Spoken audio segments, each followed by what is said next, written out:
For some reason he couldn't understand, a watch had suddenly appeared on his right arm.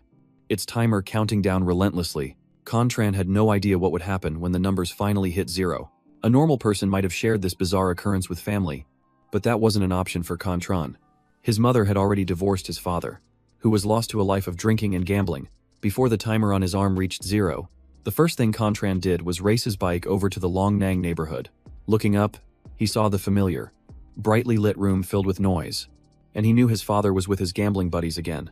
Without a moment's hesitation, he pulled out his phone and called the police, reporting the illegal gambling den in room 201 of Building 17 in the Long Nang complex. The police received the information and quickly confirmed that officers were being dispatched to the scene. Just then, it began to rain. Contran simply rode his bike back home, letting the rain soak him. Amidst the heavy downpour, he felt a sense of relief, knowing he had finally done the right thing. After getting back, he began to make his preparations. The countdown clock now showed only 52 minutes and 30 seconds left. Contran quietly packed his belongings and left a letter behind. The heavy rain continued to fall relentlessly. That night, his father was arrested. His mother was safe and sound in her new home.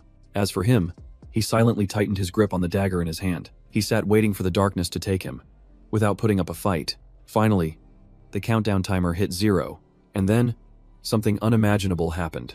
Contran was engulfed by the bizarre phenomenon. The entire world seemed to freeze solid in an instant. Then, it shattered like glass, breaking apart into countless fragments. Contran felt as if he was being torn apart by that wave. He fell endlessly, as if disappearing into the void. After an unknown amount of time, he woke up with a start in a strange room. Personal items had already been prepared for him. The old clothes he was wearing had completely vanished. A new countdown timer had appeared on his right hand. This time, it was 48 hours, or 2 days. Contran checked his body and found no injuries. It was definitely his body, with familiar marks that couldn't be faked. But the clothes he was wearing were completely unfamiliar, making him suspect he had been transported to another world, and that the timer might be counting down his time to return. At that thought, he sighed unconsciously. Even though no one was waiting for him back home, he still wanted to go back. Then, Contran silently observed every corner of the strange room. His eyes scanned it quickly like a hunter searching for clues, taking in every single detail. It was just a small, compact room, but it felt intentionally arranged. Everything was neat and orderly, with no signs of chaos. The walls and floor seemed to be made of sharp, black-lined panels. The modern, industrial-style layout made the space feel even colder. The materials in the room exuded an unbelievable luxury. Their glossy surfaces shined with a rarity that seemed out of this world. Contran still didn't understand where he was.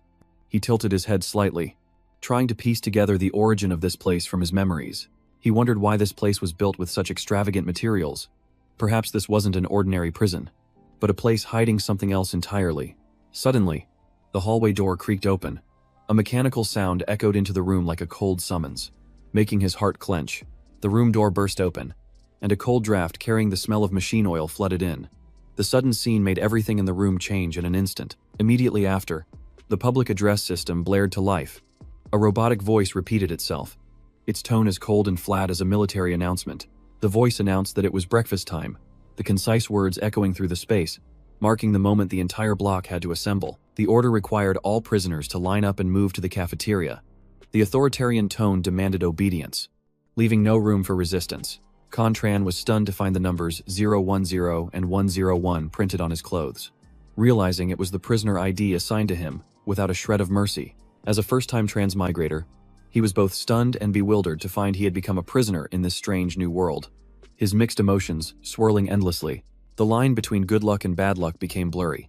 He couldn't tell which it was, only that his future seemed to be shrinking like a closing crack. Contran opened his door and stepped into the hallway. With steady, echoing footsteps, he tried to remain calm amidst the barrage of new stimuli. The scene outside the room shocked him. The hallway was wide, lit by cold lights, and all the cell doors were identical, resembling a high-tech detention complex. The scenery looked like a futuristic world he had often seen on screen. Every detail was strange yet possessed a cold, rigid order. It felt like stepping into a science fiction movie, a place where machines and humans intertwined, a space completely detached from his old memories. Contran touched a nearby locker. Its metal surface was cold, but what made him freeze was the human figure approaching him. When the person looked up, he met their soulless gaze. Their eyes were like a machine's, their stare as cold as steel. making the hair on the back of his neck stand on end. Those eyes seemed to be made of metal components, devoid of any warmth, like mechanical parts fitted onto a human body. Contran stared blankly after that figure, his heart pounding, until a voice next to him made him jump. A gruff, teasing voice called out to the newcomer, his words filled with such contempt that the air grew thick. That person warned that one shouldn't eat too much in the morning. His taunting tone meant to put the victim in a position of weakness before the group. They warned that eating a lot would cause problems with his appearance. A humiliating remark that made the atmosphere in the hallway even more tense. The speaker sneered that this was their rule. His words like a blade, the intent to bully clear on his cold face. That person used a metal arm to shove Contran hard against the wall. The attack wasn't painful but was full of pressure. An obvious act of bullying in front of everyone. It wasn't strange for old prisoners to bully newcomers, but the man's metal arm made Contran speculate about a mechanical era, sending a shiver down his spine. A group of prisoners discussed how more than 10 newcomers had arrived today. They laughed scornfully upon seeing that Contran had no mechanical parts, their attitude full of arrogance. Contran remained silent because he hadn't yet grasped the situation. At first, he thought they knew he had transmigrated, but then he realized they just saw him as a new rookie. As he was thinking this, a piercing scream erupted from the corridor below, the chaotic sound flaring up like a sudden fire. A hoarse shout echoed, "I want to go home. I don't want to be here anymore." The plea was filled with fear and desperation. A man yelled that he was Huang Taitian, the son of a major chairman, his voice continuously demanding his status, sending the corridor into chaos. He panicked so much that he stumbled and fell, his body staggering, but the people around him just sneered without offering any help, showing how callous this society was. Contran recognized the familiar face. It was a junior from his foreign language school, 1 year younger than him. He guessed that someone else had also been transmigrated here. Because of the commotion, many flying robots descended from the ceiling. They had an industrial design, made steady noises, and carried repetitive announcements. A loudspeaker system broadcast a firm warning. "Please stop."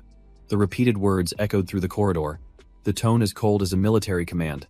All the prisoners stood still at the command, their eyes tense. No one dared to move. The atmosphere filled with coercion and fear. Those robots advanced towards Hong Tien, their movements as precise as a program, their goal to restrain the one causing the disturbance. In a flash, the robots closed in and tightly restrained his movements. There was no drawn-out noise. Everything happened according to the system's cold procedure.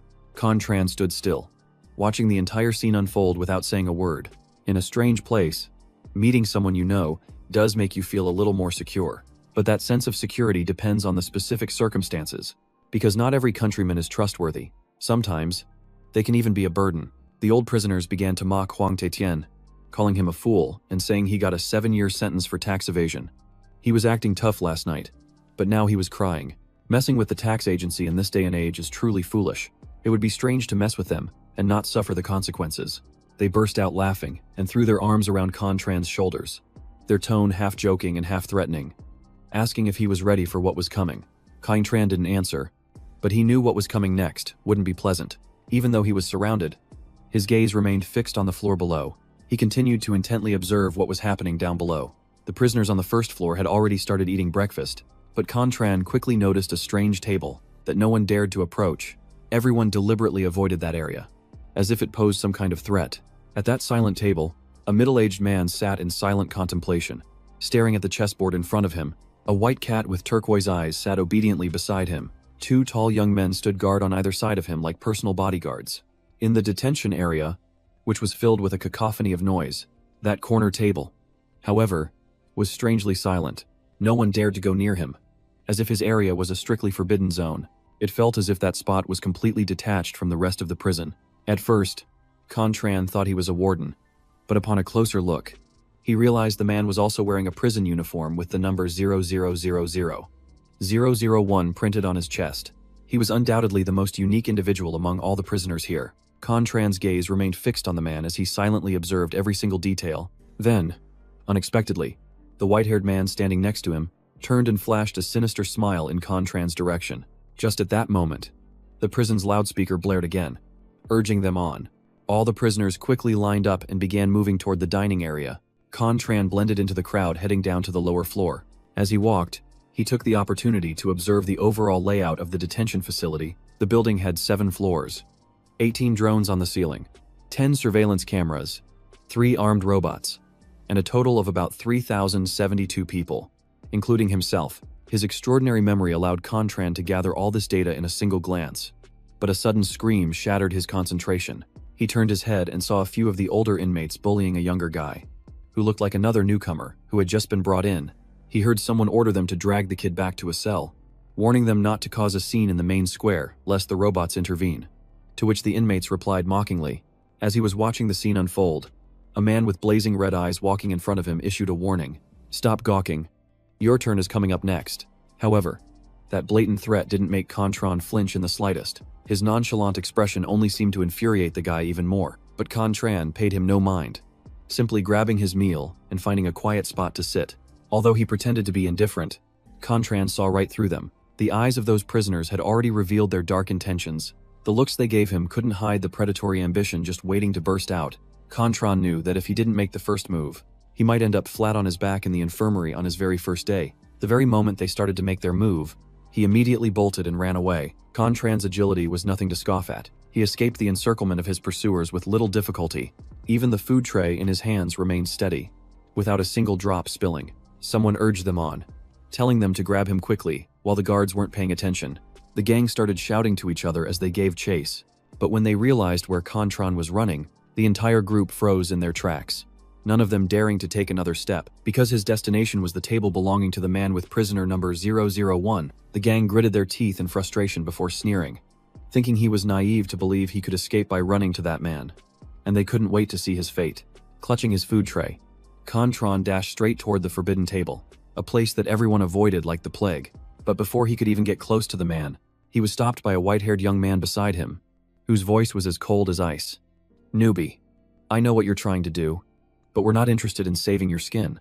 Blocked from the front, with the old inmates baring their fangs behind him, ready to pounce, they relentlessly taunted him, convinced he was digging his own grave.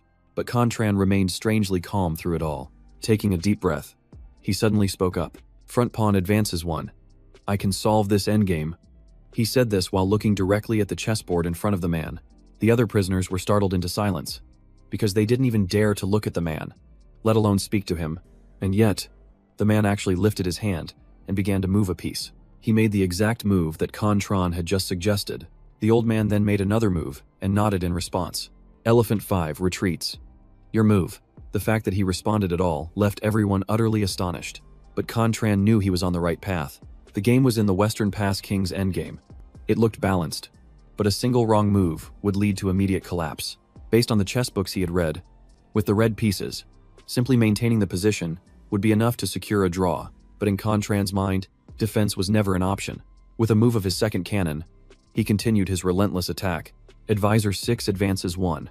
His opponent responded without delay. Rear chariot advances 4.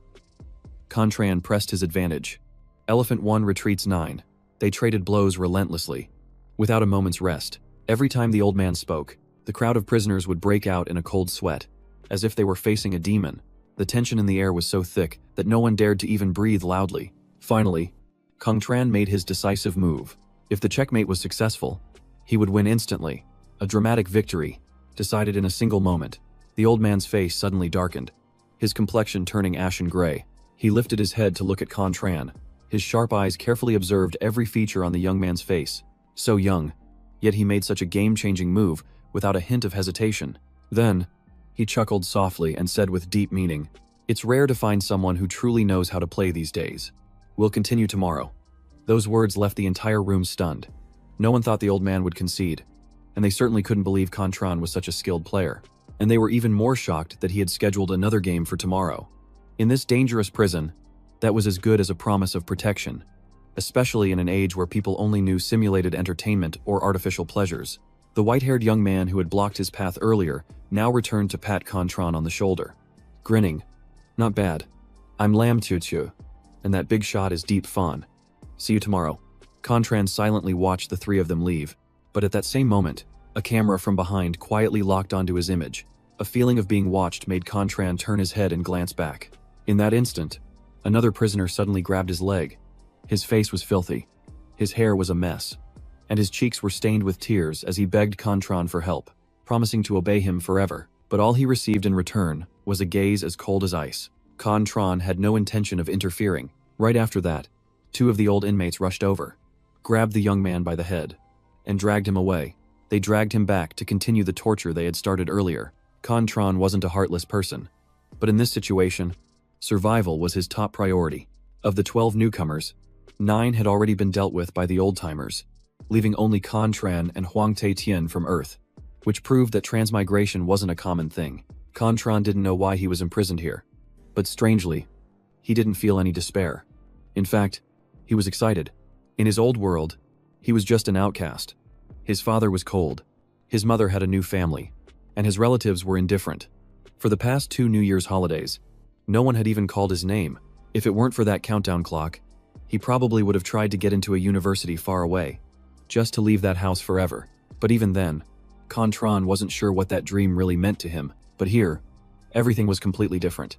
A new life, even as a prisoner, was a new beginning for his freedom. He was starting to look forward to his future in this strange new world. While he was lost in thought, a young man suddenly approached him from behind. "So you finally arrived. Sir." "You're just as handsome as the rumors say," the man exclaimed, leaning in close to stare at Contran's face. Startled by how close he was, Contran immediately took 8 steps back. The man gave a friendly smile, held out his hand, and introduced himself as Lo Kuang-nia. He said he was sent here by Con Ngoan, and that Contran could just call him Tu Lo. Contran stared at the outstretched hand but didn't take it. He just tilted his head, thinking he had no idea who Con Ngoan was. But from Lo Kuang-nia's respectful tone, it was clear this man knew his identity in this world, which implied his status was quite high.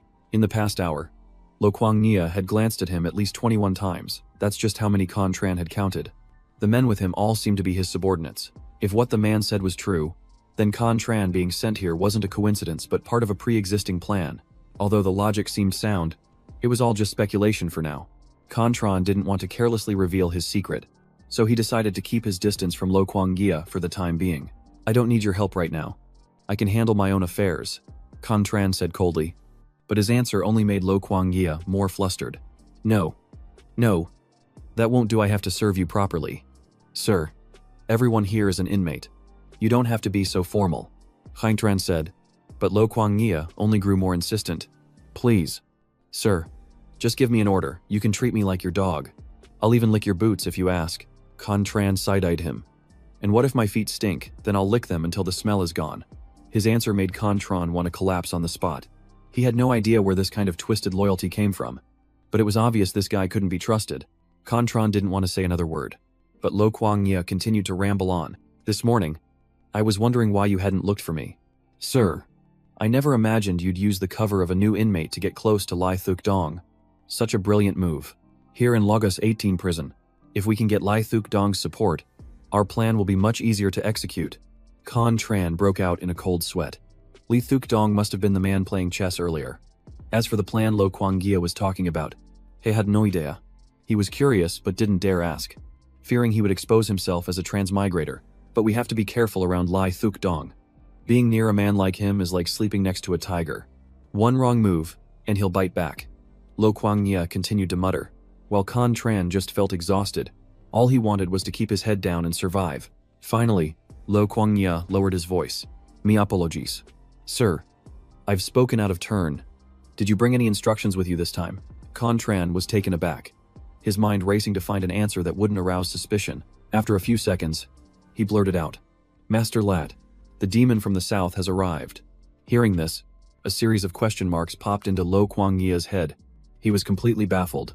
Meanwhile, in another corner of the prison, Lai Thuk Dong was sitting with Lam Tutu and Deep Fan. The three of them were silent, just like any other day.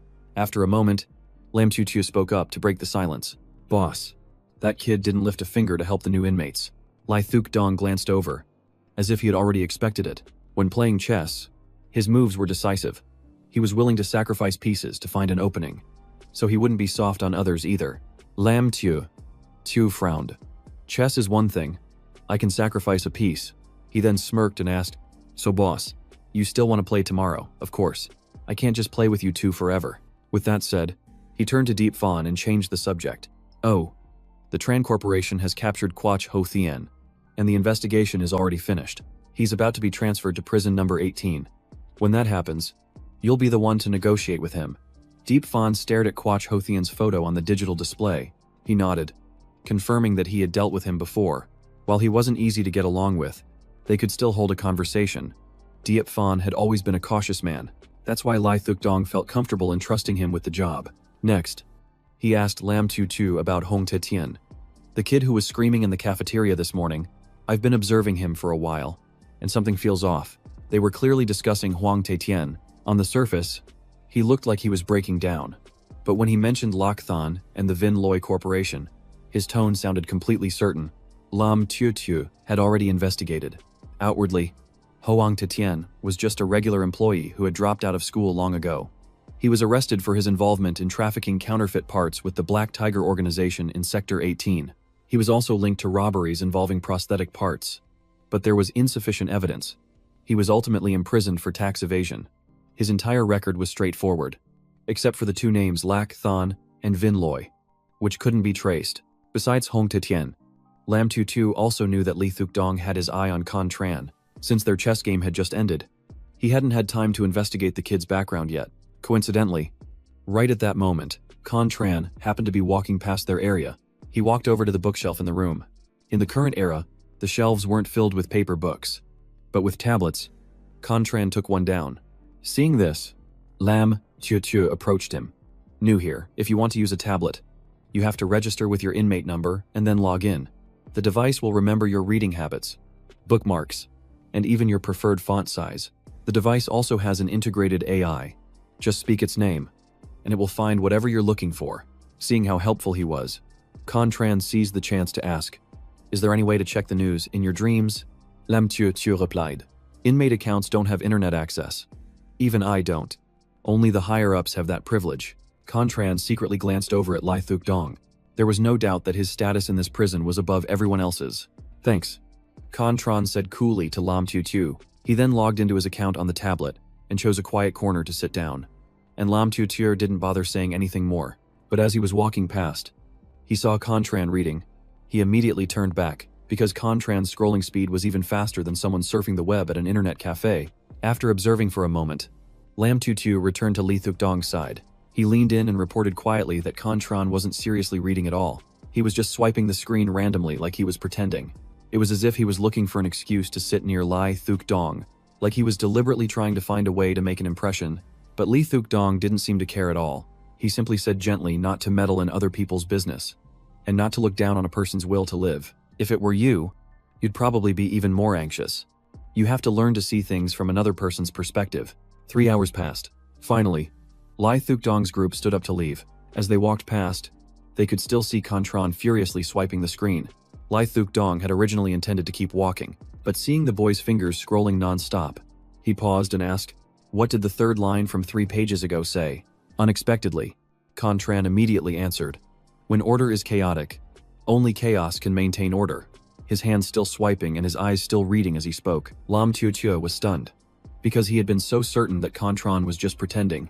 He thought Con Tran must have just taken a wild guess, because who could possibly remember something like that? Diep Fan understood the situation and stepped forward, borrowing the tablet from Con Tran's hand to check. After carefully checking it word for word, he immediately reported to his superior that Con Tran's words were not wrong by a single letter. As he looked up from the screen, Con Tran happened to notice the white cat next to Lai Thuk Dong. Meanwhile, the older man couldn't hide the wide smile on his face. "This kid is getting more and more interesting. Let's go.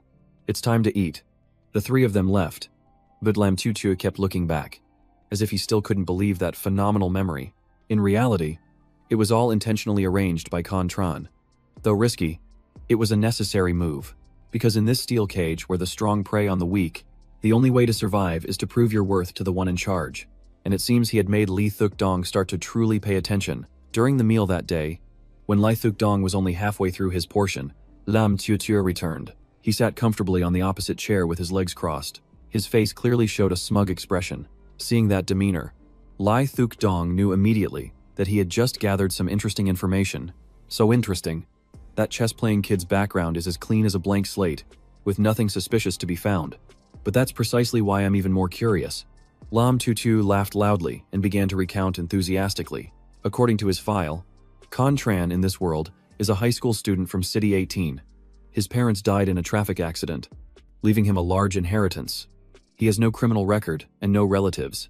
He was thrown in here for stealing a crystal phone, which was enough to warrant a heavy sentence. But here, both Lai Thuk Dong and the others understood that Prison 18 only held extremely dangerous individuals, most of whom had extensive criminal records, or were caught red-handed by the tax authorities. A crime like stealing a phone was completely out of place for someone like Con Tran. On top of that, his sentence was only 6 months, possibly the shortest sentence ever served here. Feeling it was too unusual, Lam Tutu decided to contact someone on the outside to investigate further. It turned out Con Tran's case was still controversial. He claimed he had paid for the phone in full, but for some reason, the money never reached the seller's account. The security camera also happened to be broken, leaving him with no evidence to clear his name. If the seller were to change their story, or the payment video surfaced, Con Tran would be released immediately. See, boss. These familiar tricks are usually used by those who intentionally get themselves thrown into prison for a job. The key point is that he has the surname Con. When he said this, Lam Tutu's voice lowered with deep seriousness. To have that surname in this era, it's an extremely special surname. The entire economy is now in the hands of 5 major corporations. Among them, there is a clan with the surname Con. Moreover, this surname is extremely rare. Meeting anyone with the surname Con on the street would make people think they're connected to the Con Consortium. Lai Thuk Dong's group was well aware that the Con Consortium had previously planted Lo Kuang Nia in here. That wasn't hard to investigate. At that time, Lam Tutu still didn't understand the purpose of sending someone like Lo Kuang Nia to prison. But then inside the prison, Lo Kuang Nia began to form his own faction. He used his sophisticated mechanical arm to defeat many of the veteran powers within the prison. It only took him 1 month to gather a host of followers. He formed a tripartite balance, confronting the other 2 factions in the prison. Lam Tutu found it very confusing at the time. Could the Con Consortium have sent him here just to become the prison overlord, when they clearly knew that Lai Thuk Dong was also here? If the goal was just to fight for the warden's position, that would be far too short-sighted. Deep Fawn chimed in. That's right. I used to think they were crazy for sending a nobody into the most dangerous place. But now I get it. Lo Kuang Nia was just paving the way for that kid Con Tran. No matter what Con Tran is planning, it's clear he's the real trump card. While Lo Kuang Nia was just a sacrificial pawn. Lam Tutu nodded. Even so, he still didn't understand why Con Tran was in this prison. Nor was he sure if the boy was a legitimate heir of the Con clan. Lai Thuk Dong had been listening quietly all this time. Only then did he put down his bowl of soup and spoke slowly. Perhaps the Con clan is looking for the shadow of the next generation. His voice was calm, as if he were talking about something completely unrelated. But it made both Diep Fan and Lam Tutu's expressions change instantly. The shadow for the next generation. Yes, a massive financial empire always needs a public face and a hidden core. Li Thuk Dong continued. The head of the family is the public facade, while the shadow is the secret core behind it all. The shadow specializes in dirty work. It holds absolute power in the underworld, and can't even be controlled by the family head. But the selection process for the shadow is always brutally unforgiving. It's no different from raising a goo worm in the dark. It seems the Con clan intends to stir things up again this time. Li Thuk Dong sighed softly, but Lam Tutu still had something he didn't understand.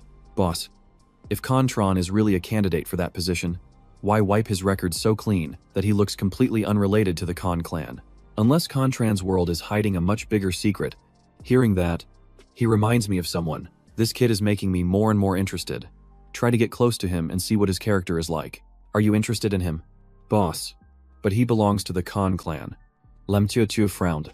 I'm just telling you to probe him a little. I never said I was going to do anything. Besides, snatching someone from the Con clan's grasp, wouldn't that be even more interesting? But I don't think he's on our side. Lam Tutu still muttered. In an organization, there's a place for every type of person. Lai Thuk Dong replied casually. A tiger rules the mountain. An eagle sees from afar. A wolf is ferocious. A leopard is swift. And a dog is loyal. Everyone has their own role to play. Just as Lai Thuk Dong finished speaking, a blood-curdling scream echoed from the cafeteria. A new inmate was getting zapped by a robot for standing in the wrong designated spot. It was part of the tiered detention rules. I only stood there once this morning. How am I supposed to remember that the guy screamed? But his opponent was just a machine. It couldn't argue back. The veteran inmates nearby just sneered. No one stepped in to help, and they even seemed to enjoy watching the new guy get disciplined for not remembering his place. Then they all turned to Con Tran and whispered. After that chaotic morning, he still remembered his exact spot. He's not just some ordinary guy. Con Tran heard everything but paid them no mind.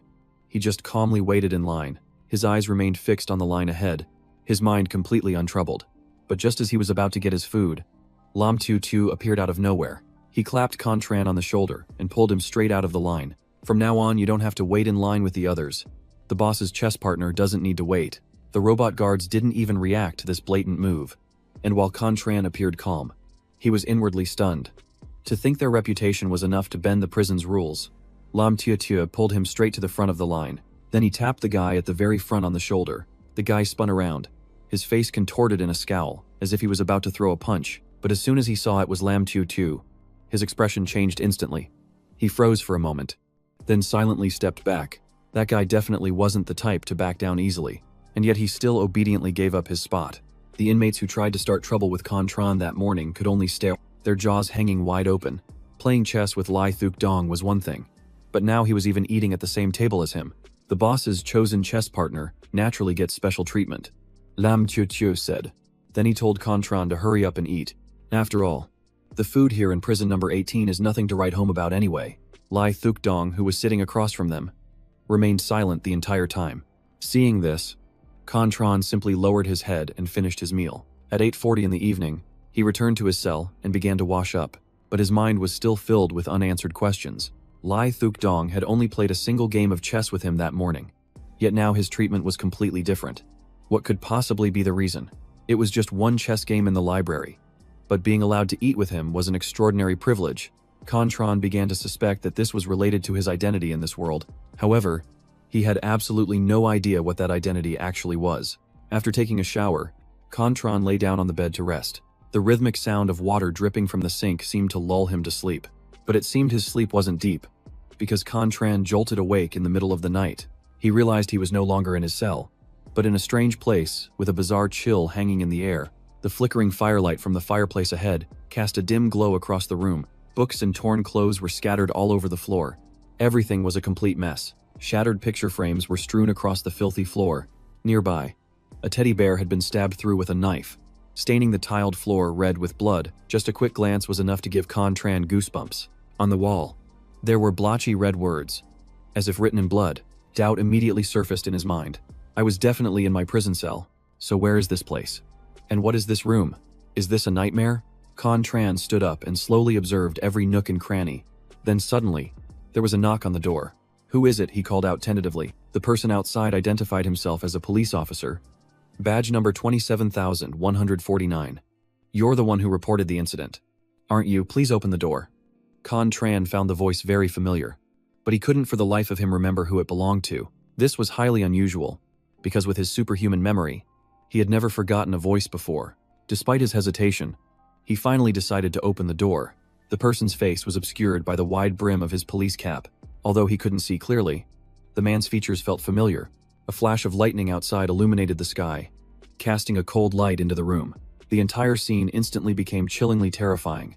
The police officer patted his shoulder a few times and said, "You, the one who made the report, stay right where you are and lock the door." Then, he turned and walked up the stairs, which were covered in dried bloodstains. Contran did as he was told and locked the door. But immediately after, there was another knock. "Who is it?" he asked again, his voice trembling slightly. "It's the police. Badge number 27,149. You're the one who reported the incident." "Correct. Please open the door." Cold sweat beaded on Contran's forehead. The police officer had clearly gone upstairs just a moment ago. So who was knocking on the door now? Who was actually real? As if understanding his confusion, the voice outside spoke again, this time sounding creepier and more urgent. "Why don't you take a guess? Guess whether the one inside is real, or if the one outside is the real one. Or maybe, everything is fake. Which side will you choose?" Contran said nothing. His mind stretched to its absolute limit. Then, he suddenly made a reckless choice. He lunged straight for the teddy bear lying on the floor. He intended to pull out the knife stuck in the bear's chest to use it to fight back. But just as his hand reached it, he was knocked back by an invisible force. Some kind of power was preventing Contran from touching that blade. That thing wanted to trap him in this place forever. Just as the thought crossed his mind, that eerie voice echoed again. "What do you need the knife for? Are you planning to open the door for the police, before or after?" Contran looked down at his wrist. The countdown timer was still running. His heart was still beating, and his blood was still flowing. For someone like him who had lived his whole life in solitude, there was no turning back now. He let out a roar. "Get lost," as if trying to push away the voice haunting his mind. Then he reached out, risking everything to push through all resistance, and finally pulled the knife free. Open the door, wait until I'm done with things in here. The moment the knife was pulled out, all resistance instantly vanished, and his memories came flooding back. That voice belonged to Lam Tutu, and he was now trapped in a nightmare created by him. At that time, Lam Tutu was acting on Li Thukdong's orders, intentionally using the twin demon nightmare to test Contran's resilience and courage.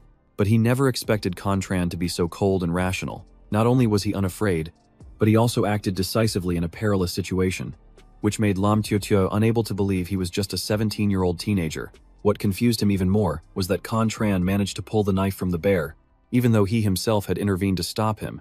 This was clearly a nightmare of his own creation, and the rules should have been his to command. And yet, Contran had still broken free from his hold. He called out in a cold voice, "Lam Tutu, come on down." At that moment, Lam Tutu walked down from the stairs, scratching his head and muttering, "How strange, to stay so lucid inside a nightmare." The boss's judgment was spot on. "You've really got guts. Why did you do that? I don't believe I've ever done anything to you." Contran asked coldly. Lam Tutu sighed, explaining he was following Lai Thukdong's request to see what kind of person he was. This also showed that Lai Thukdong was paying close attention to Contran, but now the nightmare was completely useless. "Is this your special ability?" Contran asked. "Yes. Just like your memory ability. I have my own power. There's no point in hiding it." Contran frowned. "So this place has both mechanics and mysticism coexisting. People like Lai Thukdong must hold a special position because of these abilities." While Contran was lost in thought, Lam Tutu asked him directly, "You're connected to the Khan Corporation, aren't you? Are you treating me differently because you suspect my identity?" Contran countered instead of answering. "Actually, I also want to know why the robot guards don't interfere with people like you. Because our boss is a special case. Stop changing the subject and tell me who you are." Lam Tutu added that last night he watched a recording of Contran talking to Lo Kuang Nia. Lo's identity was clear, and he was eager to befriend Contran, which convinced Lam Tutu that he was from the Khan Corporation. After hearing this, Contran found it reasonable. He sat down on a torn chair and asked, "If you already believe I'm from the Khan Corporation, why do you still want to help me?" At this point, Contran understood a little better. If Lai Thukdong knew his identity and still maintained a friendly attitude, he must have his own agenda, so there was no need to be so tense. Sure enough, after that question, Lam Tutu revealed part of the truth. Their organization doesn't care about background. Anyone who shares their ideals can join. Of course, you have to be qualified. Are you trying to recruit me? Then what is your role in the organization? I never said you were qualified. Actually, I don't think you're a good fit for the organization, but the boss said that for an organization to be strong, it needs all kinds of people, and everyone has their own strengths that need to be utilized. Lam Tutu stood up. He walked towards Contran as he spoke, his voice laced with a hidden threat. He suddenly moved close, trying to use his presence to pressure Contran into revealing his secret. The Khan Corporation made such a fuss sending Lo Kuang-Ye to prison, and then they sent you in right after. What are you people really looking for? You should probably ask Lo Kuang-Ye about that. Contran replied calmly. In truth, he didn't know anything. Seeing Lam Tutu's attitude today, he was even more hesitant about whether he should go and find out the truth. His calm demeanor, not even blinking, only infuriated Lam Tutu more. Realizing he couldn't get anything more out of him, he gently placed a hand on the back of Contran's neck. A single light touch was enough to make him collapse. Before fading into darkness, he only heard him say, "It's fine if you don't talk. I'll find out sooner or later. For now, just sleep. You have a chess match with the boss tomorrow morning." Contran opened his eyes again. The sound of dripping water reminded him that he was back in his cell. The countdown timer showed 20 hours, 59 minutes, and 20 seconds remaining. There was less than a day left before the end. Early the next morning, before it was time for breakfast, Lam Tutu was enthusiastically recounting the events to Li Thukdong in a very lively tone. "Boss, last night I used the twin demon dilemma to test him, and guess what? He actually pulled a knife and went for it. His killing intent is terrifyingly strong. I told you not to overdo it. A normal person would easily break in a twin demon predicament." Deep Fawn chimed in. "Don't worry, I didn't overdo it. Besides, you don't know the half of it. That kid broke out of the nightmare all by himself." Hearing this, Lai Thukdong's expression darkened. Because ordinary people can't escape a nightmare. Only those with an incredibly strong will can. Meanwhile, Lam Tu, who was taken down by Contran last night, was still annoyed. He repeatedly advised his boss to reconsider, because Contran's killing intent was too strong. He wasn't one of them. After listening, Lai Thuk Dong placed the chess piece in his hand on the board. His face was grim. So many of his comrades had fallen for the sake of this ideal. Even the three of us are trapped here. So, Chu, you must understand that you can't be merciful with darkness. You can only fight it with fire. A while later, Contran woke up from a restless sleep. Strangely, a familiar song called Farewell was playing throughout the prison this morning. Contran was shocked. Why was this song playing here? Could this place be the future of that other world? After changing, he went downstairs for breakfast. The atmosphere was completely different from yesterday. All the old inmates kept their distance from him out of fear. No one dared to cause trouble anymore. As he walked past Lam Tutu, he noticed the dark circles under Contran's eyes, but still pretended to smile cheerfully. "Good morning. Have trouble sleeping last night?" Contran's face flushed with anger. He knew perfectly well that the nightmare had tormented him for 2 hours. How could he have slept well? Seeing his anger, Lam Tutu laughed even harder. "Normal people are exhausted and demoralized after a nightmare. But you not only escaped my dream hex, you're still standing tall today." "Not bad," Li Thuk Dong said as he approached. Lam Tutu immediately made way for Contran. He sat down across from them and asked directly how to get powers like Lam Tutu's. Lai Thuk Dong burst out laughing. It was the first time Contran had seen him laugh so freely. "You're very direct, but you can't follow his path. On the contrary, you are much more suited for my path." This statement made Lam Tutu and Diep Fan's expressions change slightly. Even Contran was astonished. He knew Lai Thuk Dong was no ordinary man, but he had no idea how influential he was in this world. Asking directly would expose his identity as a transmigrator. So, he chose to ask more tactfully. "How can I walk your path?" "Don't get me wrong," Lai Thuk Dong replied. "Diep Fan and Lam Tutu met me too late, so they couldn't follow that path. And as for you, while I think highly of you, you're still not ready enough." Contran nodded, showing he understood. He looked down at the chessboard and asked if he wanted to play today, but he just shook his head. To Li Thuk Dong, a game of chess was only meaningful against a worthy opponent. There was no pleasure in defeating someone who was exhausted. The dark circles under Contran's eyes were proof of his fatigue. "I think you should rest for a day," Lai Thuk Dong said. The surrounding inmates immediately began to whisper, assuming he had fallen out of favor, but Contran had no intention of sitting idly by all day. He wanted to break the stalemate on the board, so he immediately made a series of bold moves. The final checkmate left Lai Thuk Dong in deep thought for a long time. He realized Contran had used the red chariot to lure the black general into a trap, combining it with an advancing pawn to create a brilliant checkmate that an ordinary person could hardly imagine. "I thought your spirit was broken. If I won, it would just be taking advantage of your weakness. I guess I was overthinking it." Li Thuk Dong laughed heartily. He admitted that he had lost this game of chess as well.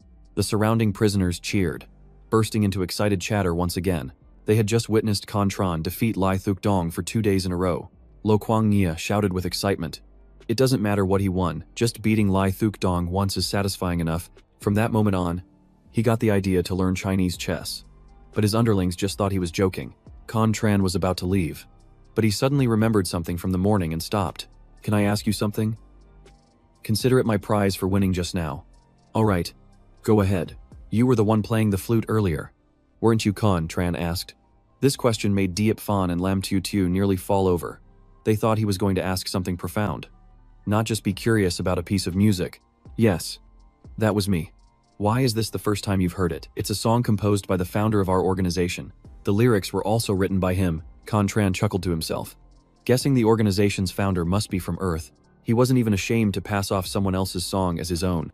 Lai Thuk Dong's organization must have existed for a very long time. Who knows when that person transmigrated here? "Yeah, it's good. Can you play the full version for me?" he added. "I can, but the lyrics aren't complete anymore. After all, it's been so long that some parts have been lost." Lai Thuk Dong then played the complete version of the farewell song for Contran. Only the last line was different from the original version back on Earth. He said that line was added by later generations and wasn't there in the beginning. So the whole thing still feels like it's missing something. Contran commented, "What if you change that line to, 'Half our friends are now scattered and gone'? That's the original lyric from Earth."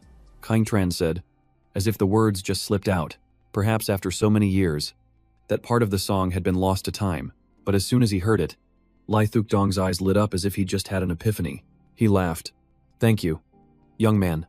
That line is beautiful. It feels like it was always meant to be there." The founder of our organization was a master of poetry and wrote many renowned masterpieces, but it's a shame that era is long gone. Now, only 2 songs remain. What's the name of the other one? Kaintran asked. Lai Thuk Dong replied. Canon. Only the name is left. Our predecessors searched through all the relics but couldn't find the lyrics. Contran could only sigh. It seemed it wasn't a coincidence. The founder was definitely a transmigrator. The canon he mentioned was surely Johann Pachelbel's canon in D. If he gave the lyrics to Li Thuk Dong, he might be able to trade them for a huge opportunity. He decided to think it over. After breakfast, he went to the reading area. Lo Kuang-Ye also showed up, but sat far away, pretending not to know him. Contran couldn't take it anymore and spoke up. Stop pretending. Li Thuk Dong already knows about our relationship, and he doesn't care. Now I want to rest. So just go do your own thing and don't bother me. The moment he finished speaking, Lo Kuang-Ye rushed over, words tumbling out of his mouth. I just want to say a few things. It won't be a bother, boss. I still don't know what to call you, so I'll just call you boss. It's easier. You must already know my story. I've had a hard life since I was a kid.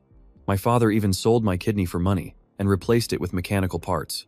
Then he started telling his sob story, his voice rambling on like a speech, talking endlessly without a break. Even though he said it would only be a few words, he just kept dragging it on. After listening, Contran felt dizzy. What are you trying to say? He cut him off abruptly. He immediately clasped his hands together, begging to learn Chinese chess. So Contran asked him why in surprise. He replied immediately, to dominate. Of course. Boss, even someone like Lai Thuk Dong lost to you. Wouldn't that be incredibly impressive? Contran sighed and casually probed. Is winning 1 or 2 games of chess really that big of a deal? Of course it is. No one can beat him. So defeating him in even 1 game would make you famous. I never expected you to be able to befriend Lai Thuk Dong. Boss, let alone be so close. With his status in prison number 18, he must know where the item we're looking for is hidden. If you could receive his legacy, you would surely win the competition for the position of the shadow. Lo Kuang-Ye was so easy to talk to. Contran had only asked a simple question, and he'd already spilled almost everything. He immediately grasped a few key points. First, Lai Thuk Dong's combat power was extremely high, and he couldn't possibly win against him. Second, his objective for coming here was to find an item. And third, he was competing for a position called the Shadow within his clan. In order to extract more information later, Contran decided to teach Lo Kuang-Ye how to play chess. But just as he was beginning to get a basic understanding of this world, the countdown clock was about to hit its final mark. That night, Contran used the end of his toothbrush to carve a few words onto the floor of his cell. Then, he used his right hand to scratch his left arm forcefully, creating a clear mark. He sat on the bed, clutching the toothbrush tightly, silently waiting for the moment to come. The past 2 days had felt like a dream. Meeting a few people and learning more about this strange place, Contran wasn't sure if he would ever be able to come back again. He decided to just leave everything to fate. When the clock counted down to 0, everything happened just as it had before. The space around him seemed to freeze solid. Then it shattered into countless pieces. Contran returned to his own cramped room. He was still in the exact same position as when he left, the knife still in his hand. A new 48-hour counter appeared on his arm, and the wound he had inflicted on himself was still there, proving that the past 2 days hadn't been a dream at all. The first thing Contran did was grab his phone. Strangely, time was still frozen on the day he disappeared. 2 days had passed in the other world, yet only a single second had gone by on Earth. If he returned next time, perhaps only another second would pass there as well. This must be a rule for transmigrators. Contran thought this was quite convenient. This way, he wouldn't have to explain his disappearance to anyone.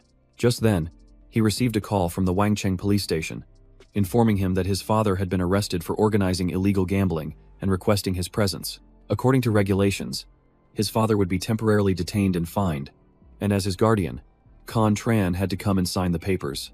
Sorry, I'm not going anywhere. Just handle him according to the law. According to administrative law, this act can lead to 10 to 15 days of detention and a fine of 500 to 3,000 yuan. Please do me a favor and impose the maximum penalty. Thank you, Contran added coldly. I'm not his son. I'm the one who reported the crime. I'm just a citizen doing the right thing, he said before hanging up without a second thought. Contran put his phone and the knife down. Then he fell back onto the bed. He let out a heavy sigh. There was still no word from his mother on his phone. It made him feel an acute sense of disappointment, and it made him want to return to that other world even faster. The next morning, the first thing on his mind was to transcribe the lyrics for canon, but giving it to Lai Thuk Dong would mean explaining its origin. which was too risky. So Contran decided to put it off. First, he had to determine whether the man would be useful to him. After that, Contran went to school as usual. He ran into Nam Kan-hae, then right as he entered the gate and asked, "Did the teacher say anything about me skipping class yesterday?" It was meant to be a casual question, but Nam Kan-hae then was visibly startled. "Who? What did the teacher say?" he stammered. "Nothing. Why do you seem so tense?" "Who's tense? I'm not." Nam Kan then said, but his expression gave him away. Seeing that he didn't want to talk, Contran didn't push him and simply opened his book to study. Nam Kan-ton sat beside him, and the two were silent for quite a while. Finally, he couldn't take the silence anymore and turned to ask a question. "Contran, if you came across something really bizarre, what would you do?" "Bizarre? How so?" Specifically, Contran asked calmly, though his internal alarms were already going off. Could it be that Nam Kan then had transmigrated too? "I'm not really sure. It's just very strange," he answered evasively. "Then you should report it to the police," Contran suggested. Nam Kan then's face brightened. "Right, why didn't I think of that? Do you have anyone in your family on the force?" "I do. My dad just got arrested last night for organizing a gambling ring," he replied matter-of-factly. This left Nam Kan-hae then speechless, unsure of what to say next. He fell silent, and Contran also sank into his own thoughts. His mind kept turning over the question of whether the strange event Nam Kan-hae then mentioned was related to transmigration. Just then, a classmate shouted out that basketball superstar Taylor had just held a press conference, claiming he had transmigrated to a world filled with robots. Hearing this, Contran could no longer maintain his detached demeanor. It turned out people in foreign countries were also transmigrating and possessed the countdown watch. Nam Kan then immediately opened his phone to watch the live stream. In the video, Taylor had a robotic arm. It helped him sink all 10 shots from a long distance. Taylor said that last night, a countdown timer suddenly appeared on his hand. When the timer ran out, he was transported to a bizarrely advanced world of robots. It was still Earth, with a sun and a moon, but it was like a parallel universe with a level of civilization far beyond our own. Taylor appeared there with a robotic arm already attached, as if he had taken over the identity of a local, becoming a completely different person. He didn't know why, only that this arm was stronger than he imagined, and it was so flexible and precise that it helped him make basketball shots without ever missing. When he returned, Taylor brought the entire arm back with him. He said he held the press conference not to show off, but because that other world is extremely dangerous, he was afraid he'd be secretly captured for experiments. So he made a public announcement: "If I disappear, please assume I've been kidnapped." Kontrollfeldstune. Taylor was a celebrity, so there was no way he could hide such a major change to his body, even in retirement. He also clearly understood that the technology over there was far more advanced than Earth's, which is why he was so afraid of being turned into a test subject and rushed to go public. But Contran thought his actions were too emotional. He figured Taylor must have been in a state of panic to do something like that. He wasn't sure where Taylor had gone, only that he managed to bring back a mechanical arm. Meanwhile, when Contran had left, he was holding a dagger tightly. When he returned, he was still holding a toothbrush, but he couldn't bring anything back with him. It seems, to bring things back, you either need to modify your body or hide them deep inside you. That day, the trending topics weren't just about Taylor's press conference, but were also filled with articles from people claiming to have transmigrated. They said those places had not only robots but also superhumans with special abilities. Nam Kan then was completely engrossed, his fingers constantly scrolling as he muttered, "Superhumans. A robotic civilization. Could transmigration be the key to becoming stronger?" In class, some students were buzzing with discussion. They saw that so many people had transmigrated and started guessing if anyone at their school had experienced it. Contran asked, "So, is this the weird thing you were talking about?" Nam Kan then shook his head and replied, "I can't say just yet, but don't worry. If I get the chance, I won't forget a brother like you." "Yeah, make sure you don't forget me." Contran pretty much understood now. This guy was trembling like a leaf just a moment ago, and now he thinks he's the master of the world. Whatever, as long as he's happy. People who don't overthink things tend to be happier. After saying that, Nam Kan then lowered his head and continued reading the trending article. Then he turned to Contran, scratching his head as he asked, "Just hypothetically, okay, if I could transmigrate there, could I bring back some of their technology to sell? I'm not sure. It probably wouldn't be that easy. But I saw that guy bring back a whole robotic arm, don't worry. When I get rich, I'll treat you to a meal." Seeing how naive he was, Contran felt obligated as a classmate to give him a warning. The internet is full of stories about transmigrators running into danger, so you need to be careful. Don't just focus on getting rich. He pondered for a few seconds, and Contran thought he'd finally understood, but it turned out he was just thinking about where to treat him to a meal once he got rich. What a waste of breath. Contran decided not to say anything more.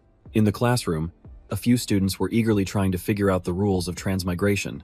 Since they hadn't experienced it, they had no idea how terrifying the other side could be, thinking it was just some cool adventure. As for Contran, after reviewing all the related articles and videos, he had come to two clear conclusions. First of all, the last countdown timer had only lasted for 6 hours.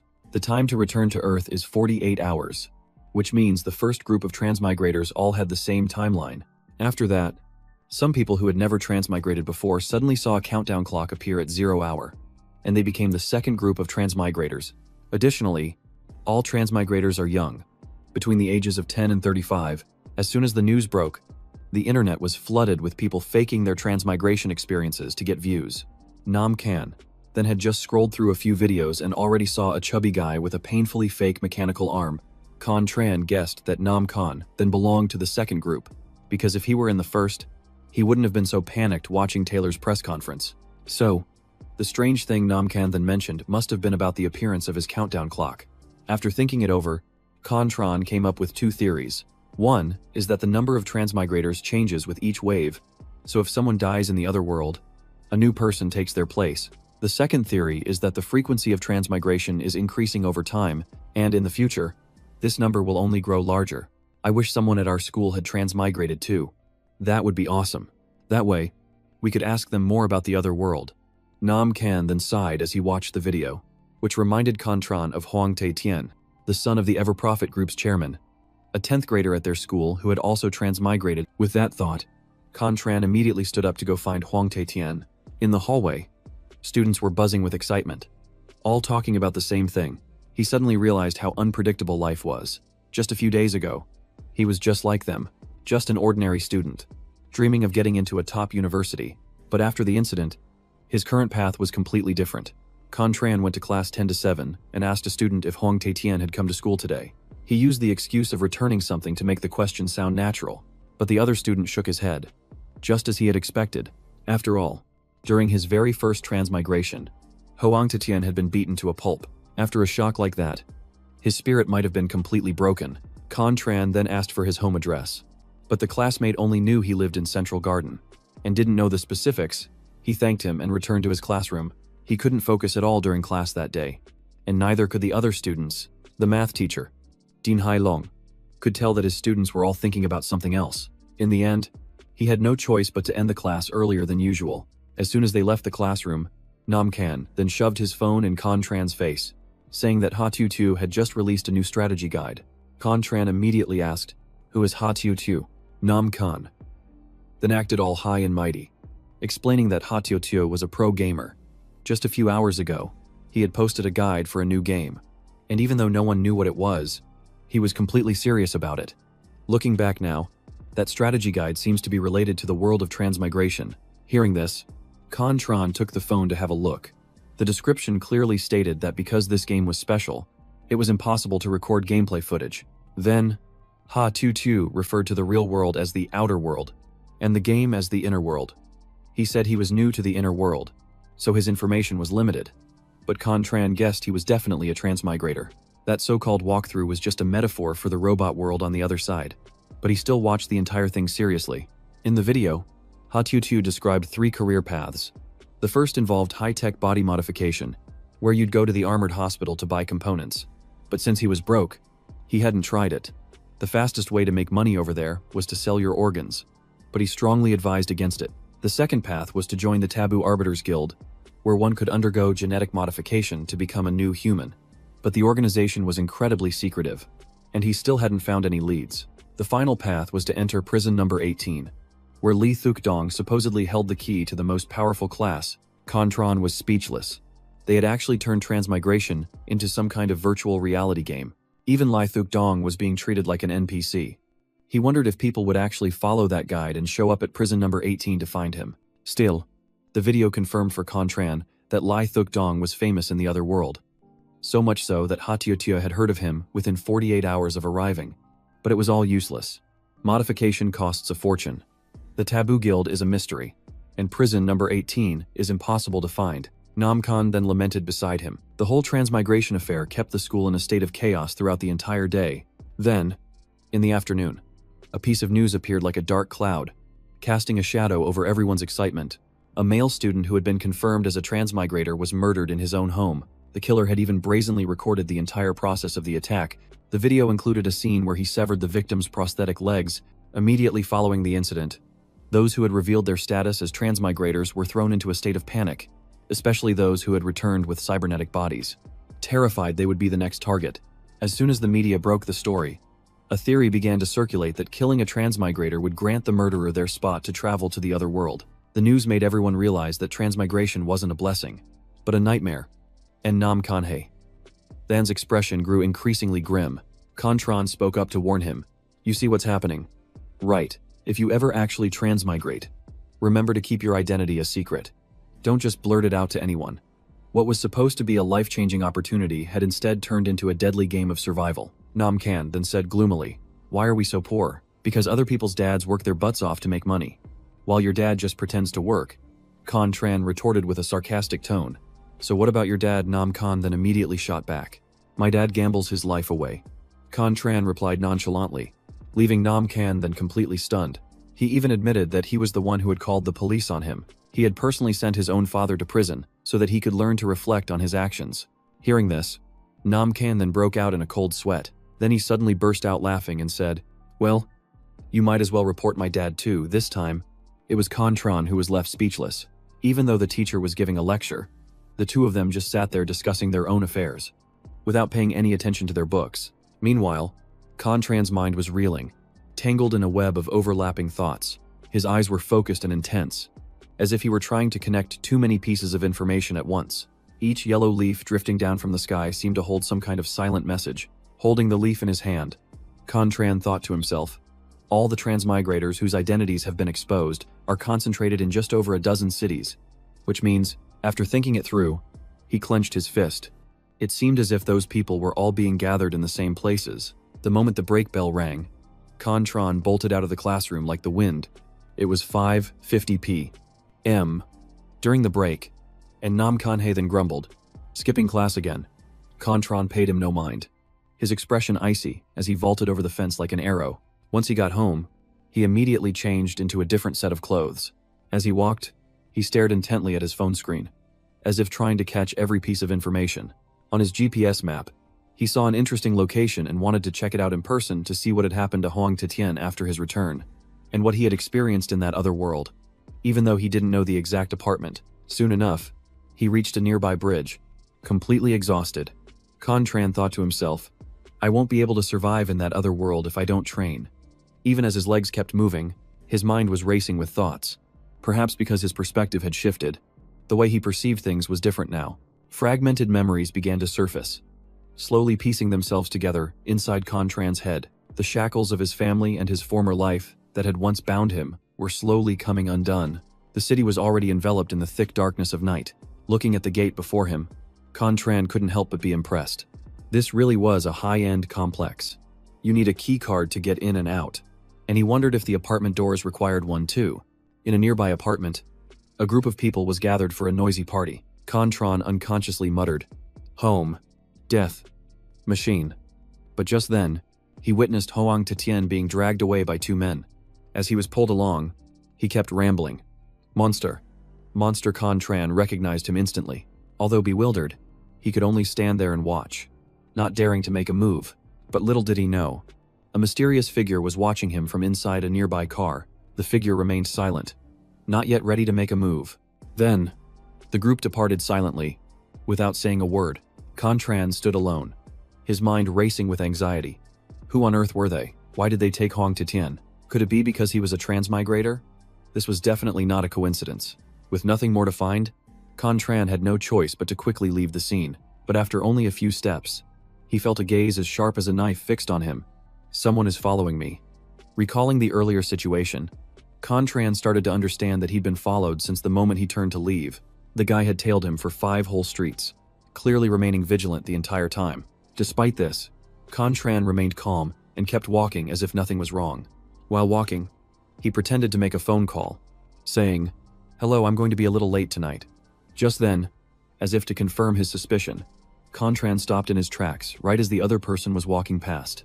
Only after the person's figure had completely disappeared from view did his racing heart start to calm down a little. With 20 seconds left on the red light, Contran stood frozen on the spot, but he could distinctly feel a faint wave of killing intent coming from beside him. He glanced to the side, his mind racing. I saw this person back at the apartment gate.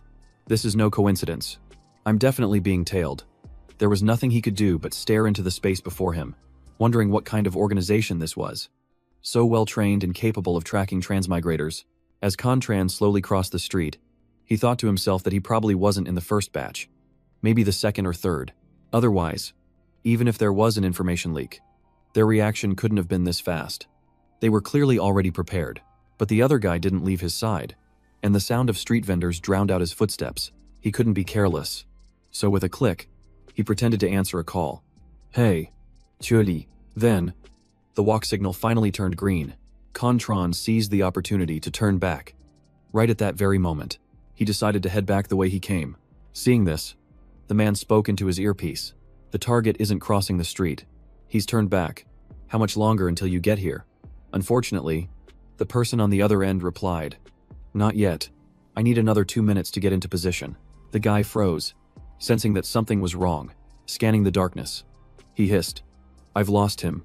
Despite this, his professional instincts kicked in, and he immediately gave chase, muttering, This is embarrassing. 2 of us were tailing him and we still lost him. Do you think he knew he was being followed? A voice came through his earpiece. He definitely knew. This guy is a pro. Lo Vien, on the other end, said while running, That kid is only about 17 or 18, probably still in high school. If he really figured it out, then he's incredibly formidable. The voice continued in his ear as Contran calmly turned in another direction. Besides, did you notice his actions were so natural, even when he pretended to end the call? I didn't realize we'd been made, the first guy said through his earpiece. If I hadn't realized it sooner, I would have made my move then. The other person asked, Why did you suddenly start tailing him? We have a lot of missions today. No need to waste time. Lo Vien continued the chase and explained, It's not that I suddenly changed my mind. It's just that when the captain was escorting target 009, I saw that kid avoid the captain's gaze. Meanwhile, Contran had already moved to a different area. Exhausted from running, he had no choice but to sit down for a temporary rest, planning to wait for about half an hour to see if he'd shaken them before heading home.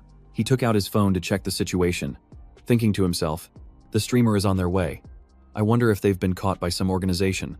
Just how many groups like this are there in this country anyway? Just then, a police car sped past right in front of him.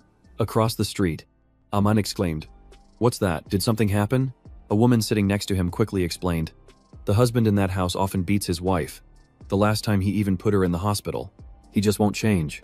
And when his wife wanted a divorce, he threatened to kill her whole family. The man asked again, So he was beating his wife again today, but it looks like he's the one in trouble this time. The woman replied, You guessed right. In front of Contran, an ambulance was taking someone away, while people nearby whispered, I thought it was the same as usual, but who knew it was the wife who beat the husband? He got drunk and tried to hit her, but ended up getting beaten first. I heard his wife is a transmigrator. Looking at the man on the stretcher, the chatter continued. She used to just take the beatings, but she was finally pushed to her limit and broke his arm. Through a window, Contran saw a little girl trembling, huddled in a corner, while the adults were busy gossiping. It's a pity for such a young child to have to go through this. As he walked closer, the little girl looked up at him. Her tear-streaked face hiccuped softly as she whispered, Big brother, Contran thought quietly. It's been 2 years. I can't even remember how many times I've seen that mother and daughter crying together downstairs. He remembered clearly that every time her parents fought, Lai Dongvan would run over to his house to hide. Contran continued, saying he even made the little girl fried rice the first time they met. He realized that the man would get violent whenever he saw his wife talking to someone else, so he totally deserved to have his arm broken. Lai Dongvan said between sobs, Big brother, Mom told me to come wait at your place. I knocked and knocked, but no one answered. So, Contran bent down, patted her head, and asked gently, Have you eaten yet? If not, I can cook something now, since I haven't eaten either. Suddenly, he noticed something was off. Contran immediately walked over and bolted the door. Seeing this, Lai Dongvan asked, Big brother, what's wrong? He looked at her and whispered, It's nothing. Just stay quiet for now. Outside, The sound of a police car could be heard. Contran gently parted the curtains and quietly observed the scene outside. Clear footsteps could be heard approaching. Two men appeared, and Contran immediately recognized them as the guys from the SUV he'd seen at Central Park. They sure got here fast. Lovian suddenly felt that something was off. He turned to look toward the window where Contran and Dongvan were standing. "What is it?" Trin Dong asked. Lovian replied, "Nothing. I'm just looking around. I feel like someone's secretly watching us. But I'm probably just being paranoid. Let's go. We have business to take care of." Contran continued to watch the two men, thinking to himself, if Dongvan's mother gets arrested and her father is in the hospital, what will happen to her? I guess I'll just have to play it by ear. Dongvan silently watched him, still not understanding what was happening. She just stood quietly behind Contran. Watching him, he thought worriedly, there's no commotion. If they were really here to arrest someone, there should have been some kind of reaction by now. Contran saw the two men return to their car and wondered, what's going on? They came all this way just to leave. Are they not going to capture the transmigrator anymore? There was a soft sound at the door. Contran and Dongvan went to answer it. Jiang Tuyet was standing outside and said shyly, "I'm sorry to bother you again." Her prosthetic fingers gently tucked a strand of hair back, her expression a little awkward. "It's no problem." Contran replied, "I was just about to cook for Dongvan. I'm very fond of her." Hearing this, Jiang Tuyet gave a faint, grateful smile. She turned to her daughter and said gently, "Dongvan, let's go home with Mom." "Okay, we shouldn't bother him anymore." The little girl shook her head, saying she was still hungry, and that there was nothing to eat at home because their fight had knocked everything over.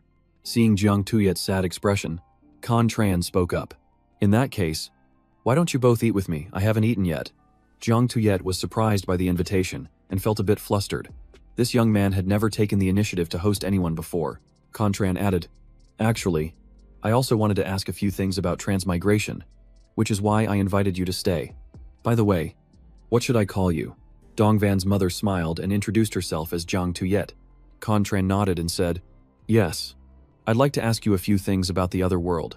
Ms. Jiang Tuyet, would you be willing to tell me about it?" Dongvan then pulled her mother by the hand and led her into the house. Jiang Tuyet chuckled lightly and said, "If you want to ask, go right ahead. There's no need to be shy." Contran silently looked at her, wondering how someone so frail could have survived in that dangerous world. The dinner table was set, filled with fragrant and delicious dishes. Dongvan's eyes lit up immediately. The little girl placed a piece of food on her mother's plate and whispered, "Here, Mom, you eat." Contran quietly watched the mother and daughter, and his heart grew heavy. He asked, "When the police came to resolve the situation, what did they say?" Jiang Tuyet explained. "My neighbors all spoke up for me. The police initially planned to take me to the station, but they let me stay when they saw I had a young child and that it was a clear case of self-defense. They just told me they would call later if needed." He continued to ask, "And what about the two people who came later?" Jiang Tuyet replied, "I'm not sure what they wanted.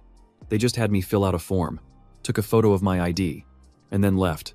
They mentioned they might return and told me not to leave Luo City. They also handed something to the police officers before they departed." As they ate, Contran analyzed the situation. It seemed this organization didn't just randomly apprehend people who crossed over, they had proper paperwork and weren't nearly as chaotic as he had imagined. He continued his questioning. "So, Ms. Jiang Tuyet, what was your status in the other world? And what's the story behind these arms?"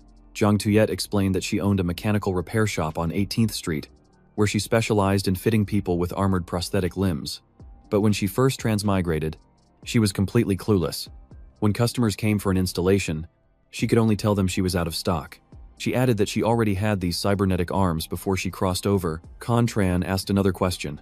"I once heard a transmigrator mention prison number 18. Where is that place?" Jiang Tuyet answered. "I heard it's on the street with the same name. 18th Street. It's a high-level prison that holds serious criminals, and it's under extremely tight security." Contran was taken aback and asked, "The Federation? How do you know about that?" She said, "For the first 2 days after I crossed over, I didn't understand anything at all." Dongvan asked her mother curiously, "What was your shop's name?" "Mom," she replied, "it was called Jiang Tuyet's Cybernetic Limb Repair." "Why do you ask?" The little girl mumbled between bites. "I was just curious. That's all." Jiang Tuyet asked in return. "Heng Chen, why are you so interested in that world?" He replied, "I want to cross over too. I really admire the people who have experienced it." Jiang Tuyet's face grew serious. She spoke slowly. "That place is brutal, unless you belong to the Li. Chen, or Qing consortiums, or to Jindai, or the Kashima Corporation. You live a life from hell. It's nothing like it is here. Contran fell silent and continued eating. After the meal, Contran offered to help clear the table. As they cleaned up together, Contran asked, "So, have you made any plans for what's next?" Jiang Tuyet's mechanical hand gently wiped the table surface. She replied, "I'm planning to take Xiaovan to her great-grandmother's house in Zheng City for a few days. We'll leave tomorrow. After that, I'll come back to file for divorce from her father." Contran advised her, "You should probably book your tickets in advance then.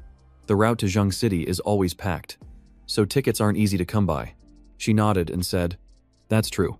Jiang Tuyet took out her phone, growing worried when she couldn't book the tickets. Contran watched her and thought to himself, "Just as I predicted, they claim you're free to go, but they've already restricted your movements." He quietly watched as Jiang Tuyet tried again and again, but she was still unable to buy a ticket out of the city. Contran's eyes grew pensive. That organization had its web spread everywhere. If he wasn't careful, he would be locked down in Luo City for good. He absolutely could not let his identity be exposed. The sound of "The Brave Doggy Team" on the TV echoed in the living room. Li Dongvan turned to Contran and said softly, "Big brother, you never used to look my mom directly in the eyes before." The little girl blinked, her voice small. "Did you invite my mom in today just because you think she's pretty?" Contran sighed. "What are you even saying? Don't get any funny ideas." The little girl giggled.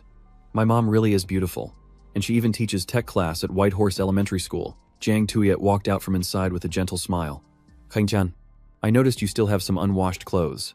How about I take them home and wash them for you?" She paused for a moment, then added softly, "After your parents divorced, it must not be easy for you living all alone.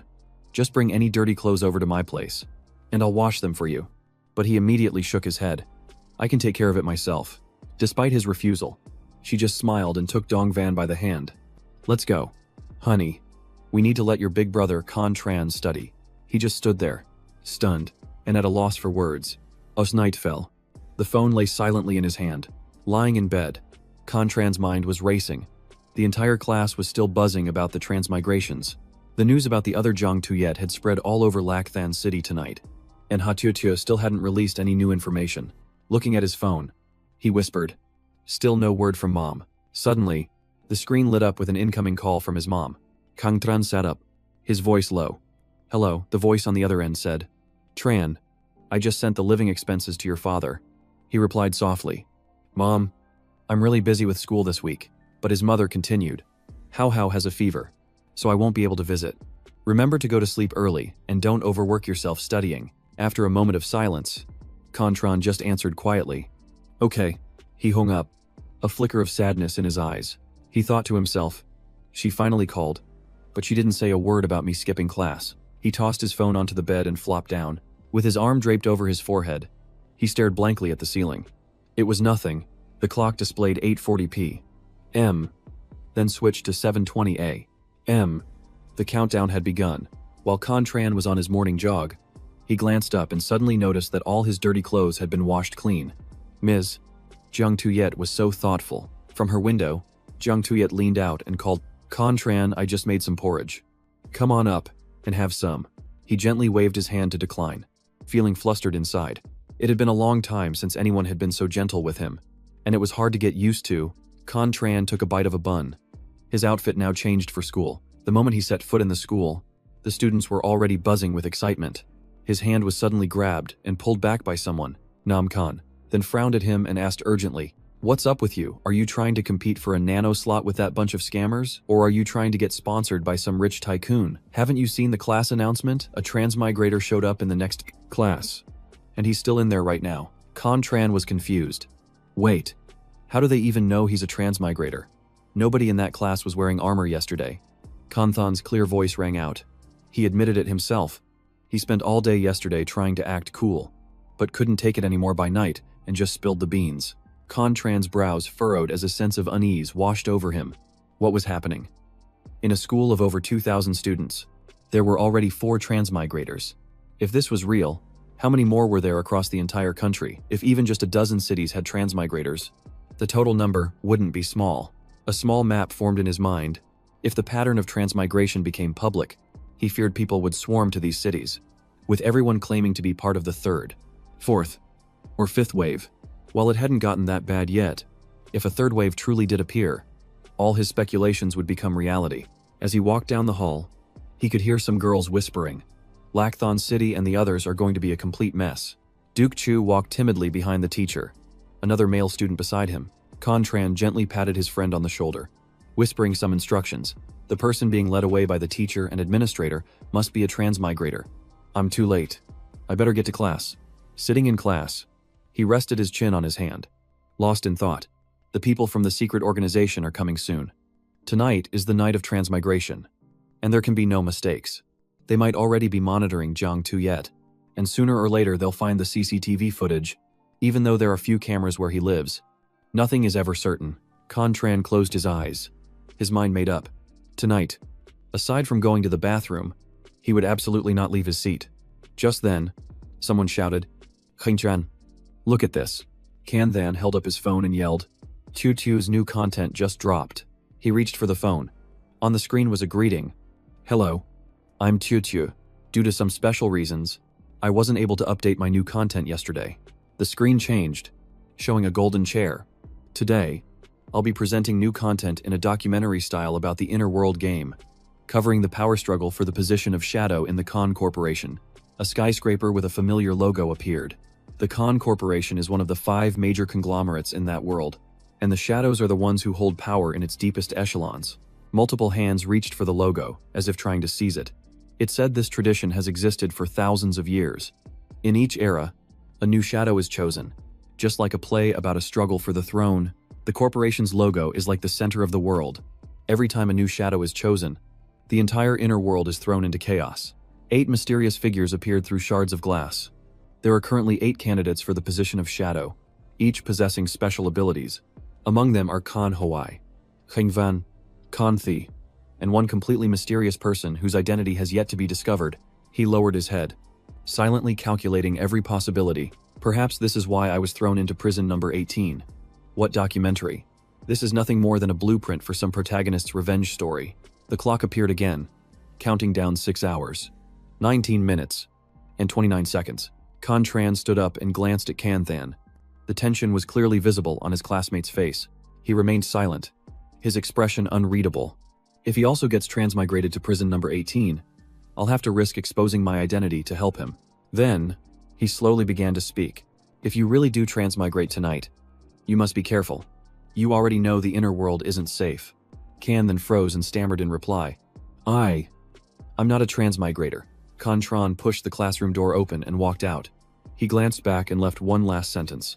"As long as you know." Inwardly, he thought, still hiding his identity at a time like this. This guy is more than he seems. And then, night fell quickly. A hand gently rested on the doorknob and turned it slowly. Jiang Tuyet walked in, a familiar smile on her lips. Contran stood up and asked quietly, "Miss Jiang Tuyet, is something wrong?" She replied softly. "You already know. I'm a transmigrator, and the countdown is almost over." A bead of sweat trickled down her forehead, her voice filled with anxiety. "The inner world is too dangerous. I'm not sure if I'll be able to come back." Her next words made Contran's eyes widen. "If I don't return tomorrow, could you help me look after Tuovan for a day?" He answered decisively, his voice full of determination. "Why would you say that? You'll definitely come back." He was only trying to comfort her because he didn't grasp the true danger. But she understood it all too well. Jiang Tuyet's youthful face suddenly turned pale. In that place, without the backing of one of the 5 major corporations, a human life is worth very little. Her voice remained calm. "I don't intend for you to look after Tuovan for long. Her great-grandmother will be arriving from Trinthan tomorrow." Contran's lips curved into a slight smile. "All right, I agree. I just hope you return safely." Jiang Tuyet let out a soft breath. Relieved. "Thank you." She took out a key and held it out to him. "I'm leaving you my house key, just in case you need it." Contran took the key. His gaze darkened as he observed it silently for a long moment. A thought flashed through his mind. Wondering if this was some kind of show of trust, he slowly opened his mouth, placed the USB-like object on his tongue, and swallowed it whole.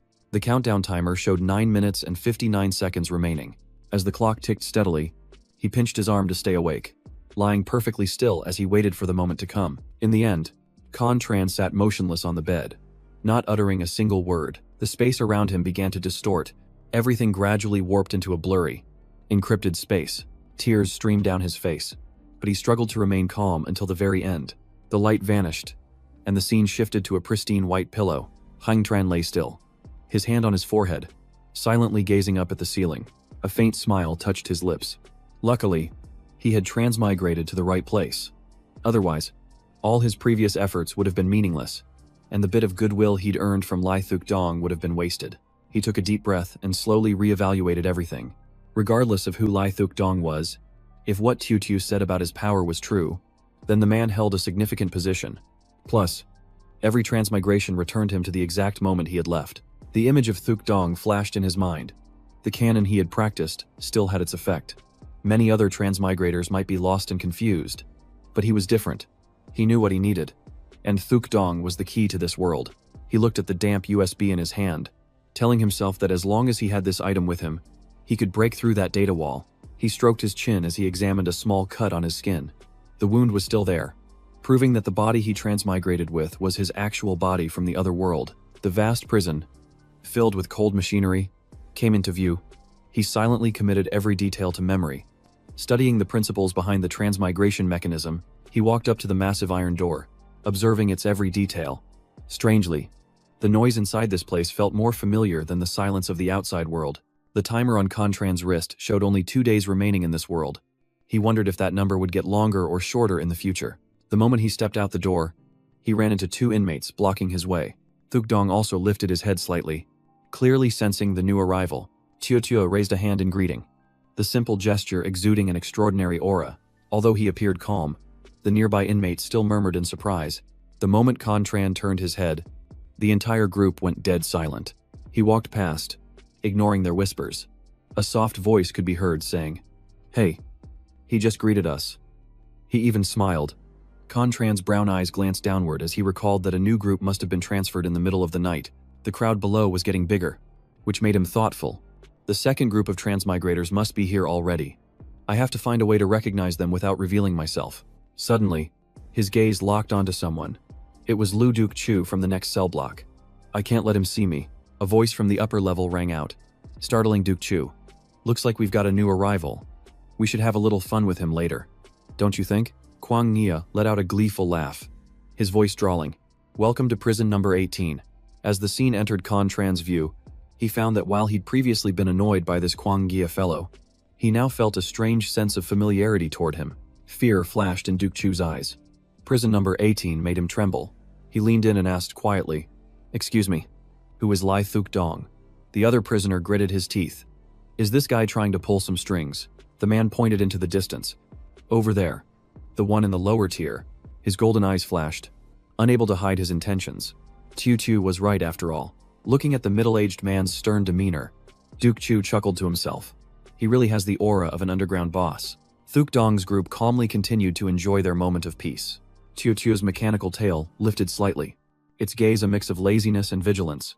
Duke Chu screamed and ran frantically, his heart pounding erratically. "This is bad.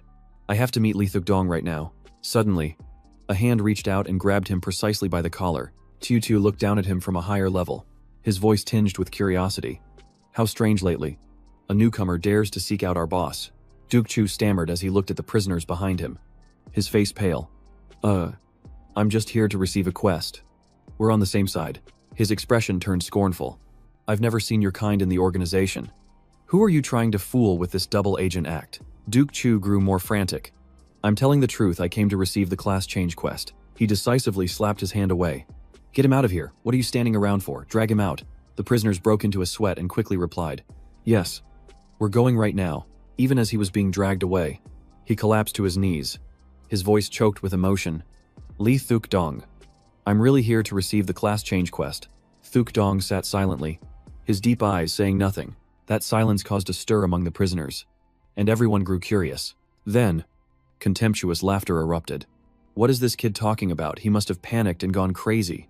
"I'm dying of laughter." Tiu Tu sighed softly and waved his hand in annoyance.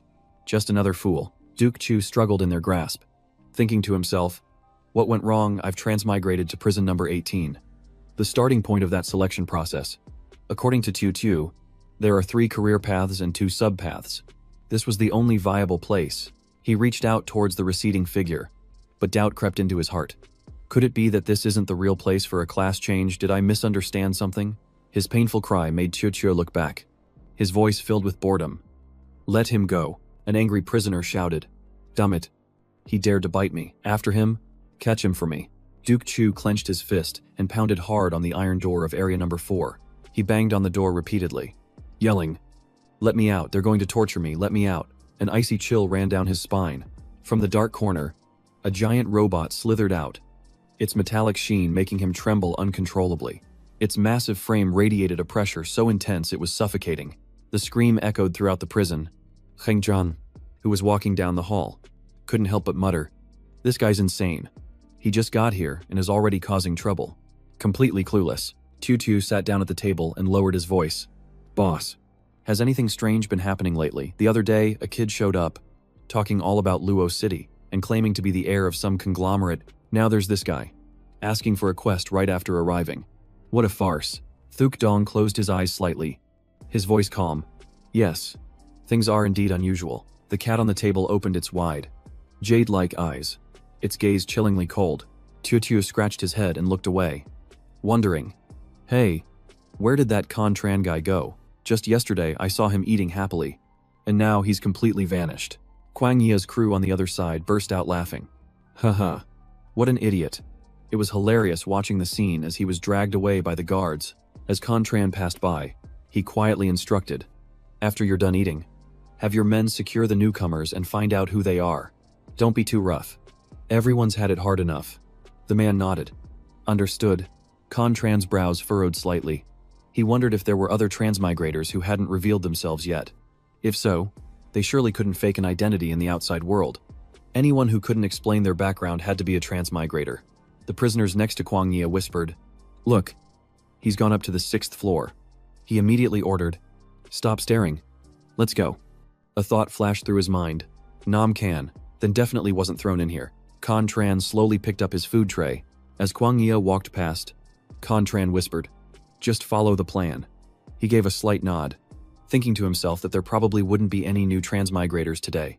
Thuk Dong sat on a chair, his expression calm as if he were waiting for someone. Contran walked over, his voice low and steady. "Are we still playing chess today?" The old man replied slowly. "No. I'm taking a break for a few days. I have something to think about. And besides, a guest is about to arrive." A cold glint flashed in his eyes. "An uninvited guest?" Contran asked as he sat down across from him. "I saw a bit of a commotion on the lower floor just now." "What happened?" He ate while observing, thinking that anyone Thuk Dong would call a guest must be no ordinary person. It wasn't time for him to get involved, so asking more questions would be useless. The old man closed his eyes, his expression placid. "I'm not entirely sure." Contran didn't press further, thinking to himself, if even Thuk Dong is uncertain, this must be a first for him, and that Lu Duke Chu guy probably thinks this is a real game. On his wrist, the countdown showed only 37 hours remaining. Suddenly, a long, drawn-out commotion erupted from behind them. A tall, imposing figure appeared at the prison gate. It looked like a new prisoner had just been brought in. Everyone in the cafeteria froze the moment they saw him. Quach Hothien strode in with heavy steps, like an approaching storm. A long line of stern guards followed close behind, forming a tight perimeter around him. Their eyes tracked his every single movement. In an instant, their formation closed into a tight circle around Quach Hothien. Contran glanced over at him, silently observing. This was the first time prison number 18 had escorted a prisoner in broad daylight with such a massive force. You could tell just by looking that this guy was a seasoned pro. He had thought Dip Fan was tough, but who knew this newcomer was on a whole other level. As he entered the main area, the guards immediately withdrew. Quach Hothien coldly grabbed a nearby inmate by the throat. His grip was so powerful that with just one hand, the inmate's head began to deform. He growled through clenched teeth. "Where is Lai Thuk Dong?" The pale-faced inmate, trembling, shakily raised his hand and pointed behind him. He immediately located Contran's group. Quach Hothien tossed the other guy aside like a sandbag and strode forward. Lai Thuk Dong jumped to his feet and whispered to Contran, "I didn't expect him to be so direct. His name is Quach Hothien. I'm sure you've heard of him." He left his seat and stepped in front of them. "You and Dip Fan should stay back in a moment. Don't get caught in the crossfire." Dip Fan subconsciously glanced at Contran. The boss even gave him a personal warning about this. It seemed they had underestimated his importance. Lo Kuang Ye sat to the side, watching his hurried pace, and thought to himself, So it's Quach Ho Thien. No wonder the boss called him the monk from the south. He smirked with excitement. Ever since the boss got here, all he did was play chess and read books, as if he was just waiting for this guy to come and stir things up. And all I have to do is sit back and reap the benefits. This is perfect. Quach Ho Thien pointed directly at Li Thuk Dong. Let's cut to the chase. I'm here for the forbidden item S5. Hand it over, and I'll leave immediately. He gently patted the small cat on its back, signaling for it to get down. Thuk Dong smiled. His voice even. You should speak to your elders with a bit more respect. That way, you won't lose out. Ho Thien replied curtly. I just want the item. Give me S5, and I'll be polite later. Black spade opposes asperes. So we need all the help we can get. You guys are knights. We have different paths, but the same goal. Surely you can understand that. Thuk Dong curiously asked why he had come to prison number 18. He answered directly. There are rumors that the Tran family has made a deal with you. If you can control that thing, you'll have absolute freedom, and that forbidden item must be it. He immediately denied it, as if pouring cold water on him. You've misunderstood. I have never made any deals with the Tran family. Don't blindly act on rumors. Listening to the conversation, Kan Tran understood. Tutu's power had mentioned the taboo tribunal, and it seemed to be because of that forbidden item. The item Quach Ho Thien was after was likely the objective of his own mission in the competition for the Shadow's position. Quach Ho Thien growled, his aggression palpable. Where is S5? Lai Thuk Dong calmly lowered his head and said, I know where it is, but I won't tell you. He furiously stomped on the floor, and the entire room shook. The control system immediately triggered an alarm as red lights flashed. He glared and asked, Why? As the alarm blared, he answered succinctly, For no particular reason. I just happened to kite like Cinco. Laser beams from the machines shot directly at him. The surrounding prisoners were shocked. Has the metal storm already been activated? Normally, the system only activates that mode during a major riot. For it to suddenly start like this is unusual. Contran's eyes darted around as he quickly counted. Out of 71 machines, 36 had started to operate. Quach Ho Thien remained nonchalant, as if he didn't care at all. He lunged forward, launching a powerful kick at Li Thuk Dong. His fist was just inches away from the man. But the metal storm showed no signs of stopping. The machines began to unload their ammunition relentlessly, throwing the entire prison into chaos. 36 devices opened fire simultaneously, and the power was staggering. But that wasn't the most dangerous part. The other 36 machines were the real reapers. And amidst the chaos, something felt off. Quach Ho Thien continued his attack on Thuk Dong, and at that very moment, Dip Van secretly activated the defense mode. He immediately launched another blow towards Thuk Dong. With just 2 fingers, he effortlessly blocked the attack. Lai Thuk Dong looked at him, his gaze as sharp as a blade. The two of them were immediately enveloped in a protective shield. He turned his head and ordered the protection mode to be deactivated. Suddenly, he froze, as if he had just discovered something astonishing. Contran was calmly eating amidst a hail of bullets. Having chosen the room's only blind spot, his seat was the only safe zone in prison number 18. Lai Thuk Dong gave a cryptic smile. Contran's abilities and composure far surpassed his age. Could he be the future shadow of the Con clan? He waved his hand, sending Ho Thien flying, and thought to himself, when will I ever find an heir as worthy as him? He was sent flying into the distance, the ground smoking from the friction of his slide. Quach Ho Thien struggled to push himself back to his feet. He calmed himself and considered the fight. From start to finish, he had only managed to slightly mess up the man's technique uniform. Perhaps the rumors about Lai Thuk Dong's demigod title weren't baseless after all. In his eyes, Li Thuk Dong seemed to radiate light. The power gap between them was clearly immense. He chuckled, in a surprisingly good mood, and asked, Still want to fight? Ho Thien gritted his teeth, suppressing his anger. Forget it. What's the point of fighting if I can't win? Don't worry. Even if you don't tell me, I'll find that item myself. He shrugged nonchalantly. It's fine. Take your time. Heng Chan, standing nearby, thought to himself, no wonder this bald guy is still single. He was so aggressive a moment ago, but now he's backing down. What a quick change of face. He secretly hatched a plan. If Thuk Dong knows where the forbidden item is hidden, I'll just follow him. Maybe he'll let it slip when he's not paying attention. Thuk Dong was momentarily startled, surprised that the boy could calculate the seating position so precisely. Contran calmly replied, I could only estimate the safe zone. Even with my superior calculation skills, it wasn't enough to predict the trajectory of every single bullet. He nodded in acknowledgement. Just calculating the zone isn't enough to land you right in the dead spot. Contran explained, I calculated 4 possible safe positions. Coincidentally, You tend to sit in one of those 4 spots. So I eliminated the other 3. Thuk Dong burst out laughing. Haha, you're pretty sharp. Kid. Ho Thien was trying to meditate and train when he was disturbed by several prisoners causing a ruckus. Tiu Tiu appeared and added fuel to the fire. The demigods just finished their fight. And now there's another commotion. It's tough for us folks just trying to level up.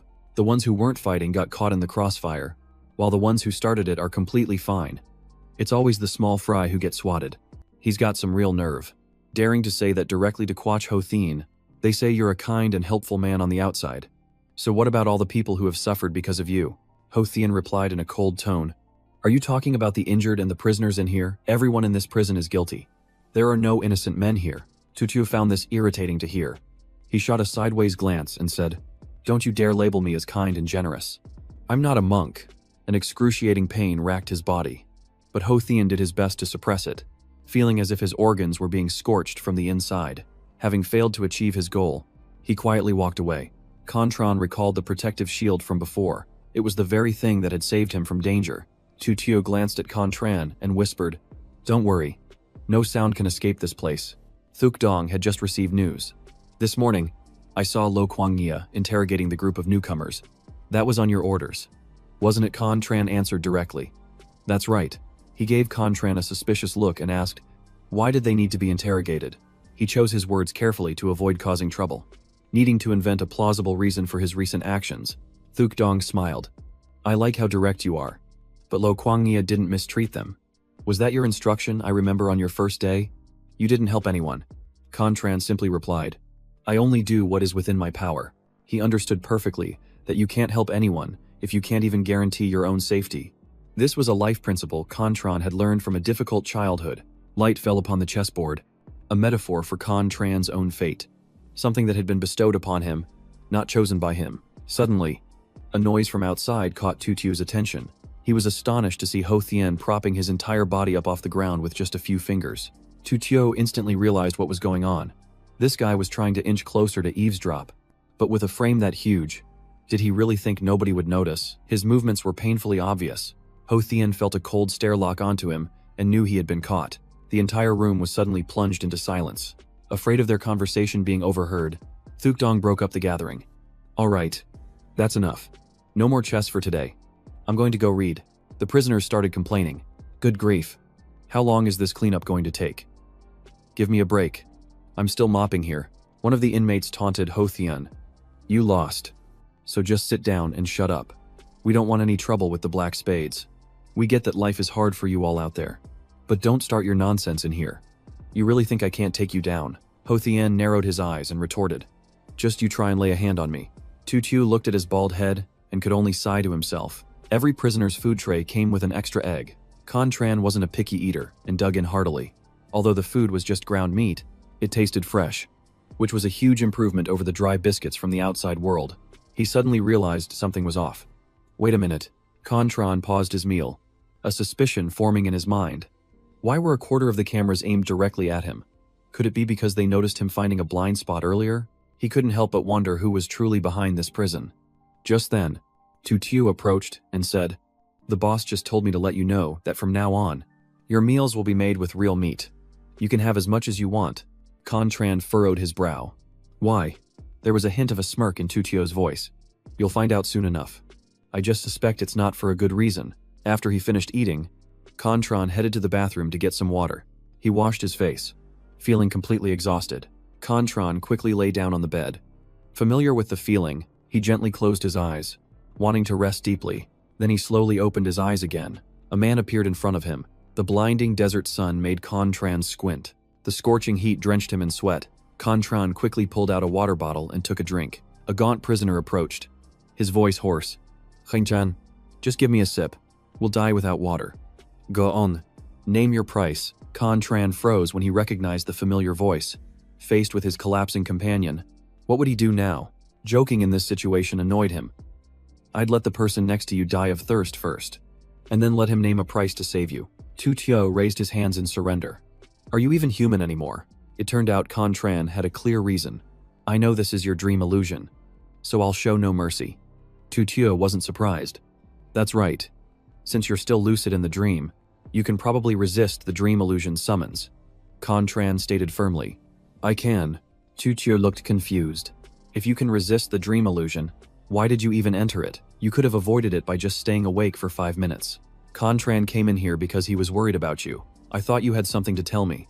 So I followed. Tutu smirked upon hearing Contran's answer. What kind of experiment are you planning this time? In the dreamscape, Tutu revealed the whole truth. At first, the master only assigned me to escort you for a bit, then use the dream illusion to change your nature and make you taste suffering. He never expected Contran to be so different. Now you can easily resist the dream illusion. It seems this method is useless, so the master will have to act himself. The repetition of events made him ponder. This time, the desert scene felt different, more like a teacher's assignment. Tutu immediately stopped him. I don't think about it anymore. He kindly warned him. Don't get complacent. The master is only keeping an eye on you for now. It's not certain whether you'll become his disciple. Tutu was surprised by his bluntness. Are you jealous of me? He sighed regretfully. Yes, I'm jealous. Not everyone is strong enough to be the master's disciple. At least Deep Van and I aren't. Contran wondered. Why not? Tutu sadly explained that they had failed right at the beginning. As neither of them could pass the first trial, he believed Contran could pass. Because the master thought so too. He hesitated. Really pass it, Tutu explained. It's about finding a way to live in a dead land. Every time you want to level up, you have to endure a desperate situation. Contran was skeptical. Why me, Tutu replied. Because the master saw that you dared to keep living even when pushed to the brink. Contran was confused. If that's the case, why are you still jealous? Tutu gave a sad smile. Because that path of training is only for those with potential. But Deep Van and I are past our prime. Although it's full of hardship, one must walk it to surpass others. He suddenly wondered. Hey, how old is Lai Thuk Dong anyway? If he lives in 2 worlds, maybe he ages slower. Can someone like him extend his lifespan? Tutu knew very well. 52 years old. Contran couldn't believe it. Lai Thuk Dong looks like he's only in his mid-30s. He burst out laughing. Gotcha. Kheng-chan, look at that naive expression. It wouldn't be strange for someone like the master to live for 100 years. We've been following him since we were kids, and he hasn't changed a bit. He was curious why they followed him. Tutu confessed. There's no particular reason. Deep Van and many others were all orphans. The shooting stars in the sky seemed to tell their parents' stories. You grew up in Khan City, so you don't know how miserable the outside world is. You can't even imagine the disasters everywhere. Sometimes parents die in accidents while walking down the street. Sometimes they get poisoned working in a chemical factory. Or they get attacked by hackers while connected to the virtual network. Tutu summed up the harsh past in a few seconds. Then you're kicked out of your home for not paying rent. The insurance company denies your claim. The bank forecloses on your debt. You're thrown out onto the street, and no one cares if you live or die. The gangs want you to deal drugs, or even film your life story to sell. That very day turned his fate around. And then someone appeared unexpectedly.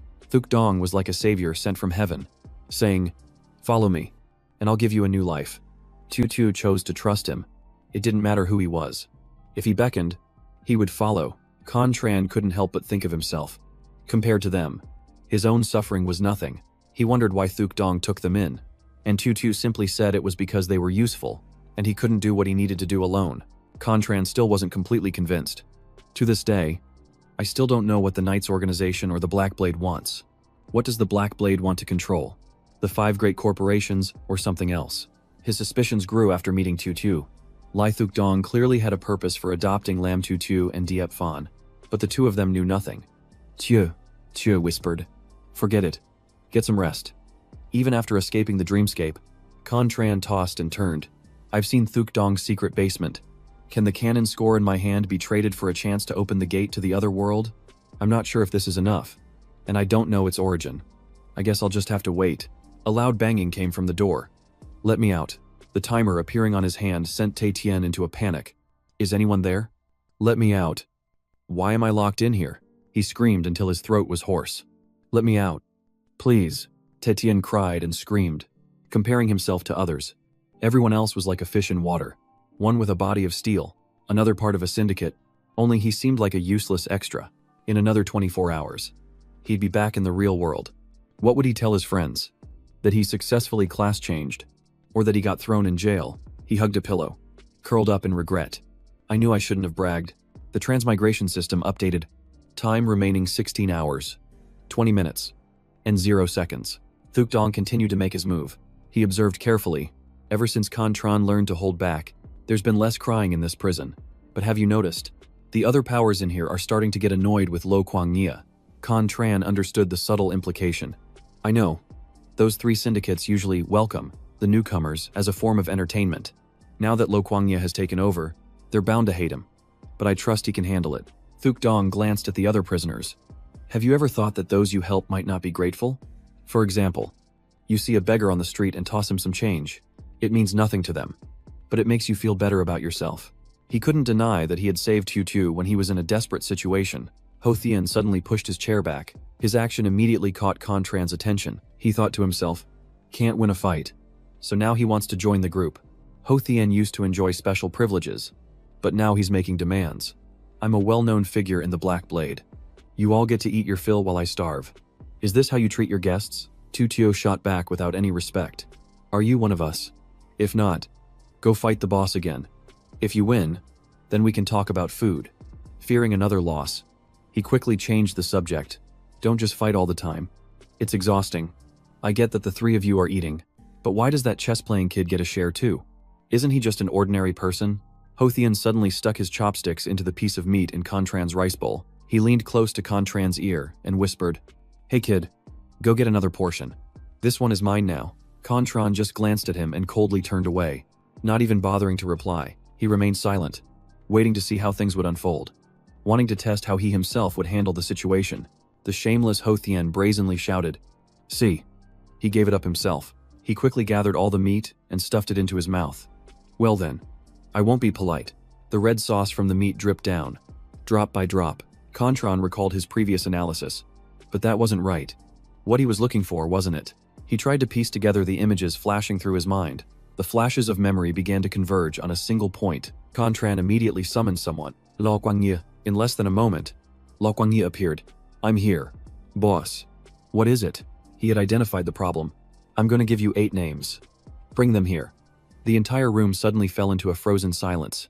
For some unknown reason, Ho Thien looked visibly angry. Kheng Chan, always direct, asked, Are those 8 people yours? But only a soft voice replied. Not entirely. Not getting a clear answer, he recounted what he had observed when the boss was being escorted in. He glanced over at these 5 people, and all 5 of them raised their index fingers. I don't know what it means, but it was definitely for him to see. The other 3 exchanged glances with each other. Contran still remembered the faces of those 3 very clearly. Lam Tiu Tiu was stunned to hear this. In that situation, you were still clear-headed enough to observe everything. Everyone was focused on the boss. No one was paying attention to the reactions of those around them. Lai Thuk Dong nodded in confirmation. Prison number 18 is full of all sorts of people. It's normal to be watched by other factions. He then asked, Boss, should we move them to another cell block? The boss pondered for a moment. Moving them suddenly will cause talk. Deep Fan, take all 8 of them to a special detention room. Interrogate them and find out who planted those 3. Diep, Fan just nodded. Yes. Sia. As soon as he finished speaking, Lo Kuang-Nia pointed to another group of prisoners, his face a mixture of helplessness and exasperation. Seeing this, Tu Tiu grew worried. Boss, that kid has discovered our people. Kheng Chen, sitting opposite them, just stayed silent, thinking it served them right for just watching the show earlier.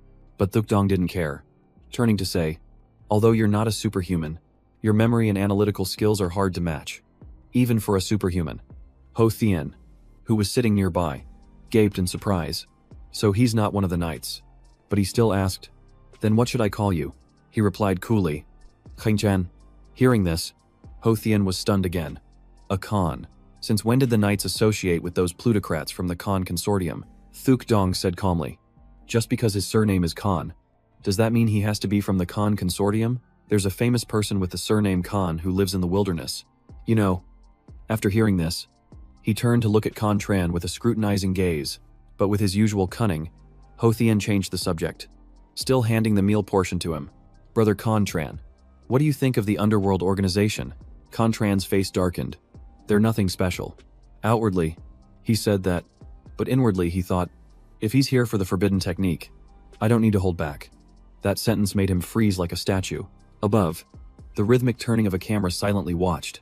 Below, Bodies that hadn't been cleared away yet lay scattered about. Diep Fan hurriedly used a cloth to gently open one of the mouths. He quickly deduced. The boss was taken down by poison hidden in a tooth. Just opening the mouth would release the scent of almonds. Ho Thien glanced back discreetly and asked in a low voice, "Weren't those 3 from the underworld?" Hearing the question, Thuk Dong replied softly, "Those death warriors were certainly surprising." Meanwhile, Contran sat silently in a corner, his eyes glued to the scene before him. His entire body trembled like a machine that wouldn't turn off. Whether in this world or the other, this was the first time he had ever truly faced death. Contran pressed his lips together, forcing himself to calm down, telling himself this was just a den of wild beasts. Overhead, cameras panned intently, recording every movement and displaying a timestamp of 15 hours, 21 minutes, and 5 seconds. Across from him, Contran's and Thuk Dong's eyes met, as if they were trying to probe each other's thoughts. Suddenly, he spoke. "This is your first time seeing someone die, isn't it?" He thought for a moment before nodding. "Yeah." Hearing this, Thuk Dong's eyes lit up. "Very good. That's brave of you." Despite the harsh circumstances, Contran gave a simple reply. "I'm just a little scared." Lessons from his past echoed in his mind. His math teacher, his parents who taught him how to live, but no one had ever taught him how to face death. All that was left was a single question. What exactly is death? Though he was trembling inside, he held on to his resolve. Only by witnessing it firsthand could he understand just how fragile life truly is. Thuk Dong picked up a wooden game piece and held it up, speaking slowly. "Here, everyone has 2 lives. And the second one begins." As he set the piece down, his voice, cold as ice, rang out. "When you finally understand, you'll see that you only get 1 life." Contran's eyes widened at his words, Thuk Dong's voice echoing in his head. From that moment on, he realized time was more precious than anything, and that he had wasted far too much of it. It was as if he had been enlightened. The more fear he felt, the calmer he had to remain. As he made his next move, Contran thought to himself, "I need to reflect on my past and prepare for the future." Thuk Dong quickly countered with another move and said, "Those 3 death warriors were likely targeting me. Help me find out who they are, and I'll owe you a favor." With that, he made a grand offer. "You can exchange that favor for anything here." "What will you choose?" Contran didn't hesitate. "I want the member list of the Viet Lai Corporation." The man was surprised. How strange. Why not ask for a way to become a transcendent being? It's rare for anyone to have a favor owed by me. Yet you're wasting the opportunity, he replied calmly. Becoming a transcendent is not as valuable as knowing your secrets. I don't see that as a good trade. When the time is right, you'll offer it to me yourself. Thuk Dong simply remained silent, picking up another game piece, his eyes as deep as an abyss. After a moment, he finally spoke. "You're smarter and more patient than I thought." "That's right. Some things don't need to be traded for. They come naturally when the time is right. Although I was disappointed that you'd never seen bloodshed before." On second thought, he changed his tone. "If you were indifferent to life, I would find you even more boring." After saying that, he turned to Tiu Tiu and said, "Bring the list here." Tiu Tiu immediately replied, "Yes." However, he didn't hand it over right away, instead asking, "I'm curious. Why do you need this?" Contran just replied nonchalantly, "I think you already know. There's no need for me to explain." Thuk Dong laughed, finding this more and more interesting. "Fine. I won't ask anymore. Consider this me repaying my debt. Do with it as you please." The scene shifts to a cold, empty, and utterly silent room. Contran walked in, his mind racing. He had expected Lam Tu Tu to come and check on the nightmare, but she didn't show. Perhaps Thuk Dong decided it was no longer necessary. He was still contemplating his future, realizing he was slowly treading the path of a superhuman. Contran's eyes gently closed. Returning this time, his heart was no longer filled with the same fear, because now he understood. He lay down on the soft bed, letting his body relax after so many stressful days.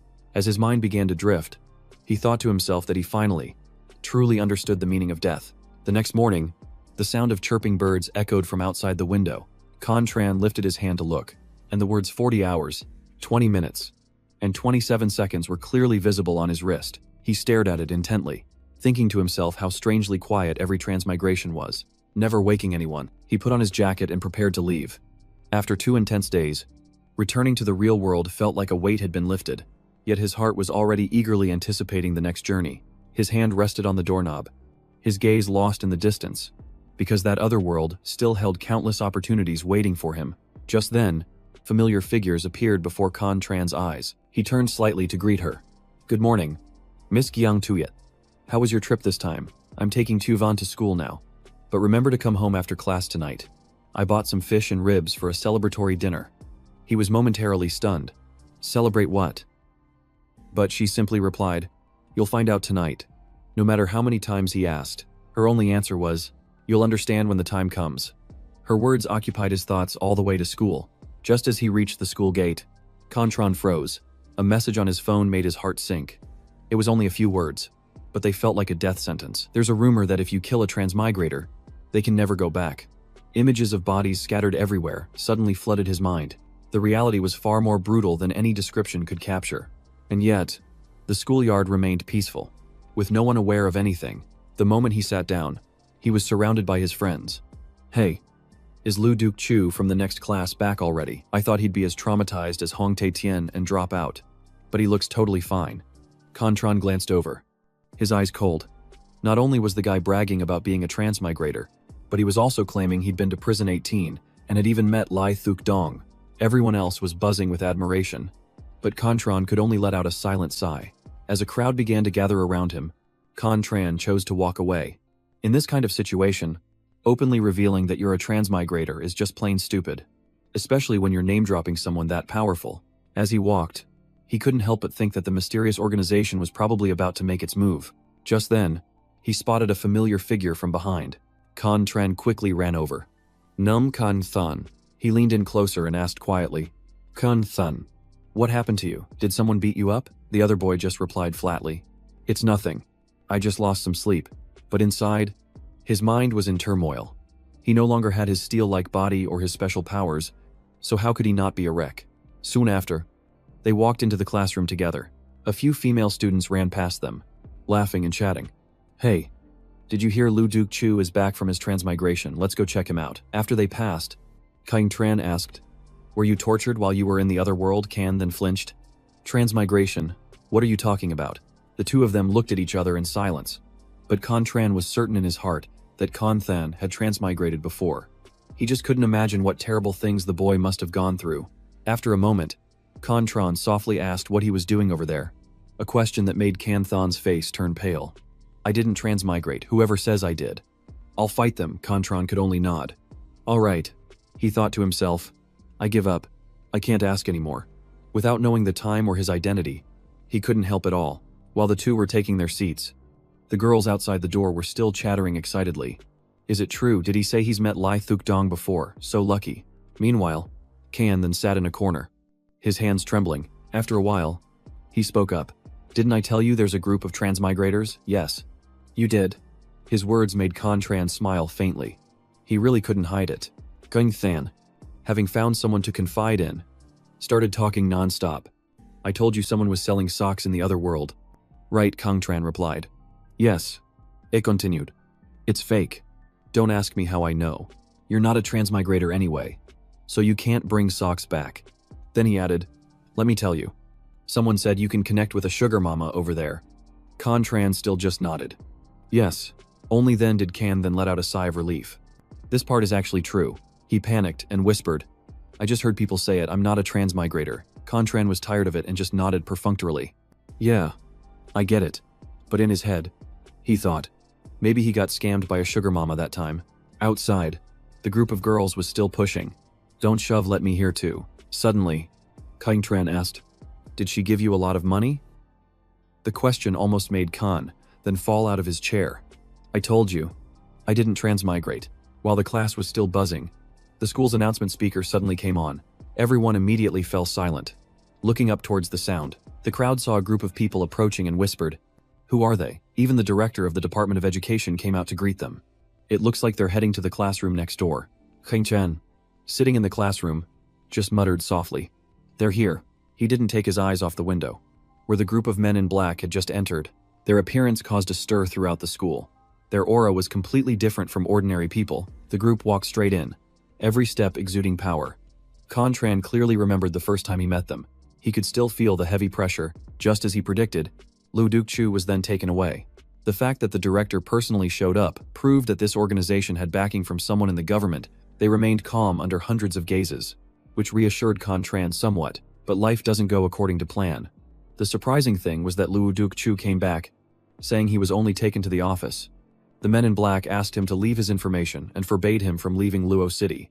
His story made Contran pensive. The men in black said there were many transmigrators in Luo City, and they were gathering them for training. They even showed him a photo for identification, suspecting the person in the picture was a transmigrator because he had appeared near another one's house. But that area lacked cameras, so the data was incomplete, which is why they had to ask him. He glanced sideways slightly when he realized the person they were looking for was him. Contran let out a soft breath, remembering how he had deliberately worn an old outfit he hadn't touched in 2 years that day. He had carefully checked every camera angle before leaving. It seemed his caution had paid off. Just then, Kanthan's loud voice rang out, saying that the transmigrator was just talking to the guy standing next to that beam of light, and might even become a Superman. How can there be such a gap between people? Contran just smirked, admiring him. Are you?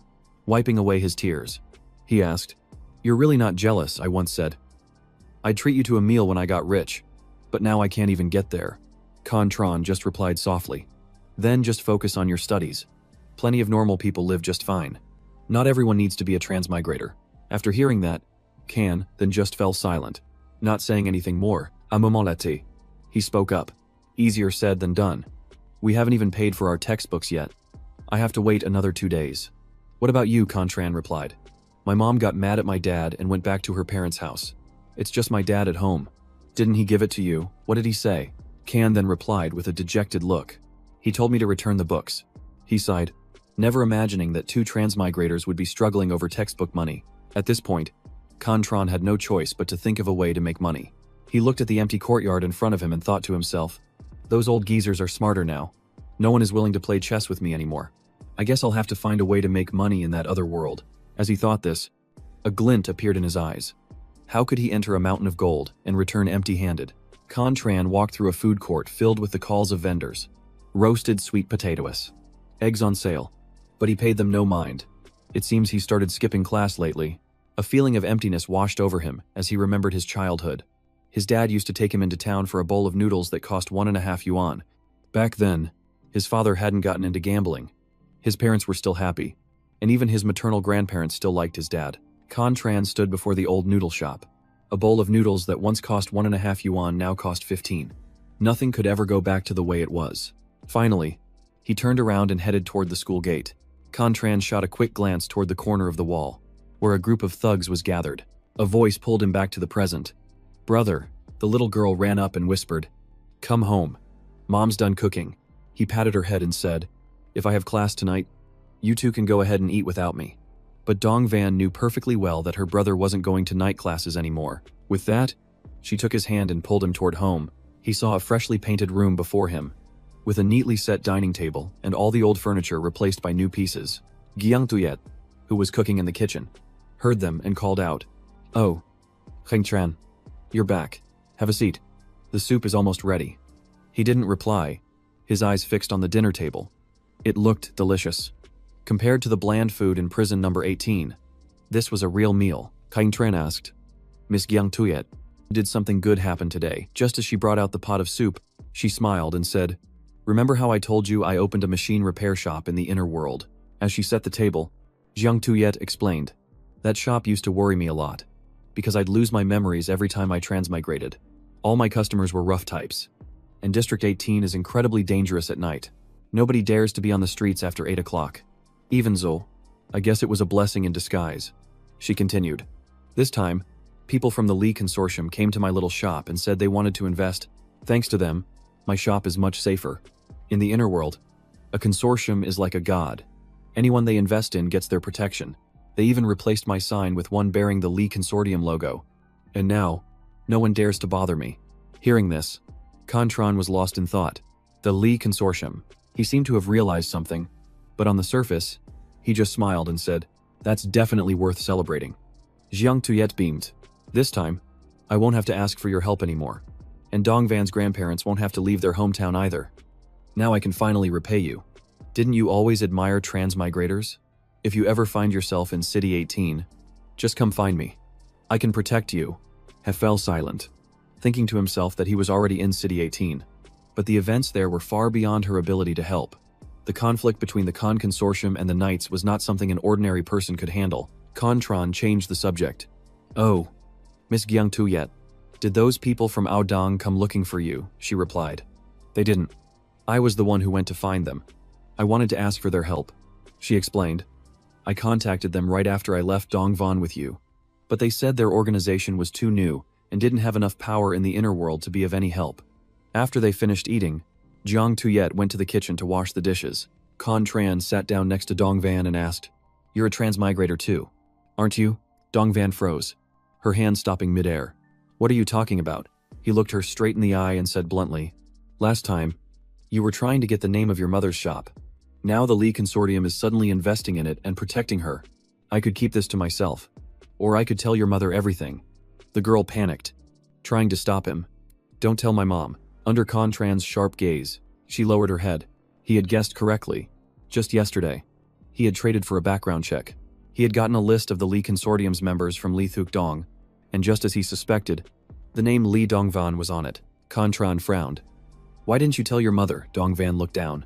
"In the inner world, no one dares to discipline me. If mom found out, she'd probably do it in both worlds." She turned away, her voice quiet. "Please don't tell my mom. I can pay you. I have a lot of money over there." Contran just laughed. "I'm not a transmigrator. What would I do with money from the other side?" Dongvan squinted suspiciously, asking if he was a transmigrator. Contran calmly replied that of course he wasn't, but his mind was racing. He knew the kid was suspicious because of his weird questions, and it was a good thing he had refused the money earlier. The atmosphere suddenly fell silent, so Contran changed the subject. "How much money do you have in the outer world?" Dongvan was startled. "Are you trying to swindle a child?" he calmly replied. "I'm just asking." Yet the little girl seriously suggested, "I don't have much." "How about you ask for something else?" Contran laughed. "What kind of condition?" Dongvan buried her head in her stuffed bear. "I don't know. Just as long as you don't tell my mom." Contran stood up and reminded her. "All right then. Keep this secret safe. And remember to take care of your mom in the inner world.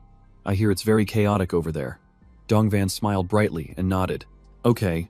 Don't worry, in the future, if you become a transmigrator, I'll protect both you and my mom." Seeing that smile, he felt a little more at ease. And with that, Contran left Dongvan's place. A few minutes later, he sat on his bed muttering to himself that tonight had been somewhat fruitful. At least he had confirmed Lai Dongvan was a transmigrator, and in the coming Shadow War, having an ally was better than having none. He frowned as he saw a new alert on his phone. A mysterious foreign organization was offering high prices for body armor and technology from the inner world, like the NEX anti-aging drug and gene solutions, E0 and E02. None of it had ever been tested in the outer world, but it could supposedly extend one's lifespan and restore the body. They even included instructions for use: hold it under the tongue or swallow it directly. Contran scoffed internally at the lengths people would go to for profit. He understood perfectly that money was the driving force behind these schemes. Like for a rich man dying of cancer, as long as there was a glimmer of hope for a cure from the inner world, he would be willing to pay any price for his life. And that was precisely why they were doing this. Contran put his phone down, lost in thought. While he was still trying to figure out how to become superhuman, other people had already started a black market. But making a physical delivery would expose a transmigrator's identity, and copying the tech wasn't easy, since not just anyone could access the inner world's core technologies. At least, no one had managed it yet. As of now, the safest option was still to approach Lai Thuk Dong, the man in prison number 18. Information was even harder to come by there, so building a relationship with him was crucial. Suddenly, Contran froze as he noticed something else. The more he read, the graver his expression became. The organization was also buying body armor. Just a few days ago, someone had been robbed of their mechanized legs, and now with such a high price on the market, it was practically an open invitation for criminals to hunt transmigrators. He suddenly thought of the thugs who often loitered near the school, unable to shake his unease.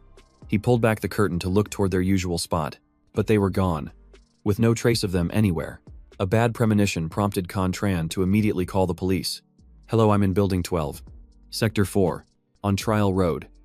I saw 2 suspicious men hanging around the building tonight, and I think they're up to no good." A piercing scream suddenly echoed from the floor above, making Contran's scalp go numb. That was Li Dongvan's voice. He immediately urged the police. "Please get here right away." "Thank you." His eyes were fixed on the stairwell. They were targeting Jiang Tuyet. Contran leaped to his feet. searching for anything that could be used as a weapon. He grabbed a broom of a suitable length from a nearby rack. He was trembling inside. His opponents were 2 adults. Possibly more. Was there anything he could really do? He gripped the broom handle tightly, pushed his door open, and resolved to face them, even though the hand holding his makeshift weapon was shaking violently. But he couldn't just stand by and watch. He knew he wasn't a good person. He had been selfish, even indifferent when his friends were driven mad by fear back in prison number 18. But now, seeing a little girl like Dongvan fall into their clutches, he couldn't just look the other way.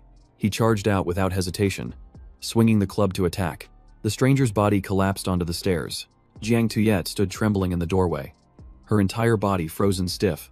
Contran looked up to check on the mother and daughter, her voice trembling. She said, "Thank you."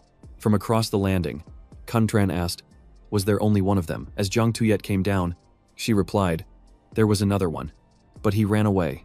He asked urgently, "Is Tuvan okay?" She's terrified. Without hesitating, he dashed off to find the other man. "I've already called the police. You go take care of Tuvan." He was gone before he even finished his sentence. Reaching the ground floor, Contran saw the other guy turn left. Knowing the layout of the area, he immediately circled around to the right. If his calculations were correct, taking this route, he could cut the man off right at the street corner. Contran vaulted himself over a low wall with a single leap. His footsteps were silent as he pressed himself against the edge of the wall. Now, all he had to do was wait for the guy to appear. Contran's eyes were glued to the main street ahead. The wooden broomstick in his hand was already raised in an attack stance. He held his breath, counting down the seconds. 1. His hand tightened on the handle. 2. His target came into view. Contran swung the stick with all his might, striking the man squarely on the leg. The man screamed in pain and collapsed face first onto the concrete. Groaning, seizing the moment, he immediately turned and ran back to the apartment. At the door, Jiang Tuyet and Dongvan were waiting anxiously. The little girl was on the verge of tears. "Mister, the other one got away." Contran smiled gently. "Don't worry. I caught him." Jiang Tuyet looked at his hand with concern. "Your hand is scraped. Wait. I'll get some bandages and disinfectant." Contran sighed in relief. "It's just a scratch. It's not bleeding much." He silently cursed himself.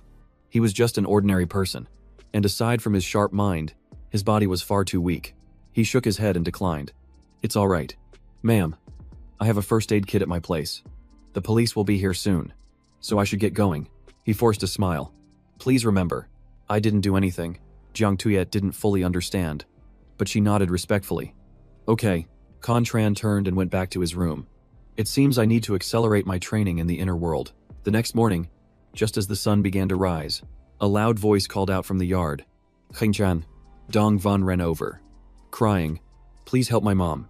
When he got there, Jiang Tuyet pointed to her arm. "The armor's out of power." Contran pushed the door open with a soft sigh. "The battery life is terrible. People in the inner world can fight continuously and still have power," she explained. "They have a wireless charging network everywhere, so devices are always charging. The system is very strict. Everyone has a personal ID code, just like an identity card. As long as you pay the monthly fee, you can use it freely. And the mega corporations charge based on energy consumption." Contran committed every word to memory. Jiang Tuyet had once mentioned that in the inner world, there were energy condensing towers and transmission towers everywhere. Even the wilderness has a few energy transmission towers, but vehicles there mostly use diesel engines, especially military vehicles that require high speed and strong torque. But the biggest obstacle is still the rampant smuggling. Leaving the city requires proper documentation and passing through checkpoints set up by the tax agency. The financial authority in the inner world is extremely powerful. They see this enforcement. They also have their own intelligence agency. Contran sat in thoughtful silence, piecing together all the information. The most valuable piece of intel today was that the hard currency in the inner world is gold. Real gold. This currency is issued by financial institutions based on their gold reserves and is accepted for payment everywhere, regardless of the nation. At this thought, the corners of his mouth lifted into a slight smirk. He had finally found a way to make money. Getting back to the matter at hand, Contran asked, "Why did Little Van call me over?" Jiang Tuyet held up her paralyzed arm. "My arm is out of power now, so I can't cook." Her voice became small, almost pleading. "Could you please take care of Little Van for me today?" The little girl rubbed her hungry stomach and looked up. "Hey, can you cook something for my mom and me?" "I'm hungry."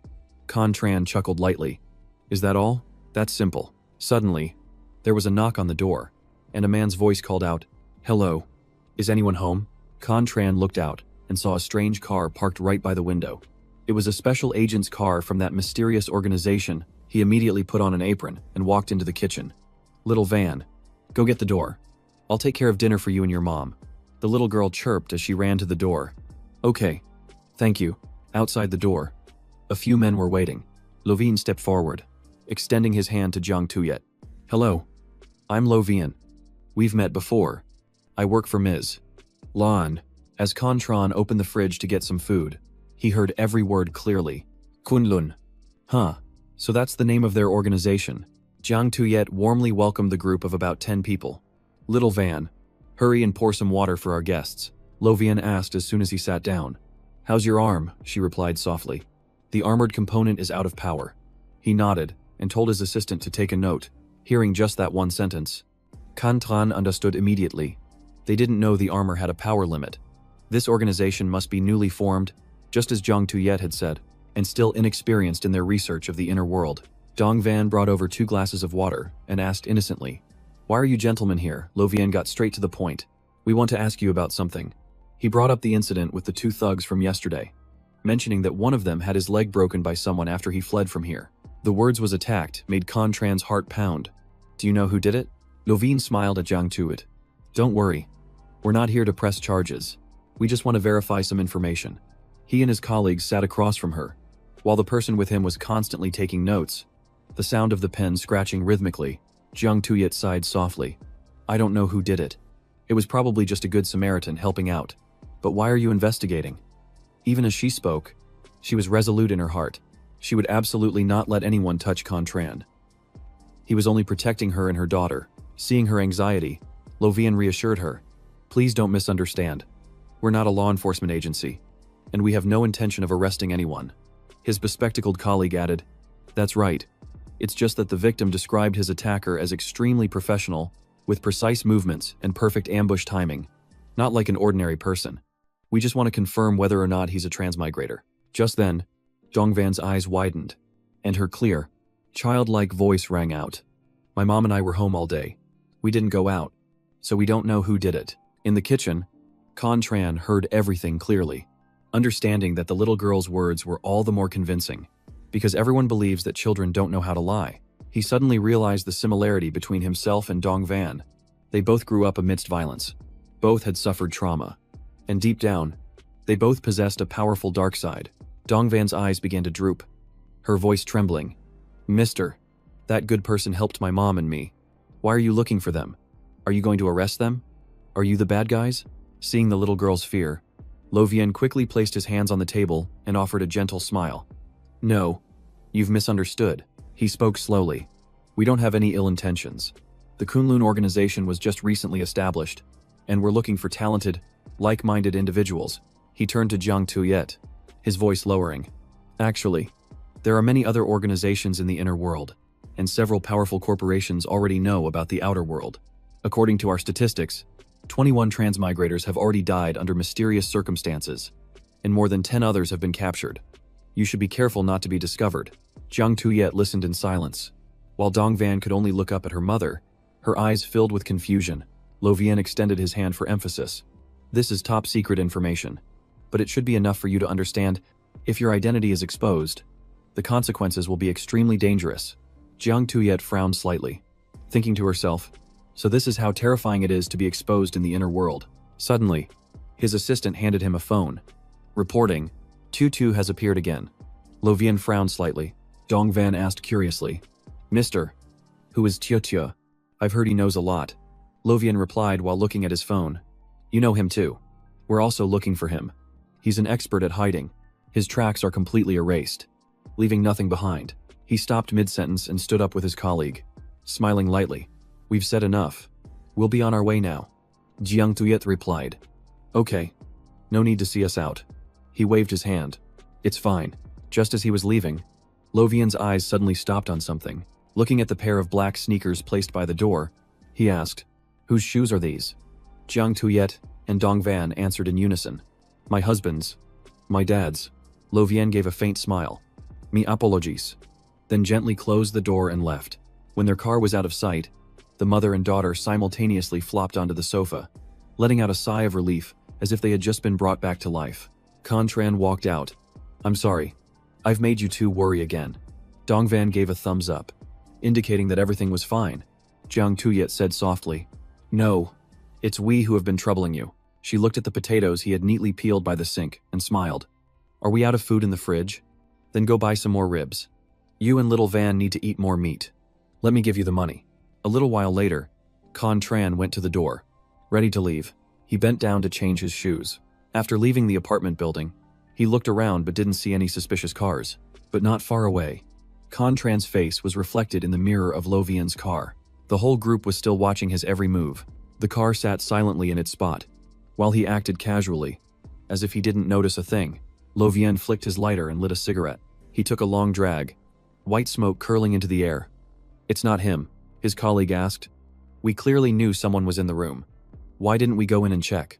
What a waste of all these days." Lo Vien kept his eyes on Contran. The boss gave his orders. Kunlun needs to connect with transmigrators, not coerce them. Besides, not everyone meets the standards to join. He said decisively, "It may sound simple, but that's the long-term play. You can't walk the same path with people who don't share your vision. We'll just wait. A new era has begun. Perhaps they'll reveal themselves on their own." As for Contran, he had already entered the supermarket and was picking out ribs for lunch, carrying a bag of groceries in one hand and scrolling through his phone with the other. Contran walked while lost in thought. He had gleaned a fair bit of information from his conversation with Jiang Tuyet. Even Kunlun couldn't determine Tu's identity, meaning he'd never been outmaneuvered by the organization. He scrolled up and down the newsfeed.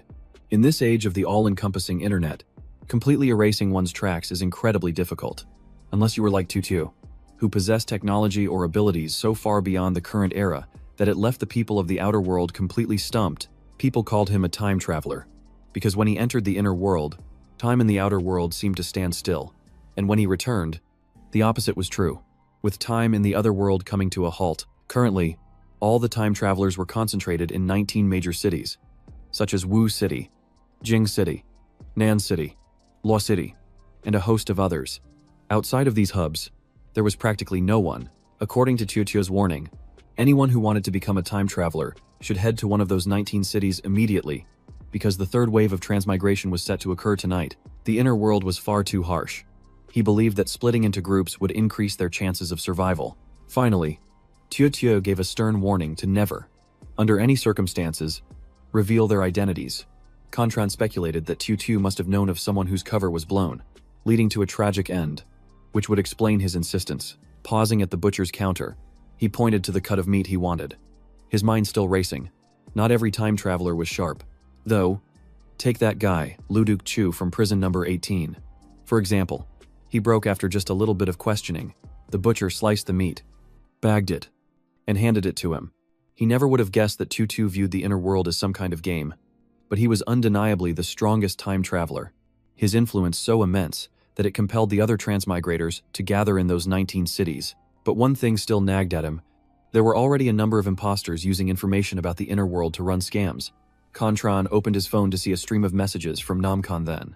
Apparently, someone in the Transmigrator group was selling the elixir of immortality that Tu Fuk had supposedly researched, offering it cheap and even wholesale. Contran typed back, "How do you know if it's real or fake? Besides, Tu Fuk is from our era. What's he got to do with the inner world?" Nam Kan then naively replied. "He said he is Tu Fuk." That year, instead of going to Japan, he and the 3,000 children transmigrated. Contran simply replied, "Whatever makes you happy," shoving his phone into his pocket. Contran picked up the meat and left, muttering to himself, "I can't tell if Nam Kane then is playing dumb or is actually this naive." The countdown timer showed only 13 hours, 8 minutes, and 19 seconds remaining. When he got back to his apartment complex, Lo Vien's car was gone. It seemed the people from Kunlun had finally decided to pull out. Contran's skillful hands arranged the food on the plate so artfully that it looked delicious enough to make your mouth water just by looking at it. Dong Van picked up a piece of meat and fed it to Jiang Tuyet, who smiled happily as she ate each bite.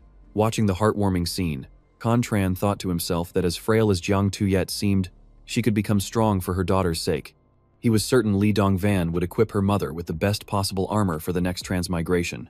As for him, however, he could only rely on himself to move forward. Suddenly, Jiang Tuyet asked, "Little Tran, you rarely mention your parents. Are they very busy? He gave a short reply. Yeah, I guess they're pretty busy. Knowing his circumstances, she said gently, Your washing machine is broken. Isn't it from now on? Just bring your laundry over here and I'll wash it for you. Don't be shy. And you should come eat your meals with me and my daughter. 2. Jiang Tuyet smiled with the gentle warmth of a mother. Even if you don't come, I still have to cook for Dongvan. Setting one more place at the table is no trouble at all.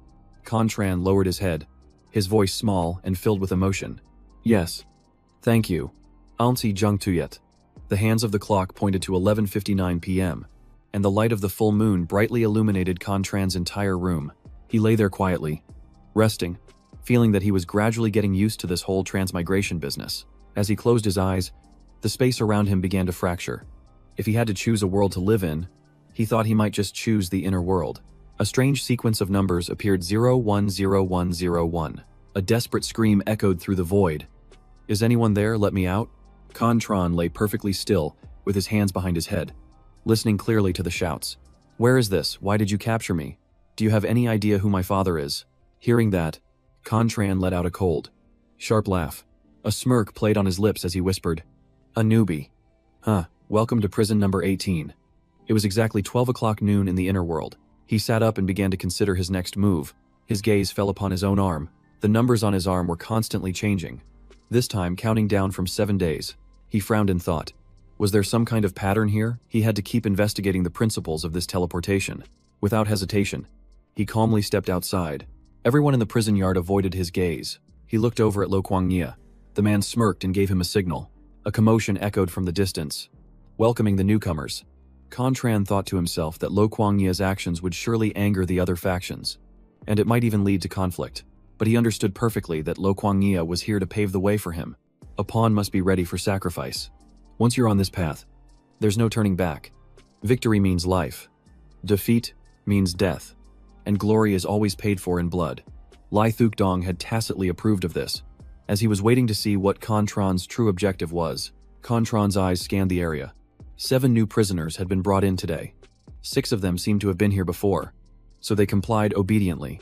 Anyone with experience knew it was easier to survive by enduring silently than by resisting. He watched as Lo Kuang-Nia escorted the group, but the very last man suddenly made a run for it. Strangely, the man wore no armor at all. With a normal physique, how could he possibly escape from that armored beast? The prisoner screamed and begged. Don't hit me, I didn't do anything, please let me go. Another man threatened in a gruff voice. Don't you dare touch me. One hit is all it'll take to put you guys in the hospital. The crowd was in an uproar, but no one could understand what he was saying. Only getting the gist of it. Contran quietly looked down. The man was speaking a local dialect from Xuanchao. He must be from Zhuankong. He found it puzzling. Why would this man appear in prison No. 18? According to the data he and Tu had compiled, transmigrators had only ever been recorded in 19 cities in the country. Furthermore, each person could only transmigrate to a single fixed point, so only people from Lakthan should be able to arrive here. Could the data be wrong? Can the transmigration points change impossible? There must be something special going on. Thukdong immediately gave an order. Capture him and interrogate him thoroughly. Check on those 2. Lu Duke-Chu and Hong Tae-Tien. As well, he muttered. Something's making me suspicious. It seems like they all came from the same place. Contran worried inwardly. If that group couldn't keep their mouths shut, anyone could piece things together just by looking at recent events. The other side would find out about this world sooner or later, because there were just too many transmigrators now. He guessed that it was probably the man speaking the local dialect who had prompted Thukdong to start connecting the dots between all the strange recent events. The hairs on Tutu's arms suddenly stood on end. Contran watched Dipfan more warily. This time, the old man wasn't just sitting back, he was letting Lam Tutu handle it directly. Lam Tutu pushed Lo Kuang-Nia aside. Get out of the way. I'll deal with that guy. He shook his head. I need my boss's permission first. The crowd buzzed with whispers. They thought Lo Kuang-Nia was the boss, so there was another boss. It turned out Contran wasn't just some kid who knew Thukdong, but the real boss, the leader of the Khan conglomerate. Lam Tutu gave a faint smile. You know who my boss is, and you still dare to get in my way. You've got guts. I like that. Contran silently watched the prisoner, who had been knocked unconscious. Lam Tutu walked over and dragged him away. Contran was stunned. Could it be that Thukdong's people could move freely within prison? No. Shaba. He pondered. If he could move around freely, then why hasn't he left this place? The cat dozed off. letting out a long yawn in front of Cao Tuang's desk. Contran asked where Lam Tutu was, and Thuk Dong replied that something strange had happened, but he still wasn't sure what was so strange about it. It continued. It's definitely something beyond my expectations. Previously, if any stranger appeared near me, I would suspect they had ulterior motives. But this time is different. The other party has no plan whatsoever. As if his mind is completely blank. Contran calculated that time was running out. Not to mention the folks from Swanchao. Lu Dukchu alone wouldn't be able to withstand Lam Tutu's interrogation, especially since he possessed a mysterious mind-clouding ability. This kind of ability makes people unconsciously reveal the truth. The exposure of the outside world was inevitable, and it might even happen very soon. Quach Hothien calmly chewed on his food. Deep Von advised, "Don't just focus on eating. Wasn't that person earlier one of your men, I heard? There are also a few places in that region that speak a strange language." Quach Hothien wiped his mouth. "He's not one of my people. That guy doesn't look like he's from the wilderness at all. Have you ever seen a wastelander with such fair and smooth skin?" The other guy nodded. "That's true." Quach Hothien burst out laughing. "All of our people have already been found by Brother Contran. So don't worry. I'm basically a lone wolf now." The man spoke up. "Hey, can you spare some meat for my 3 brothers and me?" Diep Van replied. "Isn't there plenty of meat in the wilderness?" Hothien then sighed. "We get attacked by the conglomerates every few days. So where would we find the time to raise livestock? Besides, there are also 2 forbidden zones there that almost got people killed. Our living space isn't as vast as you all think." The man quickly tried to flatter him. "Of course, if Contran is willing to come, all his food and drink will be taken care of." Contran glanced at Quach Hothien. "Forbidden zones. Another new term. It seems to be related to those forbidden items." The man put his arm around him familiarly. "Brother Contran, how about you come back with me to the wilderness? I can't promise much, but a person like you can have whatever you want. Eat whatever you desire." Thuk Dong smiled while stroking the kitten.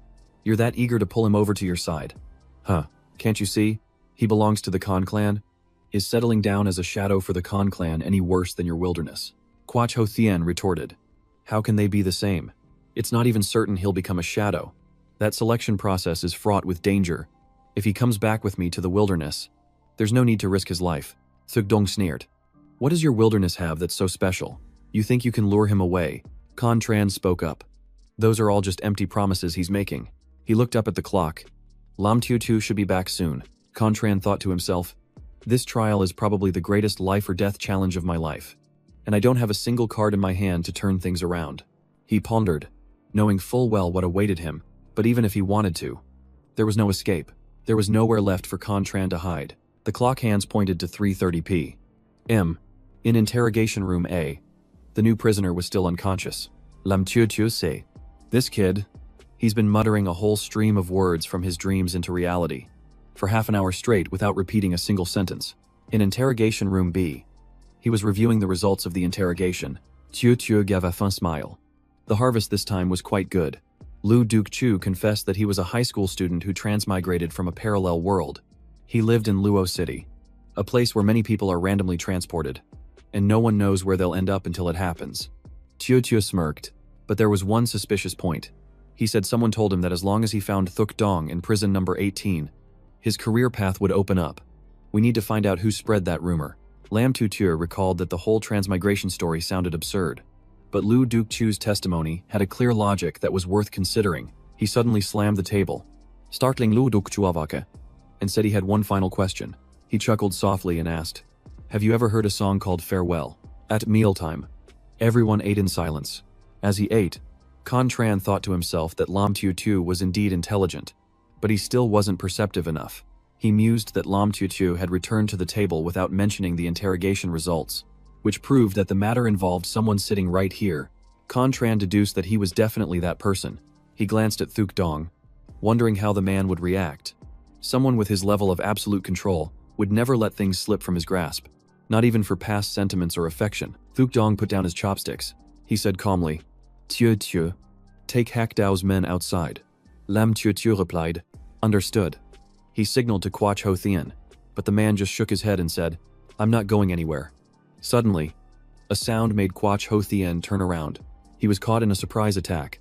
Wiping his wound, I heard Lam Tutu say, "If you want to stay and search for forbidden item S005, then don't take another step." Quach Hothien said angrily, "Fine, have it your way." Dong asked. So, having Lo Kuangnia interrogate the newcomers these past few days was all to find them, wasn't it? Tron replied.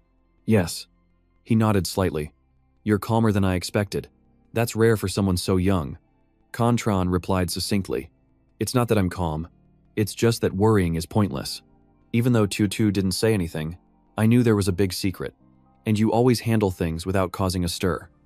Dong then asked, have you ever considered? His voice grew somber. That you might not live to see tomorrow. Tran only gave a slight glance. His eyes swept over the surrounding prisoners. The rumble of machinery echoed as the massive system operated without pause. Tran admitted, I have thought about that. He smiled. These past few days with everyone have been fun. If it's possible, I hope we can meet again. Dong said. The first time we played chess, you won. So I owe you one request. State it now. Tran spoke, making Dong pause for a moment. Could you play farewell again? Dong asked. You're not going to exchange it for your life. He replied calmly. I don't need to trade for my life, and it wouldn't work even if I did. Dong nodded. All right, I like your spirit. Consider this song a gift. As for your request, you can make it whenever you wish. He gently lifted his instrument. The sound of music rose, its somber melody spreading throughout the prison. Tran smiled faintly. Thank you. In the middle of the night, the prison was engulfed in silence. The sound of footsteps echoed, then stopped in front of Tran's cell. A figure with a black bag over their head blocked his way. Two others stepped forward and dragged him away. He was taken to a secret location, a place no one knew. The door silently closed behind him. Tran slowly regained consciousness. He sighed in the thick darkness. There was no one here, no one to talk to. He couldn't tell day from night, and time seemed to disappear, leaving only loneliness and fear to surround him. But he told himself that he wasn't really afraid of being alone. Ever since his parents divorced, he had gotten used to living by himself. Tran licked his parched lips. Right now, thirst was the most terrifying enemy. He looked at the watch on his wrist. Even though the countdown timer served no real purpose, it at least helped him calculate how much time had passed. Tran let out a dry cough. His throat burning, he lightly punched the iron bed frame beneath him. Looking at the large screen in his mind, Tran told himself that since there was nothing to do, he might as well watch a movie. A prison break film seemed fitting for the occasion, so he chose Redemption 2. He continued to watch the countdown on his watch, lying on the bed. He had already finished watching 8 movies in his head and had even dozed off for a bit, but the hunger and thirst wouldn't let up. Though he still hadn't reached his breaking point, the countdown timer showed 98 hours, 9 minutes, and 1 second. Tran silently called out, "Summon the pawns." His head started to feel dizzy, and his body alternated between hot and cold. His skin was dry and cracked, a sure sign of severe dehydration. He couldn't sleep, and the hunger was so intense, it felt like his consciousness was slowly being worn away. The watch continued its countdown. 74 hours, 9 minutes, and 1 second. In the quiet of the night, Lo Kuangnia screamed, "Li Dong, let my boss out of that cell. How long are you going to keep him locked up? The conglomerate won't let you get away with this." Lam Tutu turned back, staring intently at the screen which displayed 0000. He said softly, "Boss, it's been 4 days." It continued. Tran has been in there for 4 days without saying a word, showing no signs of breaking. Li Dong replied, "He's very smart. From the beginning, he regulated his breathing to conserve water, so it's not surprising he survived for 4 days. Lam Tutu countered, "But that's still rare. He doesn't seem like he's being tortured, but more like he's waiting for something. 4 days without water. If we don't give him any, he'll definitely die. Boss, you value talent. Please spare him." Diepfan also interjected, "Boss, maybe locking him in the dark won't have any effect on him." Li Dong said coldly, "Switch to water torture." Lam Tutu was startled. "Boss, he's exhausted from dehydration. If he sees water, he'll definitely drink it immediately. If that happens," Tutu warned urgently, "Tran will die." Li Dong was indifferent. Whether he lives or dies is his choice. How can he be qualified to follow my path if he's never faced death? Tran was tied tightly to a chair, his face covered with a cloth. A white light flashed as Lam Tutu silently watched Diepfan douse Tran's face with water. He clenched his fists tightly, gritting his teeth so as not to make a single sound. Water was poured over Tran repeatedly, yet he bore it with grim determination. His lips sealed shut. Lam Tutu watched from the side, a sense of admiration growing within him. Even at this point, Contran remained conscious. He knew exactly what he was up against.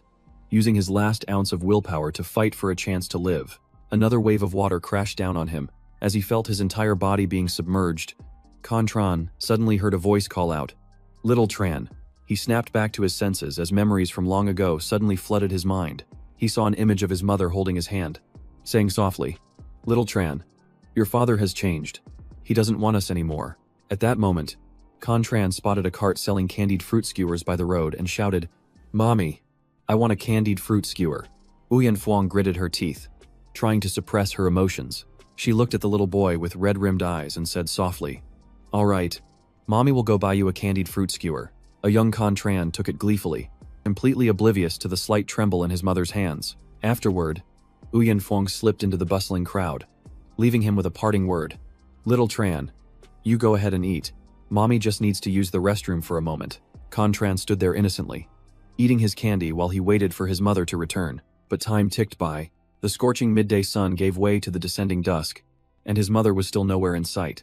Heavy drops of rain began to fall. The fruit skewer slipped from his hand as Contran stood frozen in the downpour. His body shivering from the cold, he covered his face and began to cry, his tears mixing with the rain. A security guard saw him and approached with an umbrella to pull him inside. But Contran stubbornly refused to move. Just then, a woman rushed forward. It was Fuang. She threw her arms around him, and mother and son sobbed uncontrollably in the middle of the rain. In that moment, Contran understood. He had just been abandoned. Returning to the present, a sharp pain shot through his heart as if it were being pierced by 100 knives, and his entire body trembled uncontrollably. In Tran's subconscious, Fuang turned away from him, her voice gentle. "Come with me." But Contran replied softly, "I don't need to anymore." "Mom." An immense sadness flickered in Fuang's eyes as she pleaded gently, "Come with me." "Son," Contran still replied coldly, "I'm not going anywhere. I already told you. I don't need to anymore." Back in reality, Contran opened his eyes to see Lam Tu looking down at him with a worried expression. He slapped Contran hard on the back to help him come to his senses. Thuk Dong stepped forward, his voice low.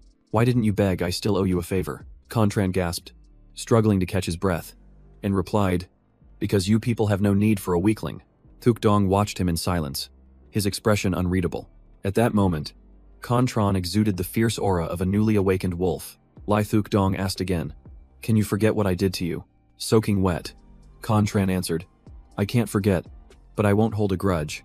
Thuk Dong smiled faintly. He turned away, leaving only a few words behind. "Very honest. Good.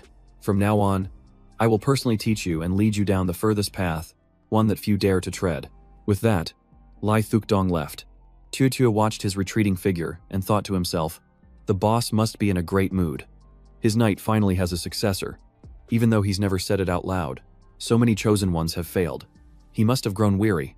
That path is so difficult that even Deep Van and I no longer wish to walk it. With that thought, he pulled up a chair next to Contran and said with a smile, "I'm really impressed. I don't know how you endured 4 days in the dark room. Back in our day, none of us lasted more than 36 hours. Deep Van, the strongest, only made it 47 hours. Deep Van's eyes widened. "A little bit," she scoffed. Tutu's face fell as he replied, "Stronger by a whole generation." "All right."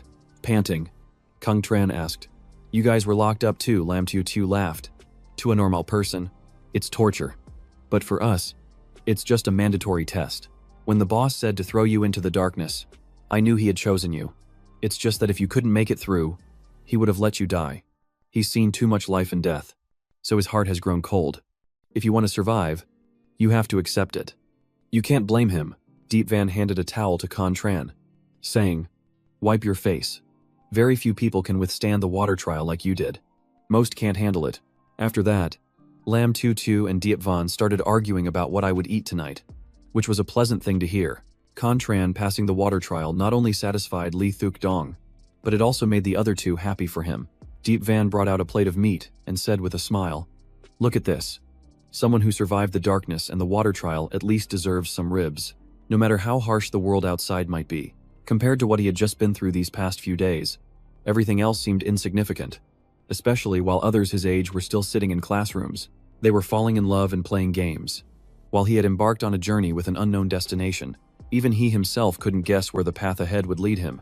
As the three of them were eating, Lam Qiuqiu asked, "So when you first got here, you didn't know you were part of the Khan Corporation. Is that why you played chess with the boss to win your freedom? You don't actually have any connection to the Khan Corporation.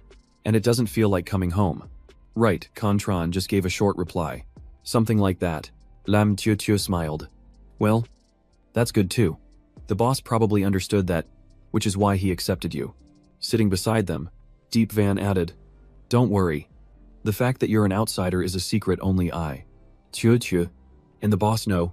Not even Lai Dong Truk is aware. We'll keep it under wraps." Contran let out a soft breath. "Thanks. But who is Lai Dong Truk?" Lam Qiuqiu, still smiling brightly, replied, "He's a member of the agency, the organization that controls the Knights. The Knights' abilities are much stronger than you can imagine. It seems you don't understand anything about this world yet. We'll teach you over the next 2 days." Diep Van chimed in. "That's right. Lo Kuangia is really loyal to you. He's had a rough few days. He almost came to blows with the boss." Contran just said flatly, "Yeah. Thanks. I know Lu Dukchu and Huang Sin, but not that guy Jian Sin who's always cussing people out. The other two are just high school classmates." Lam Qiuqiu was surprised to hear that. "Wait a minute. You're just a normal high school student in the outer world. I thought you were someone incredible. Your willpower and abilities are nothing like a normal person's." Contran said, "The outer world is very peaceful. There are no superhumans or armored bodies, and no powerful organizations. It's very safe to live there. Ordinary people have nothing to fear." Lam Qiuqiu sighed. "That sounds nice." Contran suddenly remembered something and looked up to ask, "Where is that captured man who speaks the local dialect? I want to meet him and ask a few questions." Lam Qiu winked. "We're all on the same side here, so why not? He's locked up just a few rooms away from the interrogation room.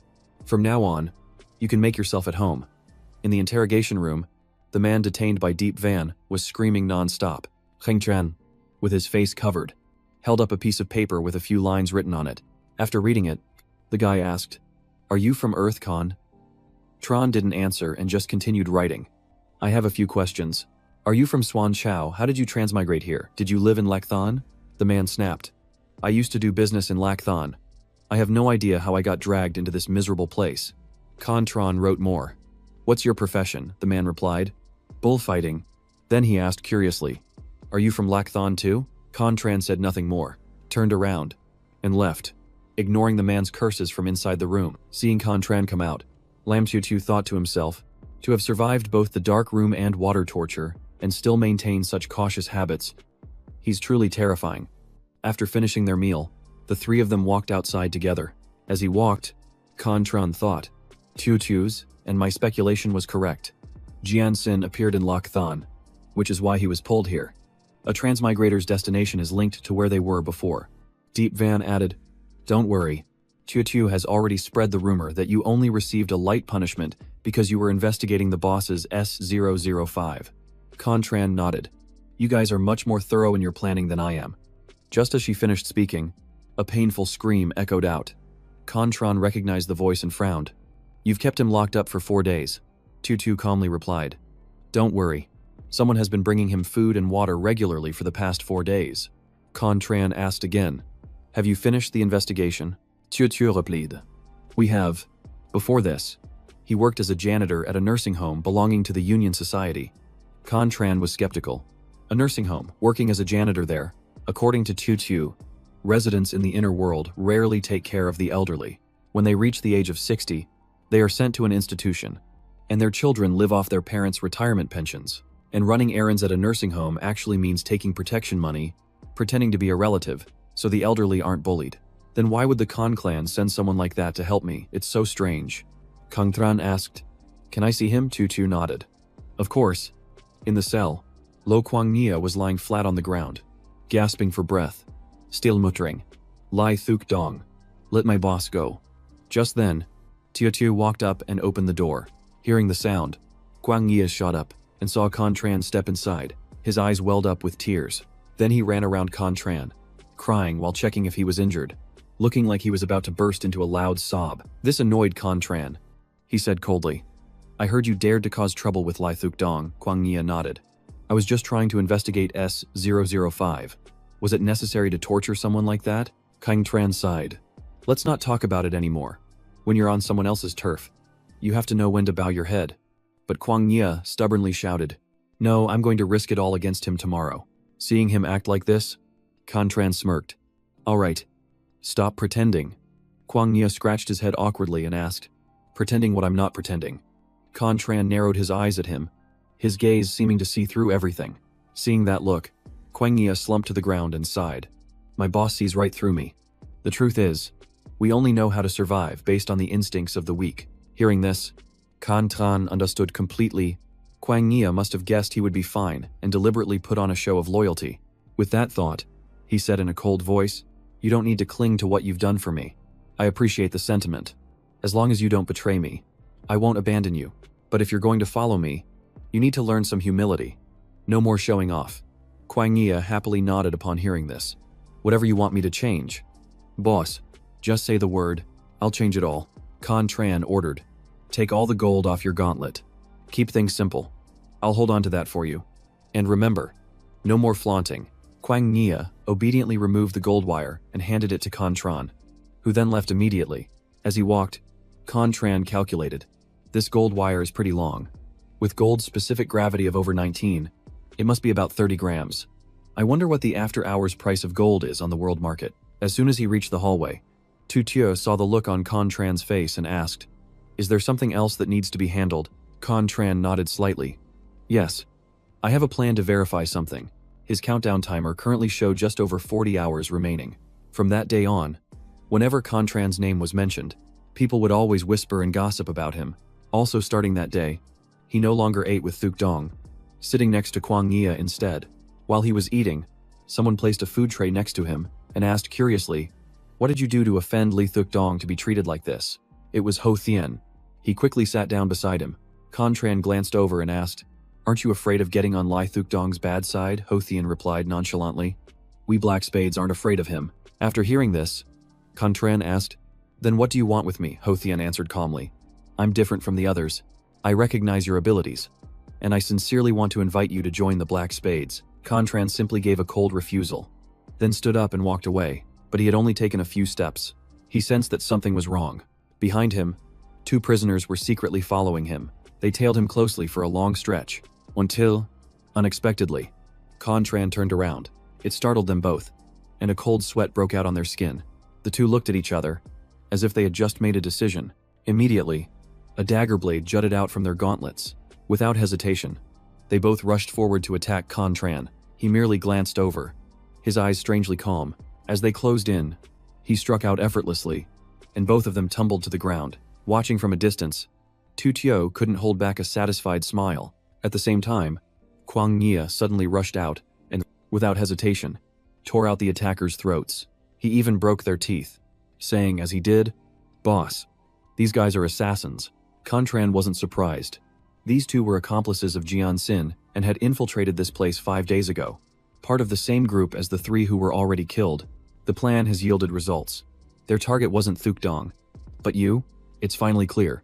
The one who wants to kill Contran is a rival competing for the position of Shadow.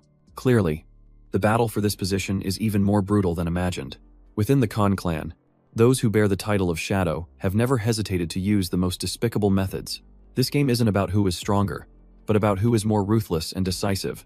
At this moment, Kwang Nia hesitantly asked, "Boss, what should we do now?" Contran thought for a moment before replying, "Let's wait and see what we can get them to confess." After saying that, he returned to his resting room. The door suddenly opened, and Contran stepped out. Seeing Tu waving at him from below, he walked down slowly. Thuk Dong frowned and asked, "Before we begin your training, is there anything you want to ask? We can sort a few things out first." Contran glanced at Tu and asked coldly, "Who wants to kill me?" Thuk Dong was a little surprised, furrowing his brow as he replied, "Someone is trying to kill you." Tu spoke up, "We haven't been able to get a confession yet. Those 2 are tough. They're clenching their teeth and refusing to talk even under dream concealment. But rest assured, give me 7 days, and I'll have results." Thuk Dong nodded. "In any case, they are all juniors of the Khan clan. Once you've entered the competition for the Shadow position, danger is unavoidable. You should be mentally prepared." Contran frowned, remaining silent for a moment before asking, "Why must they compete for the Shadow position? Aren't they afraid of losing their lives?" Thuk Dong chuckled, then explained, "For generations, The Khan clan has had an unwritten rule: only by becoming a shadow does one earn the right to become the family head. Khan Tran was stunned, asking in astonishment, "Only a shadow can become the family head?" Thuk Dong recounted. Back in the age of human civilization, shadows were merely pawns, to be discarded after use. But later, a powerful shadow established a new rule: only a shadow could inherit the Khan clan. A new batch of shadows is chosen every 10 years. A single family head might preside over dozens of shadow terms. Anyone who wants to apply for the shadow position must renounce their power in exchange for a death exemption token. It is said that because the chosen family head was too weak, he had to let his subordinates compete. Initially, it was just like a normal mission where the strongest would win. But now, survival is what determines the chosen one. That rule has persisted because the Khan clan understands that one cannot stand firm without being ruthless. After hearing this, Khan Tran said in a low voice, "That means I now have to worry about saving my own life. Because everyone wants to eliminate their rivals." Thuk Dong nodded. This time it was beyond expectations. Someone made a move right at the beginning, which has never happened this hastily before. Someone must feel threatened by you. Perhaps because of my close relationship with you, Kang Tran muttered. But that's not right. The Death Warriors had already infiltrated before I even met you. Thuk Dong didn't reply, only saying, "You will understand later." Khan Tran watched his retreating figure and asked doubtfully, "Can I withdraw from this competition? Is joining the Knights and staying with the Khan clan a conflict of interest?" Thuk Dong shook his head. "It's best not to let anyone know you're a knight. I will come to teach you at midnight. The training schedule will remain once every 3 days. And I don't advise you to withdraw from the life or death struggle."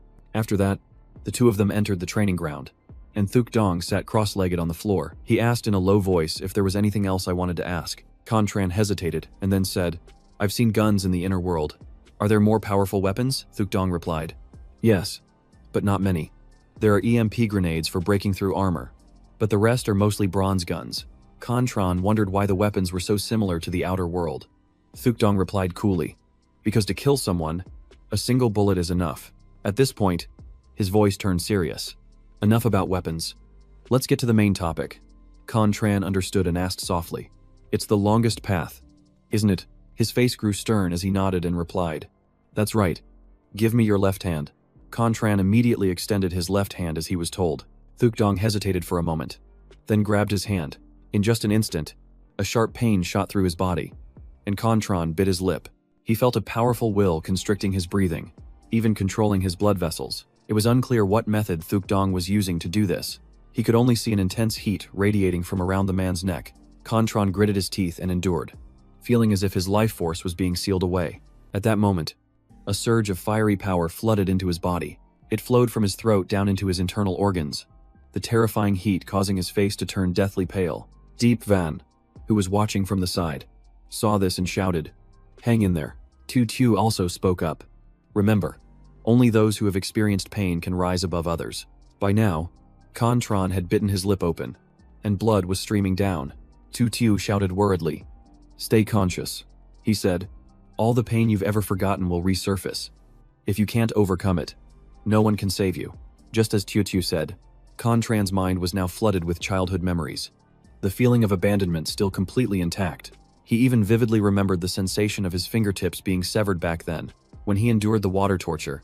The pain felt like poison needles piercing straight into his chest.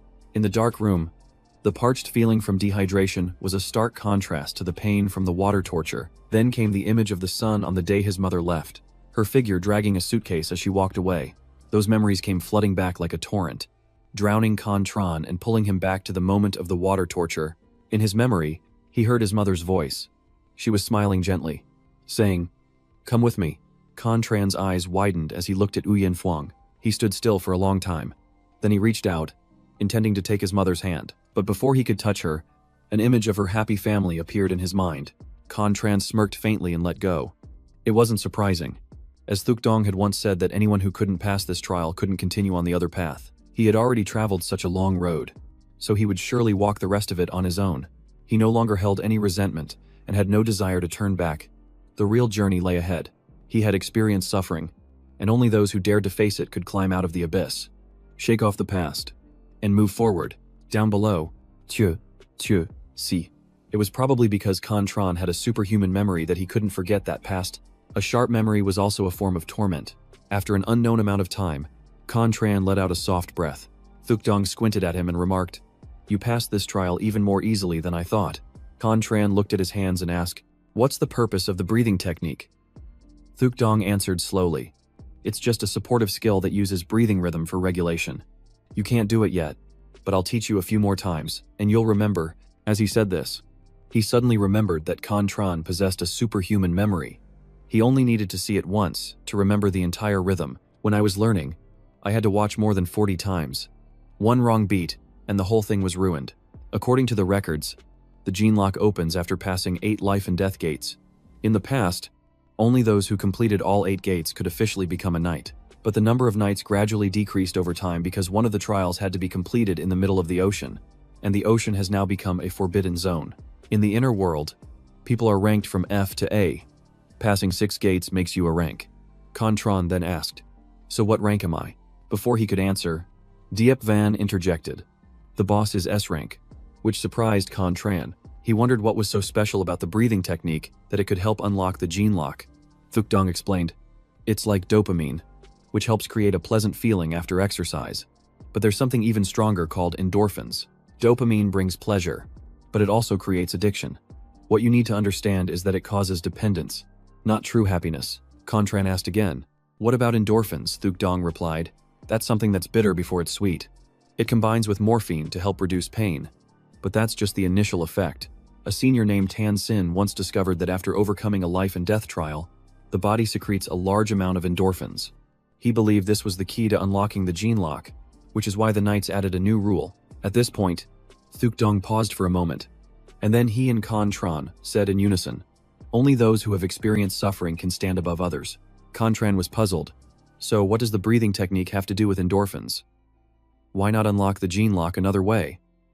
Thukdong said, calmly, "In essence, it's a technique for controlling the body. You use your breathing rhythm to train your physical form, achieving in 3 months what takes others several years." Contran listened intently and asked, "Are there any other effects?" Thukdong simply said, "Wait until you pass the first trial. Then I'll tell you." He fell silent again, then asked, "Can't you just directly inject endorphins into the body? With current technology, that should be possible." Thukdong replied calmly, "This is an era where even love can be manufactured. But you must understand, anything that relies on external sources is useless to us. They understand how endorphins work, but they still haven't been able to solve the mystery of the gene lock. Knights still have to follow the most foolish path, adhering to the old laws. That's why Thukdong said this is the longest path, and to become a god, there is only one way, and that is arduous training." Hearing this, Contran seemed to understand. He nodded slightly and said, "Yes, this student will remember. But what if I use the breathing technique to pass the 8th life and death trial?" Thukdong sighed. "That question is meaningless," but Contran remained firm. "It has meaning to me, because the outer world has no forbidden zones." Hearing this, Thukdong was stunned. After a moment, he gave a small laugh. "That's right. In a place where you have no superhumans, how could forbidden zones exist? So you can absolutely complete all 8 gates in that world. This year alone, countless knights have been stuck at this level, unable to progress any further. And yet, a young man has now appeared who can overcome a trial that was once meant for his predecessors." Contran asked with confusion what forbidden items and forbidden places really were, and Diep Van calmly explained that they both originate from transcendent beings. Tu chimed in, explaining that after a transcendent being dies, their powerful blood seeps into the ground, nurturing all life in that area, from ants, snakes, and centipedes to insects, plants, and even microorganisms. Everything absorbs that energy and grows. As a result, those creatures have evolved, turning a dead land into a sealed area. There's a rumor that the Luke Dow Corporation once built a submarine to search for a new continent. During that process, they discovered the skeleton of a giant whale at the bottom of the sea. They suspected that the evolved whale had died of a disease, and its blood and flesh contaminated the entire region, turning it into a forbidden zone. According to Tutu, that's the legacy of a transcendent being. Just like in the barren fields near City 16, a black train with 12 windows always passes through there, occasionally stopping in the middle of the barren fields. If you throw a 50-gram gold coin into the last car, you will become a passenger and travel with it to the end of the world. The last car is filled with gold coins, and large corporations often trade gold for supplies. But if anyone dares to steal, they will imprison that person until death, which is why only skeletons remain in the last car. Of course, not all forbidden items are related to transcendent beings. If they can be subdued, they become powerful allies. But if not, they become an immeasurable threat. When facing a forbidden item, a person is like a hunter with a sword, knowing there are fierce beasts in the deep forest but not knowing what kind. And as the number of these ferocious beasts increases, there must be people who specialize in eliminating them. Thus, the forbidden arbiters were born. They not only confront the beasts, but also those who nurture them. They not only hunt forbidden items, but also control those with the ability to create them. In order to prevent a catastrophe that could destroy humanity, Thuk Dong suddenly spoke up. From now on, Diet Van will teach you combat, condition your body, and train V8. I greatly admire that you come from the outside world, but that no longer matters.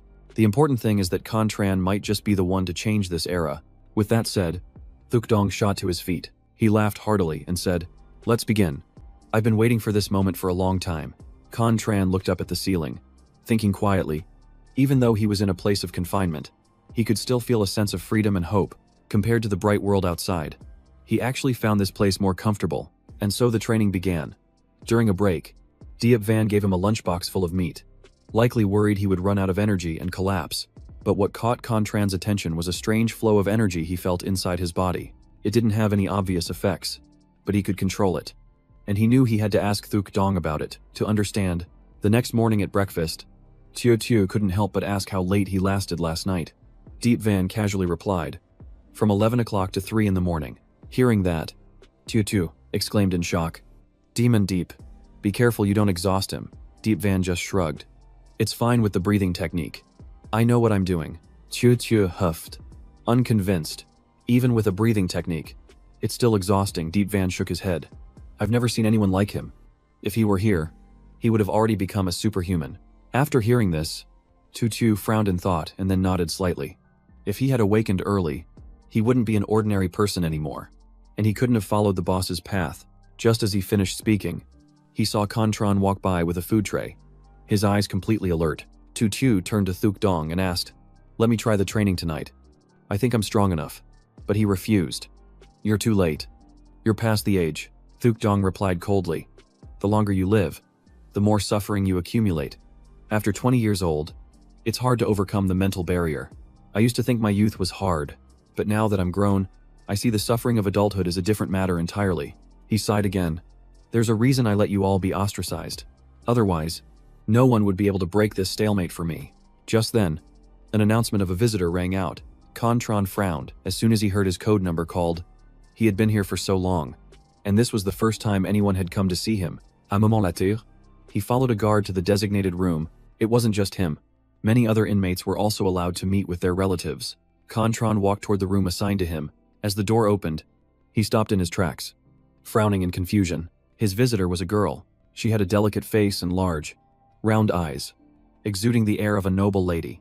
The moment she saw Contran walk in, the girl looked up at him, her cheeks suddenly flushing bright red. Realizing she had lost her composure, she lowered her head to hide her embarrassment. It took a while before she dared to look at him again, her gaze filled with hesitation. Contran observed her silently. This clearly wasn't Kan Ngon. Could his identity as a time traveler have been exposed? Thinking this, he softly said, "Oh." Before he could finish, the girl cut him off. "I'm your fiancé. My name is Brandon Soren Kong Am."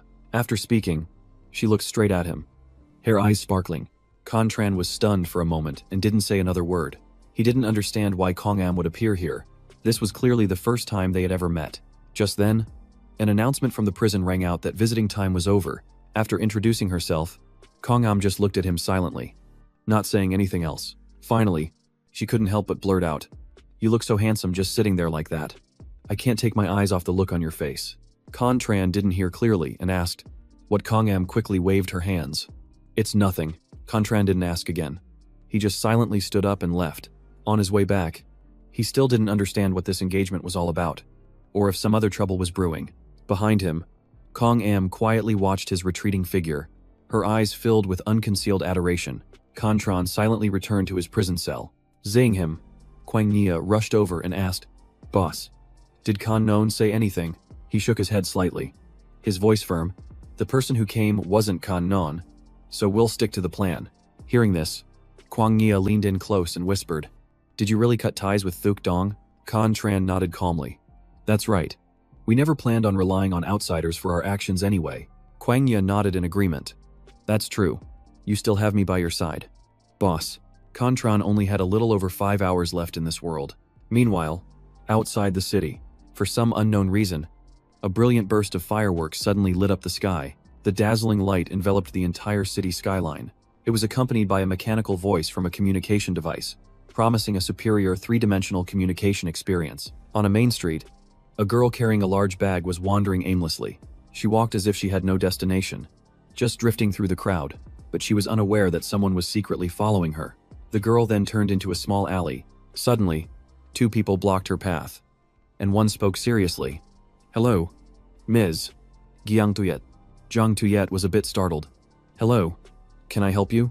The other person pointed to a box and said formally, "Our company is honored that you've agreed to become a shareholder, and as a token of our gratitude, we'd like to present you with our latest model cybernetic arm." Hearing this, Jiang Tuyet marveled to herself. Rumors said people from large corporations were intimidating, but they were being incredibly friendly to her, giving her shares and even a cybernetic arm. While she was lost in thought, the woman smiled and explained, "2 years ago, you saved a middle-aged lady from the Lee Consortium. So these are gifts to show her gratitude." The 2 arms the Lee Consortium gave Jiang Tuyet were the most advanced models available, not only capable of housing powerful energy weapons, but they also possess superior durability and a neural synchronization rate of up to 97%. And that's not all. The woman added, "That lady asked me to tell you that you're a good person, that she is deeply grateful, and that you will surely become a wonderful mother someday." Jiang Tuyet was speechless after hearing that, thinking to herself, what a strange thing to say. Meanwhile, in prison number 18, Contran was still training in secret. If he trained for another half a month, he could begin the weighted training phase, which was the real advanced step. But with only half an hour left before his return, he didn't know when he'd get to continue. Just then, Thuk Dong walked in with a smile and asked, "Isn't it almost time for you to return to the outer world?" Contran immediately stopped what he was doing and turned to his teacher. "Is something wrong?" He answered nonchalantly, "I want to see the transmigration process for myself. Maybe I'll discover something." Contran thought for a moment, and then nodded in agreement. Afterward, Diet Van brought him a portion of meat. The breathing technique really made his training effective, but it also left him famished from the rapid energy consumption. While he was eating, Contran noticed Thuk Dong staring at him. He asked in surprise, "Is there something else, sir?" The old man hesitated for a moment before saying, Could you copy a few more manuals for me?" Contran thought for a moment, then nodded. "No problem." After that, he devoured all the meat in the box, not leaving a single piece behind. Contran's body quickly recovered its energy, and he pulled a golden thread from his pocket. Upon seeing it, Diet Van exclaimed, "No wonder I didn't see the golden thread on Lo Kuangyi's hand anymore." Just then, Contran's countdown timer started running. With exactly 10 seconds left, Thuk Dong stared at him intently, without blinking. When the timer hit 1 second, a flash of energy erupted from Contran's body. It was as if the membrane between the 2 worlds was torn apart, and his body instantly vanished. In the blink of an eye, Contran had returned to the present world. He spat out the object in his mouth, still clutching the golden thread. Contran looked at the watch on his wrist and frowned. 7 days again. The time between transmigrations seemed to be getting longer and longer. What if one day he couldn't go back? But this time he managed to bring the golden thread back. At least when he returned to that other world, he would have an advantage over others. After getting back, Contran continued his training as usual. Following the method taught by Diet Van, he hadn't missed a single day. Only when he was drenched in sweat would Contran finally leave the room. While resting, he thought again about the girl named Kong Am. He took out his phone and translated the words she had said. After understanding the content, Contran frowned and muttered, "What does she mean? The Brandon family speaks the common tongue, so why would she use Japanese?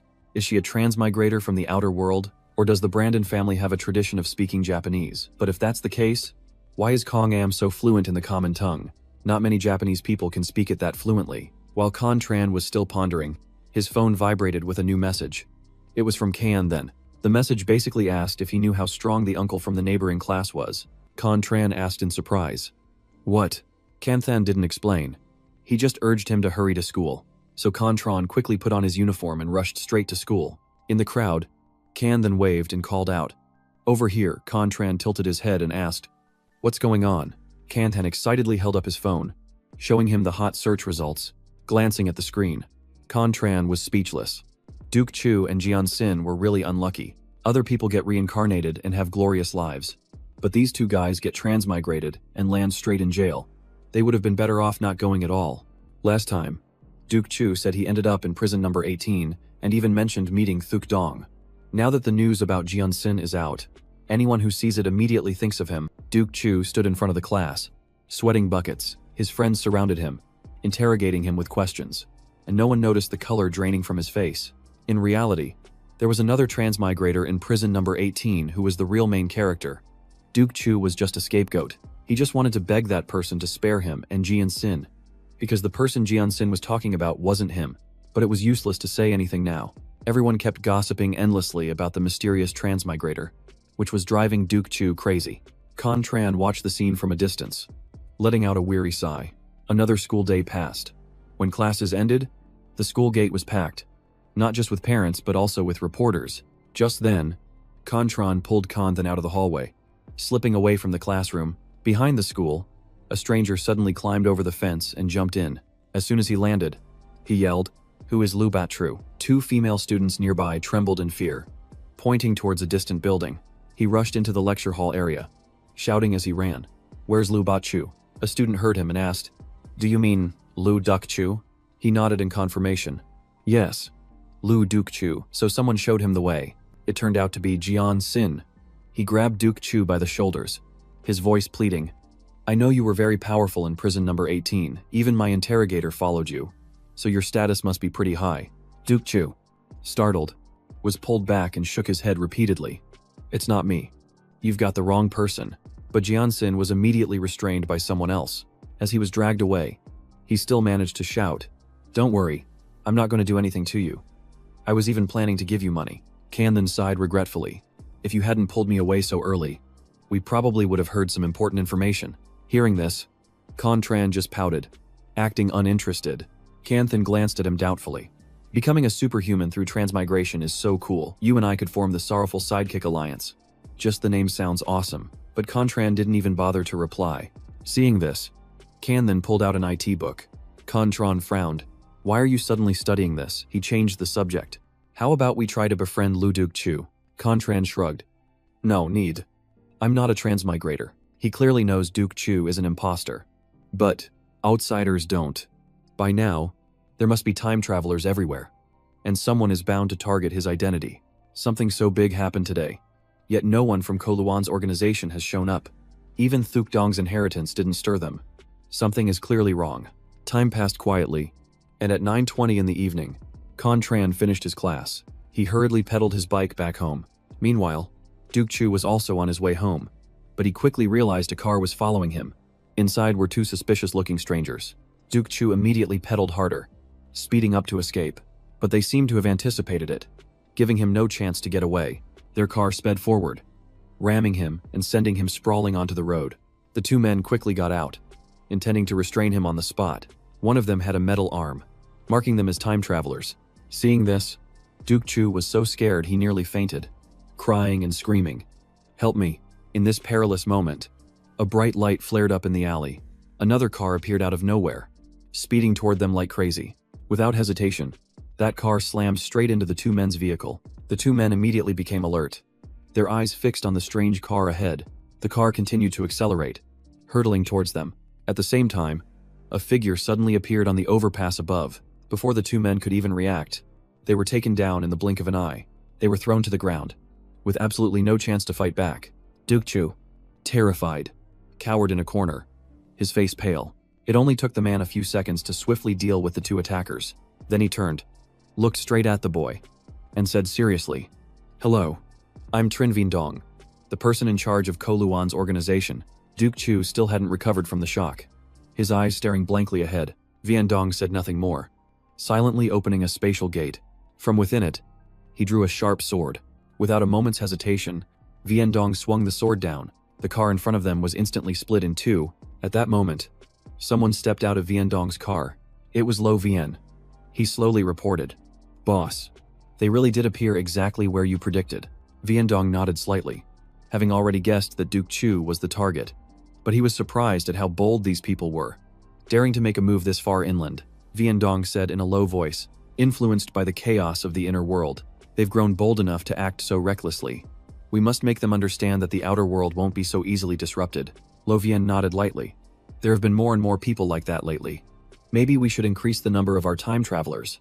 Vian Dong replied curtly. We can't rush this. Our organization values belief and character. We don't blindly chase after power. Just as you predicted, someone was definitely targeting Duke Chu because of his connection to Thuk Dong, the current leader of the Knights, who is the man Lai Dong Trak calls uncle. In the inner world, approaching people of that caliber is nearly impossible. That's why they had to stake out the school, waiting for a chance to rescue Duke Chu, which finally baited them into the open. Vian Dong looked towards his subordinate and asked if he was injured. The other man immediately replied that he had minor injuries on his left hand, left leg, and left cheek, but nothing serious. Vian Dong gave a small nod and then reassured Duke Chu. Don't be afraid. We came tonight to protect you, and we will continue to do so for the next 24 hours. Duke Chu hastily thanked him. He simply shook his head and said quietly, There's no need to be so formal. After giving a few more instructions, he turned and got into the car. Right at that moment, the police arrived on the scene. Duke Chu watched the car drive away, his mind a complete blur. They really just left, without asking any questions or detaining him. But why? Elsewhere, once the car was clear of the scene, Vian Dong suddenly spoke up. Did you notice anything strange? Lo Vian asked with confusion. What was strange about it? Boss. Vian Dong began to analyze slowly. That student showed no signs of alertness, and he doesn't have any particular presence about him. How could he possibly be the one Thuk Dong chose? Lo Vian thought for a moment before saying, maybe Thuk Dong isn't truly satisfied with him yet. But Vian Dong shook his head. No. According to Jian Xin, all the superhumans are in service to that time traveler. That means Thuk Dong must already trust him. I suspect there's another time traveler inside prison number 18. One who doesn't match any of the information we have. Tran is too clever. He's hiding in plain sight, gathering intelligence in this world while secretly manipulating the inner world. That's the type of person who is truly dangerous. Hearing this, Lo Vian asked again, Boss, aren't you going to recruit Duke Chu into Samsara? Vian Dong shook his head dismissively. He doesn't meet the qualifications. The two continued their conversation as they headed back to their base. Meanwhile, on his end, Tran had just returned home and immediately began his training. While doing push-ups, Tran noticed the golden thread he had taken from Kwang Nia. He thought to himself that he should probably exchange it for cash. Otherwise, he wouldn't have enough money for food. Right at that moment, there was a soft knock on the door from outside. It was the young girl, Dong Van, holding a plate of cakes that were still steaming. She smiled brightly as she offered them to Tran, saying, My mom just finished making these and told me to bring some over for you to try. After she said that, Dong Van quickly scampered back to her own place. Tran watched her small figure retreat, and his expression grew somber. He spoke softly. You're a very smart girl. Aren't you? You already know what I'm talking about. Dong Van's steps faltered for just a fraction of a second. A moment later, she turned her head back with a slight smile. You're a time traveler too, aren't you, brother Tran? Tran chuckled softly, feigning innocence as he asked, And what proof do you have of that? Dong Van thought for a moment before answering. The day my mom was hitting my dad, you pulled me inside to hide behind the door. You've met Miss Luan's people before, and you even avoided them. Tran was a bit stunned, not expecting the little girl to figure it out from such a small detail. It turned out she wasn't naive at all, just wise beyond her years. This little girl possessed an intellect beyond her years and incredibly sharp instincts. Who would ever be on guard against a child like that? Even though Tran knew her true identity in the inner world, she hadn't been able to find him yet. The next morning, as soon as Tran stepped out of his house, he saw several strangers. They were carrying furniture, and he asked suspiciously, What are you guys doing? The man replied, Just moving. Tran pressed on. So where's the owner? We're neighbors after all. It's okay for me to ask. Right. The man shook his head. We were just hired for the job. We don't know who the owner is. After hearing that, Tran fell silent. Room 102 across the hall had been vacant for a long time. So why was someone moving in now? And it wasn't just that unit, but the one on the floor above as well. 2 households moving in at the same time was clearly unusual, but only movers were around. The new owners were nowhere to be seen. Looking at their belongings, he guessed the new tenants were not ordinary people. They had money or status. But why would they choose this old apartment complex? Unless they came for another reason, one that was possibly related to the inner world. With that thought, Tran guessed their target was Jiang Tuyet. As he walked past her, he whispered a warning. Miss Jiang Tuyet, you should be more careful. Jiang Tuyet just gave a slight nod, not asking any questions. After giving his warning, Contran continued to school. As he passed Duke Chu's classroom, he noticed his classmate's face was pale. He checked his phone and discovered that the news of Duke Chu's injury had climbed to the top 13 on the hot search list. It looked like the photo had been taken by paparazzi outside the school. But Contran wasn't surprised. Right now, nothing was trending harder than time travelers. Not even celebrities could compete. However, he noticed a strange detail in the photo. It was a video, and he curiously clicked on it to watch. An excited sound immediately rang out. Today, I'm going to introduce everyone to the Forbidden Zones. Let's focus on the video playing on the phone. According to Ha Tiu, there are 139 Forbidden Zones in the inner world. They are extremely dangerous and even contain bosses. So she advises everyone to form a party before attempting to explore them. While Contran was watching intently, Kanthan suddenly called out, "Kang-chan, look." He looked up and saw two female students standing at the classroom door. The teacher walked in and announced, "Today, we have two new students in our class. I hope you all will help them out. Now, would you two please come up and introduce yourselves?" The girl in the baseball jacket stepped forward and said with a smile, "Hello everyone. My name is Vuong Van, and I'm from Seaside City." The girl beside her spoke next. "I'm Bakyu Yenni, also from Seaside City. I look forward to getting to know everyone." The class immediately erupted in applause, especially the boys. With Kan, then being the most enthusiastic, "À moment la terre?" The teacher pointed towards Contran and said, "You two can sit over there. Contran is the top student in this class. So if there's anything you don't understand, feel free to ask him." Then, the teacher asked for a few boys to help move two sets of desks and chairs. The words had barely left his mouth when several male students jumped up to volunteer. One of the boys immediately cleared his desk. Then he brought the desk over next to Contran and said to Vuong Van, "You can use this one for now." Vuong Van hesitated and asked, "What about you?" The male student smiled and replied, "It's fine. I can just go to the storage room and get another one." She just nodded in thanks. The two of them quickly sat down, blending into their new class. Vuong Van turned to ask Kan, then, "Do you know Duke Chu from the class next door?" That question was like an arrow through the heart, making the daydreaming Kan then freeze instantly. He was silent for a moment before replying, "I don't know him, but I can get to know him right away." After the initial commotion, the classroom gradually quieted down. Throughout the class, Contran secretly observed the two new students. He was certain that Vuong Van and Uyen Ni were both time travelers, and their target was Duke Chu. In 45 minutes, Vuong Van glanced at her hand 6 times, and Uyen Ni 5 times, both at the spot where the countdown was. Meanwhile, Kan Than looked a whopping 21 times. When break time came, Vuong Van and Uyen Ni immediately left the classroom. The two of them went down to the schoolyard and met up with 2 other male students. The 4 of them gathered into a small group. They spoke seriously, their eyes full of calculation. Contran watched them, frowning as he said softly, "They already know each other." Kan then chimed in. "All 4 of them transferred together. I just asked the class next door. Those 2 guys are in class 11A4. Contran asked, "Anything else?" Kan then nodded. "The one with the gold-rimmed glasses is named Ho Tu Nhu. I heard he drove the whole group here in a G63 this morning. The other guy is Truong Tien Tran." After hearing this, Contran just let out a soft sigh. This is such a hassle. Throughout the day, the 2 girls didn't talk to anyone in class. As soon as a period ended, they would go outside to talk with Ngyu and Tien Tran, keeping themselves completely separate. These 2 were incredibly smart. Uyen Ni was even working on the 2021 topper exam, while Vuong Van was practicing for the Biology Olympiad, a type of test Contran had never even seen before. Once, while passing them in the hallway, he overheard them speaking English. They kept mentioning time travel, transmigration, and moving between city number 7 and city number 18. Late in the afternoon, as the evening self-study session approached, Contran slung his backpack over his shoulder. He said quietly to Kanthan, "I'm stepping out for a bit. Text me if anything happens." Seeing Contran leave, Vuong Van asked curiously, "Is he skipping class?" Kan then shrugged. "Top students get special privileges. The teachers don't really say anything." Hearing that, Vuong Van just gave a small smile, didn't ask any more questions, and put on her backpack. She said goodbye to Kanthan and left the classroom with Uyen Ni. Kanthan was left sitting alone, feeling empty inside, like he was the odd one out in the crowd. Meanwhile, at Contran's small apartment, as soon as he got home, he changed his clothes and grabbed a small bag, planning to sell the gold threads he had gotten from Kwang Gia. But just as he stepped out the door, he saw a few people heading up toward him, and he recognized them immediately.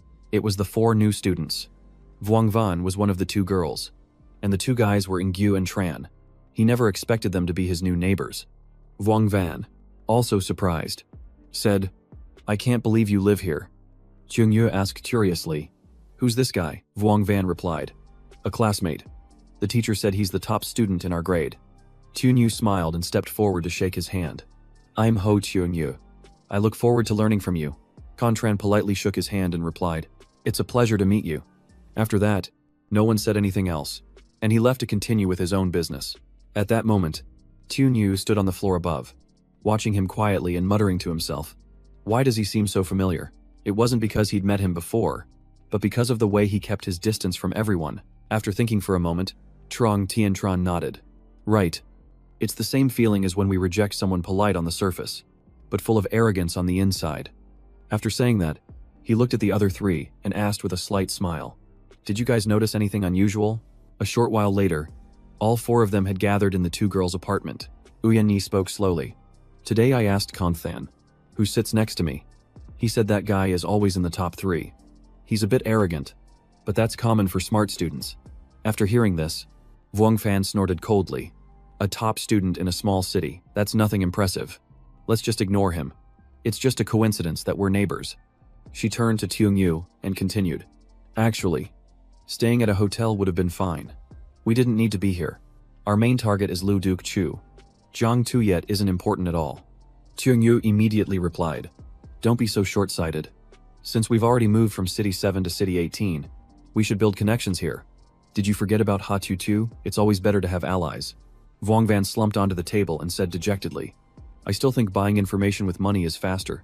Trong Tiantran snapped in annoyance. "We came to Luo City, so you have to be ready to endure some hardship." Seeing them argue, Duong Yu stepped in to mediate. "The important thing now is to find a way to get close to Duke Chu. Money can't buy everything, and there are plenty of people richer than us. When someone tries to use money to get resources from Duke Chu, relationships will be their group's greatest advantage." That made sense.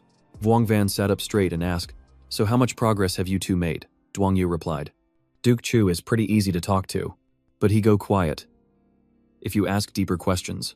Suddenly, Vuong Van remembered something and said quickly, "Oh, right. I heard Uong Wong is about to go through the school transfer procedures." The other three exclaimed in unison. Uong Wong, Trong Tien Tran was skeptical. "Is she planning to transfer here?" Duong Yu stood up and said in a cold voice, "We'll deal with that later. No one has heard that Wong Wong is a time traveler. Let's just go say hi to the neighbors first." After saying that, he took a box down from the shelf. "I'm a monitor at Jiang Tuyet's house." Vuong Van knocked on the door. Inside, Jiang Tuyet said, "Tue Van, go get the door. It's probably Con Tran." Dong Van ran out happily. "Brother Con Tran. Just a second, I'm coming." But when the door opened, the little girl saw 4 strangers, and her smile vanished instantly. Vuong Van smiled warmly. "Hello, little one." The door slammed shut right after, leaving all 4 of them stunned. The voices of Jiang Tuyet and her daughter echoed from inside the house. The walls were so thin they could hear every word. Vuong Van's group all heard a familiar name, Contran. In a southern alley of Luo City, rain fell steadily on the old tiled roofs. Outside a pawn shop in the dark alley, Heng Chan, wearing a hooded cloak, stepped inside and asked quietly, "What's the price?" The owner looked up and asked back, "Do you have a receipt?" Contran shook his head. "No." The owner stood up, his voice serious. "It's tricky without a receipt. If you're really selling, I'll pay 220 credits a gram." New questions asked.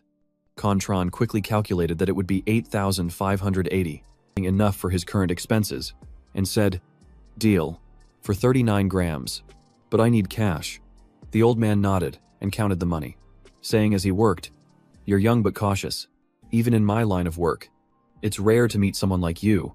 Quickly, he handed the money to him with a smile. "Next time you have goods, just bring them here. I'll add an extra 5 credits per gram."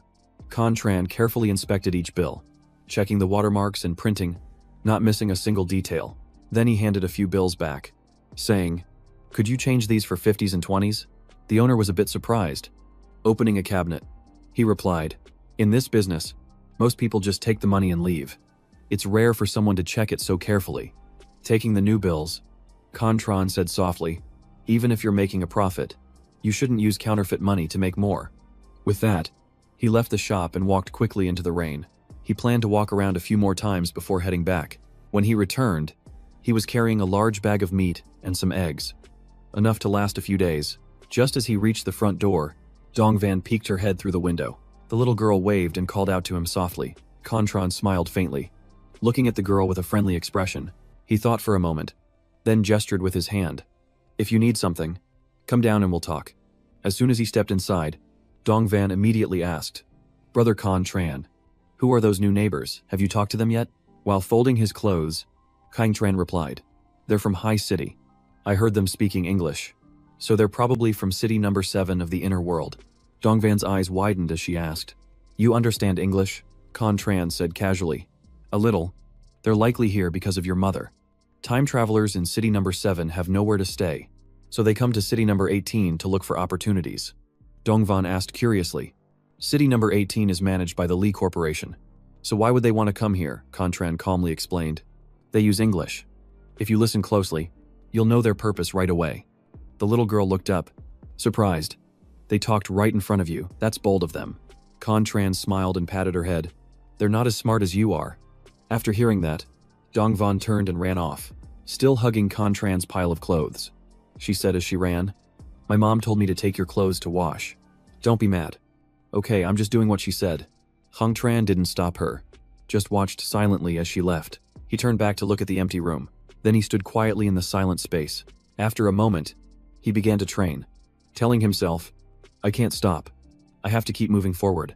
He had once heard it said that those who walk alone are either beasts or gods. If he couldn't become a god, then being a monster would have to do. The next morning, Contran arrived at school and switched seats with Kanthan. As soon as he entered the classroom, Kanthan smirked slyly and whispered, I thought you weren't interested, but I didn't expect you to be so proactive. If you had just said something earlier, I would have switched with you. Contran glanced at him. It was obvious Can then thought he wanted to sit near Vuong Van, but Contran didn't bother to explain. Seeing Contran's silence, Kenthan just kept talking, which started to annoy him. Just then, Vuong Van and Uyen Ni walked into the classroom. Noticing that Contran had switched seats, Uyen Ni asked in English, Why did they switch places? Vuong Van replied coldly, Who cares? She glanced over at Contran and saw that he was writing something down. Then she turned back to speak with Uyen Ni in English, acting as if he didn't exist. As soon as the two of them sat down, they began whispering to each other. They had no idea that Contran understood every single word they were saying. They weren't wrong. Eavesdropping while trying to study is difficult, but Contran was still able to do it. He committed every word they said to memory. His life couldn't be started over, but it could be rewritten. During the break, Duangyo came to the classroom looking for Vuong Van and Uyen Ni. The group went out to the schoolyard, continuing their conversation in English. Duangyo asked, Has anything unusual happened on your end? Uyen Ni smiled. Nothing strange, except that some guy deliberately switched seats to sit behind Vuong Van. Duangyo asked doubtfully, Is he a time traveler? Maybe that's why he did it. To confirm your identities. Hearing this, the two girls glanced at each other. Vuong Van frowned and said, It's probably just a coincidence. The four of them continued to speak in low voices out in the hallway. Chuan suggested, Next class. Pay attention and see if he looks at your arm. Vuong Van understood and nodded slightly. All right. I'll keep an eye on him.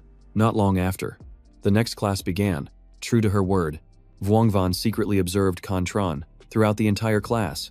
She even deliberately dropped her eraser, bending down to pick it up just so she could get a look at his arm. But Contran's expression remained perfectly calm, giving nothing away. Time passed, and the bell for the break rang once more.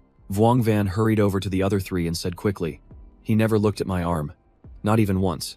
There wasn't even an accidental glance. Duangyo frowned in thought before saying, Let's set aside whether he's a time traveler for a moment. For a normal teenager to be that discreet, that's genuinely terrifying. Truong Thientran chuckled. Maybe he just has a crush on Vuong Van.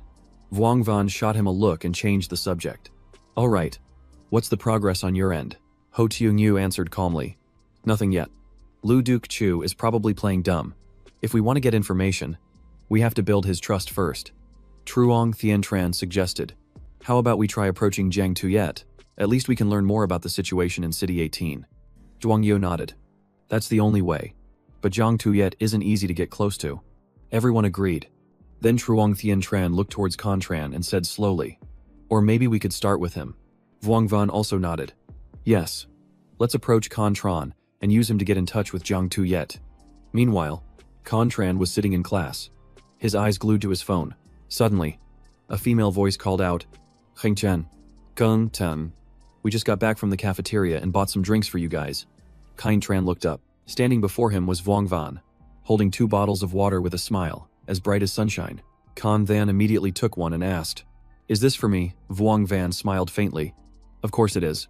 He was overjoyed, thanking her repeatedly.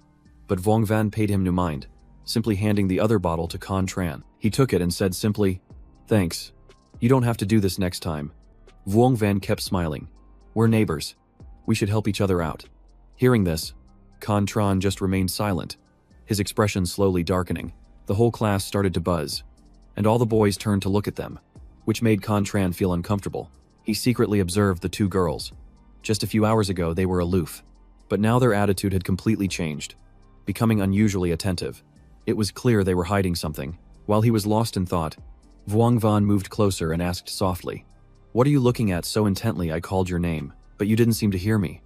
But the moment she glanced at his screen, her expression immediately darkened, which surprised Uyan Ni standing beside her. On his phone was a news report about the takedown of a criminal ring involved in illegal detentions. The group had kidnapped 12 time travelers and held them in an abandoned factory. They used threats and torture to extract information about their identities in the inner world. Law enforcement had discovered a large quantity of illegal pharmaceuticals brought over from that world. Most of it consisted of genetic drugs and cancer treatments. Con Tran thought silently. This case had sent shockwaves everywhere. From now on, no one would dare reveal their identity as a time traveler. Everyone would have to hide in the shadows. Just one small slip-up could lead to becoming a victim like those 12 people, captured and turned into a tool for someone else. The person who had attacked Jiang Tuyet must have had a similar motive. As the days went by, the news spread rapidly across the country, sending shockwaves through the time traveler community. In another small corner of Lac Than, a young man wearing dark sunglasses was walking slowly. He wore a long black coat, his cold figure blending into the drizzling rain. When he arrived in front of an old house, he raised his hand and knocked on the door. "A moment later," a head peeked out from inside, and a cautious voice asked, "Who's there?" The man took off his glasses and smirked. "Cao Chao. Kim Ha Thu." The door immediately slammed shut, followed by a frantic shout, "Boss, it's Kim Ha Thu." Not long after, the door opened again. Ha Thu walked in, his steps slow and unhurried. Everyone inside stood in a line, their eyes wary. Ha Thu smiled and spoke slowly. "Don't be so tense. Where is your boss?" Lo Vian stepped forward with a faint smile. "The boss isn't back yet. It's an honor to have you visit. Mr. Ha, please have some tea. The boss will be back shortly." Ha Thu nodded, walked inside, and sat down. He looked around and said casually, "This antique-style furniture is really stiff. Not very comfortable. Do you have any liquor? I don't like tea." Seeing this, one person couldn't help but blurt out, "Who gave you permission to sit in the boss's chair?" Lo Vian immediately signaled for him to stop. Just then, the door was pushed open by someone. It was accompanied by a deep voice. "For guests, we have wine and meat. For wolves, we need guns." Ha Thu looked up and smiled. "I invited Boss Trin to a meeting yesterday, but I was refused, so I had no choice but to fly straight to the capital city." Vian Dong sat down and asked calmly, "What's so urgent?" Ha Thu smiled, then raised an eyebrow. "Has Boss Trin read this morning's news?" Vian Dong nodded. "I know you just saved 12 time travelers, but there's no need to come all the way here to show off." Ha Thu gave a slight smile. "I didn't come here to show off. I came to ask what you think of my proposal." He elaborated. "The number of people at Koluan isn't increasing. It's decreasing. The current situation is too chaotic. How can we maintain order with so few people?" Vian Dong replied calmly, "Our ideals differ. Your side wants to control all the time travelers, but I don't. A disorderly mob of an organization can't last long." Ha Thu was silent for a moment. Then he said, "You know very well that if they aren't controlled, more people will get hurt. This morning's incident is the clearest example." But Vian Dong didn't answer, only silently taking a sip of his tea. Then he asked, "You have Ha Tio too, don't you?" Ha Thu was silent for a few seconds, then chuckled softly. "Why don't you take a guess?" Hearing this, Vian Dong placed his teacup on the table. He asked in a low voice, "Are you doing all this for power? Or do you genuinely want to protect the time travelers?" Ha Thu didn't answer. He stood up and said coolly, "I understand your position now. As for what I want, you'll find out for yourself this afternoon." With that, he turned and left. Vian Dong narrowed his eyes. Watching his figure disappear into the distance, after a moment of silence, he murmured, "I hope that when a crisis comes, you and I will still be on the same side." Hathu's footsteps paused. He turned his head and smiled. "Of course, old friend." Immediately after, the meeting room door closed. Hathu walked alone through a deserted alley. That afternoon, Hatutu posted on social media again. Students at the school were glued to their phones, reading every single line of the post. Within just a few hours, the news had spread everywhere, and Contran was also following it closely. He frowned, wondering who this Hatutu person was to dare create such a private group. He must have mastered technology from the inner world, but everyone had only crossed over a short time ago. So how could he have learned so fast? Could it be that he brought equipment with him from that world? Or perhaps, Hatutu wasn't a single person, but a whole group, with each member bringing a different component to combine. Contran didn't dare join the group. After all, he still needed to keep his identity a secret. In the video, Hatutu claimed that outsiders couldn't get in. Yet he seemed to have information on almost everyone. This chat group was like a cage, and Hatutu was the one who set the trap, just waiting for his prey to walk in. He was like a fisherman casting nets in the northern seas, just waiting for king crabs to crawl right into his trap. Meanwhile, Contran was skipping school again, bringing some groceries to Jiang Tuyet's house. Dongvan ran to open the door, cheering happily when she saw him. She asked in surprise, "Are you skipping class again?" Contran didn't answer, simply handing her a bag and saying, "These pastries are for you, and the fruits and vegetables are for your mom to cook." Dongvan took the bag and asked curiously, "Where are all your friends?" Contran shook his head. "I don't know. Don't worry about them." Hearing that, Dongvan didn't press the issue. She just pulled him inside by the hand and said, "Oh, come see my mom's new armor. It's so cool." Jiang Tuyet was in the kitchen, cooking with a prosthetic arm. Contran took a closer look and asked, "Is this new? How durable is it?" Jiang Tuyet replied, "It's 10 times more durable than my old one. I once saved someone important from the Li Corporation back in the inner world." After hearing this, Contran glanced over at Dongvan, who was standing behind him. The little girl panicked, grabbing Contran's hand and pulling him away. "Mom, hurry up and cook. I'm starving." The two sat down, and Dongvan narrowed her eyes at Contran, asking slyly, "You were asking my mom about that to figure out who I am, weren't you?" He shook his head and replied, "Not at all. I was just making conversation." Dongvan didn't believe him and pouted, "You still haven't told me who you were in the inner world." Contran smirked. "Then why don't you try and guess?" The girl put on an innocent act and cheerfully suggested, "How about we reveal our secrets at the same time? I'll go first, and you can go second." Contran immediately shut her down. "No." Dongvan pouted and huffed. "You're so stingy. You obviously already know my identity, yet you're still trying to trick a little kid." Contran chuckled softly. "But you're not just any ordinary kid." Just then, there was another knock on the door. Dongvan went to open the door and saw Vuongvan's group. Vuongvan waved with a big smile and said, "Hey there, little one, we're close friends of Contran's." Dongvan turned her head and called out, "Hengchan, do you know these people?" But before Contran could even answer, Dongvan had already turned back to them and said curtly, "He says he doesn't know you." Vuongvan and her 3 friends were once again left standing outside the door. They were completely stunned to be rejected so bluntly right to their faces. Duongyo frowned, wondering why Contran could fit in with them so easily, while her group couldn't. Just then, Jiang Tuyet opened the door and said softly, "I'm sorry. The kids don't know any better. You must be the new neighbors. Right, please. Come in." Duongyu glanced down at Jiang Tuyet's mechanical arm and was immediately stunned.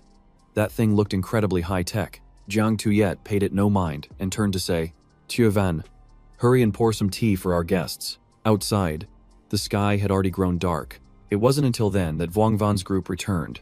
Duongyu sat down, thought for a moment, and then said quietly, "Maybe we've been wrong from the very beginning."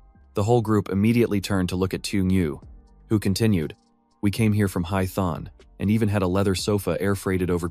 Now look at the house across from us. They have nothing but old cloth sofas." Tuongyu went on.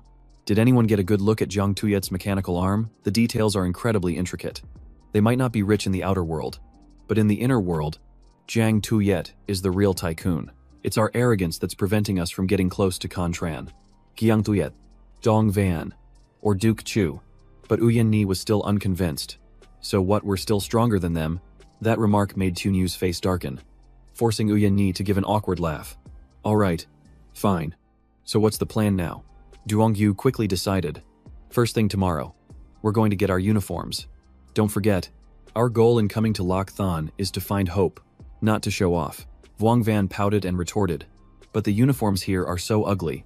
Can't we just wear our own clothes? I brought so many nice outfits. No, Duongyu said in a cold voice, silencing both of the other girls. Contran's countdown timer now only had 4 days left. He woke with a start and went into the bathroom. In the mirror, the lines of his abdominal muscles were clearly visible, growing more and more defined. Fiery patterns were also beginning to appear on the sides of his face. As he put on his shirt, he mumbled, "No wonder Lai Thuk Dong said that just 3 months of practice is equal to 5 years of hard training for others. This technique is truly incredible." As usual, Contran arrived at school early. As soon as he walked into the classroom, he saw Vuong Van and Uyen Ni already in their uniforms. Sitting right there, Can Than was sitting behind them, his eyes shining like stars as he stared at them without blinking. Throughout the class, the two girls laughed and chatted cheerfully. Contran knew with a single glance that they had changed their strategy and were starting to proactively approach others. They even handed over a math problem for him to solve. But Contran immediately passed it to Can Than and teased him a bit. Judging by Can Than's expression, he seemed to be enjoying it immensely. He threw an arm around Contran's shoulder, grinning happily. "Hey, what do you think? She gave me the problem to solve. You think she might be into me?" Contran didn't answer. He just glanced at the hacker book in the other boy's hand, frowned, and asked, "Did you major in hacking Can?" Then scratched his head and laughed. "Nah, just learning for fun." Contran grunted softly and said no more, only thinking to himself, "I should probably learn something too, like Chinese chess." That was the first move to make when entering prison number 18. Thinking it over, another idea popped into his head. What about Japanese? In the inner world, he had suddenly gained a fiancée, but to understand what she was saying, he always had to rely on a translation, which was a real pain. The more he thought about it, the more sense it made. Contran immediately went online to look up information about that unaccented name, Brandon Soren. Finally, after much effort, he found her. She had the exact same face as his fiancée from the inner world. Just then, Vuong Van walked over, glanced at his phone, and laughed. "So you're into Japanese idols, you're staring so intently." Contran shook his head and replied nonchalantly, "No, I was just looking up the name Brandon Soren without the accents. I didn't expect to find her. That girl with the last name Brandon was silent during the entire interrogation that day. Her father is of Chinese descent, and her mother is Japanese, so she can speak both languages. She's currently starring in the new horror film by director Yuki Iwa. According to the information he gathered, the Brandon family wasn't separated by the sea. Thuk Dong had also mentioned that the entire sea region was now a restricted zone. If they lived on an island, they couldn't cross the sea to the continent, which means travelers from the island must have also transmigrated here, along with the mainlanders. When recess came, Tiu Nu's group gathered again, and he immediately asked, "Any progress?" Vuong Van Saihil, Nam Can Than, and Contran are acting like idiots. Contran spent the whole class just staring at a picture of a Japanese idol. Uyen Ni wondered, but the teacher praised him for being a good student. Why would he be obsessed with an idol? The two girls chattered on endlessly. Hearing this, Tiu Nu snapped irritably. "I told you yesterday. Drop the arrogance. If you keep calling them idiots, you won't be able to befriend anyone." Just then, a voice called out, "Heng Chan, the foreign language teacher is looking for you." Contran quickly stood up, said yes, and ran outside. Tu Nezhu immediately went to ask the other male student, "Why is the teacher looking for Contran?" The boy shook his head. "How would I know? They're friends and study Chinese together." Hearing this, Duong Yo was instantly shocked. That alone was enough to understand that Contran's English listening skills were excellent, far different from his initial assumptions. He then returned to his group and said in a low voice, "I suspect Contran is also a transmigrator. Confirm one more time. Did he overhear anything you guys said?" Uyen Yi thought for a moment and replied, "I'm sure he was doing math at the time. He didn't hear anything." After hearing this, Duong Yo clenched his fists tightly. "A moment later," he said coldly. "Then we have to verify it again, just to be sure." That evening, in Zhang Tuyet's kitchen, she was cooking. Vuong Van and Uyen Ni were sitting and chatting with Dong Van. Vuong Van asked gently, "Little sister, can I ask you something?" Dong Van smiled innocently. "If I answer, will I get candy?" Vuong Van beamed, taking out a handful of chocolate candies and holding them out. "Of course. Do you like this kind?" Dong Van nodded. "Thank you. Big sister, I love chocolate." Vuong Van began to ask, "So, is your big brother Contran like your mom?" Is he a transmigrator too? That's so cool. Dongvan shook her head. I don't know. Vuongvan narrowed her eyes. This was the right reaction. If she had said yes, it would have been suspicious. A 10-year-old child can't lie that easily. Uyen Ni then asked, Have you ever asked him? Dongvan replied casually. I have. He told me that instead of thinking about transmigration, I should study hard and get into a university first. Vuongvan, a little skeptical, asked again, What else did he say? Dongvan replied while eating her candy. He said that being a transmigrator is no big deal. After hearing this, Vuongvan was lost in thought. If he were a transmigrator, he wouldn't have said that. It sounded like a mix of jealousy, admiration, and self-consolation. Uyen Ni patted Dongvan's head and praised with a smile. Little Dongvan, you're such a good girl. After finishing their questions, the two of them stood up and left. As they walked away, Uyen Ni whispered, Do you think that little girl was telling the truth? Vuongvan answered confidently. Of course she was. A sweet kid like that doesn't know how to lie. But little did they know. Dongvan had heard their entire conversation from behind the door. She recalled a past memory of a despicable man who once lured her into a room with candy. He then proceeded to beat her mother, an event that has haunted Dongvan ever since. So, from the very moment Vuongvan offered her candy, the outcome was already decided. Without a second thought, the little girl tossed it all into the trash can. A cold hatred flickered in her small eyes. Not long after, a knock sounded on Contran's door. When he opened the door and saw Dongvan, he frowned, thinking, What is it now? She stepped inside, spotted a pressure cooker on the table, and chirped, Did you ask my mom to cook for you too? She's a really great cook, Contran replied calmly. There's no need. I already handled it myself. Suddenly, Dongvan popped her head out and pressed a piece of candy into Contran's hand. With a bright smile, she whispered, This is a gift for you. She giggled and continued, Those two women asked me today if you were a time traveler. I covered for you. But something must have made them suspicious. Hearing this, Contran frowned. It must be because of the foreign language teacher incident. He thought, My cover's been blown. He didn't dwell on it and turned to ask, Where did you get this chocolate? Dongvan, perched on a chair with her legs dangling, smiled and replied, I bought it as a gift for you. Contran gave a slight nod and continued, From what I've observed, that group has provoked a dangerous individual in city number 7 named Tran Yak Du. Dongvan listened and then asked, So is that why they ran here? To hide from the Tran family, but that's not the kind of information I need. Contran furrowed his brow and asked back, Then what is it that you want? The little girl broke into a grin, her eyes crinkling as she said, I want to know who you really are. Contran froze for a moment before shaking his head and refusing. I can't do that. Her eyes sparkling, Dongvan pleaded playfully. Well, can you do my homework for me then? But Contran still shook his head no. She pooted. This is so annoying. They're right next door and they keep spying on us. It makes me uncomfortable. Should we drive them away? That would be difficult. Contran said calmly. Being under suspicion was certainly a pain, but he couldn't keep hiding forever. The best course of action was to create a diversion, and the only one who could help him with that was Uncle Duke. Besides creating a diversion, that group had money and power, which were exactly what Contran needed. On this next crossing, he had to have a serious talk with Uncle Duke. Lost in thought, he was pulled back by Dongvan's voice. Hey Contran, National Day is coming up soon. We should go do something fun. Contran was a little surprised and asked, Why the sudden invitation? I'll have to think about it. Maybe we can talk again in a few days. Dongvan nodded. All right. Just make sure you think about it. With that, she left Contran's apartment. Now alone, he opened his phone and swiped through an app. The countdown timer on the screen showed only 10 seconds remaining. Contran plugged a USB drive into the device. He grabbed a knife. When the timer hit 0, space itself seemed to tear open. Contran reappeared. Now, in the guise of a prisoner in prison number 18, Thukdong smiled softly when he saw him and said, So you're back. Contran nodded slightly. Yeah, I'm back. He took something out of his mouth. This trial was a success, as he was at least able to test how many items he could bring back. Looking down at his own hands, Contran mumbled. This time it was 2 days. He smiled softly. It was still the same familiar prison number 18, but this time was different. He wasn't alone anymore, as there were people waiting for him to come back. Thukdong and the others seemed to be waiting for Contran's return. And even though the room was gloomy and cold, it was enough to make him feel warm inside. Thinking this, he handed the USB drive to Thukdong and said, Master, here is the music you wanted. Did you see anything during my transmigrations?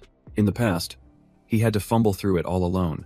But now that he had an observer, maybe they could notice something new. Thukdong nodded and replied, "You previously mentioned that after you transmigrate to the other world, it takes 1 second to cross over. But I don't think that's right." It felt like it took less than a second. Contran was astonished. So his physical body transmigrates as well, but what about the Contran of that world? Did he really just vanish? He was about to ask more. "Master, the flame inside me." But Thukdong interrupted him. "Now is not the time. It just appeared earlier than I thought." Contran was excited and said with a grin, "Then let's get to training." "Master." Just like last time, but Thukdong shook his head. "No need to rush. Just follow me for now." Contran froze for a moment, then asked, "Where are we going?" Thukdong replied casually, "I'm taking you to see the world outside." Hearing this, Contran was puzzled. "Why do we need to see the outside world?" Thukdong smiled and asked, "Aren't you curious?" Of course he was curious. A city within a city. A jungle of steel. A sky like a mind-bending three-dimensional illusion. Think about it. Other transmigrators arrive in worlds bursting with color. But the place you go to is just an iron box. A prison. But Contran still hesitated. "I don't think now is the right time for sightseeing." Thukdong replied calmly, "You are very patient. But my student cannot fall behind anyone." The more he listened, the more confused he became. "What do you mean by that?" "Master," he asked. Thukdong laughed. "Other transmigrators get to enjoy the scenery. And my student should be no different. Tonight, I'm going to show you the most beautiful sight in City 18. At that moment, Diepvan came up from behind and gave Contran a small box, whispering, "Put this on. You can't reveal your face yet." Inside the box was a sleek black mask. Immediately after, the four of them headed toward a dazzlingly bright gate. Before he left, Contran turned his head to look back. The freedom he longed for was, it turned out, so very close. A short time later, in Sector 1 of City 18, inside a large restaurant, a staff member was politely turning away new guests. The statement annoyed the male guest.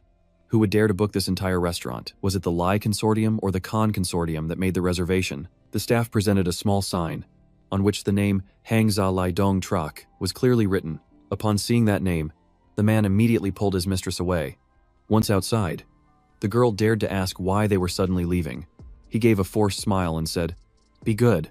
We'll pick a different time next time." Just as they left, another luxury car pulled into the parking lot. The staff lined up neatly on both sides, preparing to welcome the distinguished guests. The ones who stepped out were none other than Thukdong and Contran. A staff member handed a towel to him and said warmly, "Mr. Lai has prepared a private table, and all the cameras have been turned off." Contran was also treated with great respect, but he just gently waved his hand in refusal. Thukdong chuckled lightly and said, "You'll get used to it sooner or later. In this world, as long as you have money and power, everything goes your way." Contran remained silent, his gaze fixed on the extravagant scenery below. He asked quietly, "If it's this easy to get out, why did you stay in prison number 18 for so long?" Thukdong calmly replied, "Because I still have unfinished business." Contran was speechless upon hearing that. The way these powerful figures think is truly hard to fathom. After a moment of contemplation, he asked, "It's past 1:30 in the morning. Is the restaurant still open?" Thukdong smiled faintly and said softly, "In this sleepless city, life is just beginning." The two stepped into an elevator, and Contran asked curiously, "Don't they need to sleep?" Thukdong slowly explained, "Neural link technology allows people to get by with just a few hours of sleep each day." Hearing this, Contran was surprised and asked, "Aren't there any side effects?" Thukdong replied, "Of course there are. After using it for 1 month, you can't sleep even if you want to. Science is a double-edged sword. No one knows if it brings blessings or curses, much like when the Lai Corporation created fast-growing crops, including rice. But when people no longer need to sleep, their reproductive abilities decline, and their mental state gradually weakens." Contran listened while observing the brightly lit city below. An airship hovered in mid-air, circling the buildings. Knowing he was curious, Thukdong said quietly, "Don't look anymore. Every second that ship releases methane and liquid oxygen is paid for with the sweat and blood of the workers." The two entered a private dining room. On the table, there was only a single plate of fragrant braised pork, but there was only one plate, and no chopsticks for Contran. He asked in surprise, "Where are my chopsticks?" Thukdong took a bite and said, "You're wearing a mask. How can you eat Con?" Tran could only sigh, not knowing how to respond. He took another bite and asked, feigning concern, "Are you hungry, Con?" Tran replied in a low voice. A little. Hearing this, Thuk Dong turned to the staff and said, bring him a bowl of Milanese fried noodles. Before long, a staff member brought out a steaming bowl of noodles and placed it in front of him. Thuk Dong gave a slight wave of his hand, and the staff member immediately withdrew. Then he said slowly, take off your mask and eat.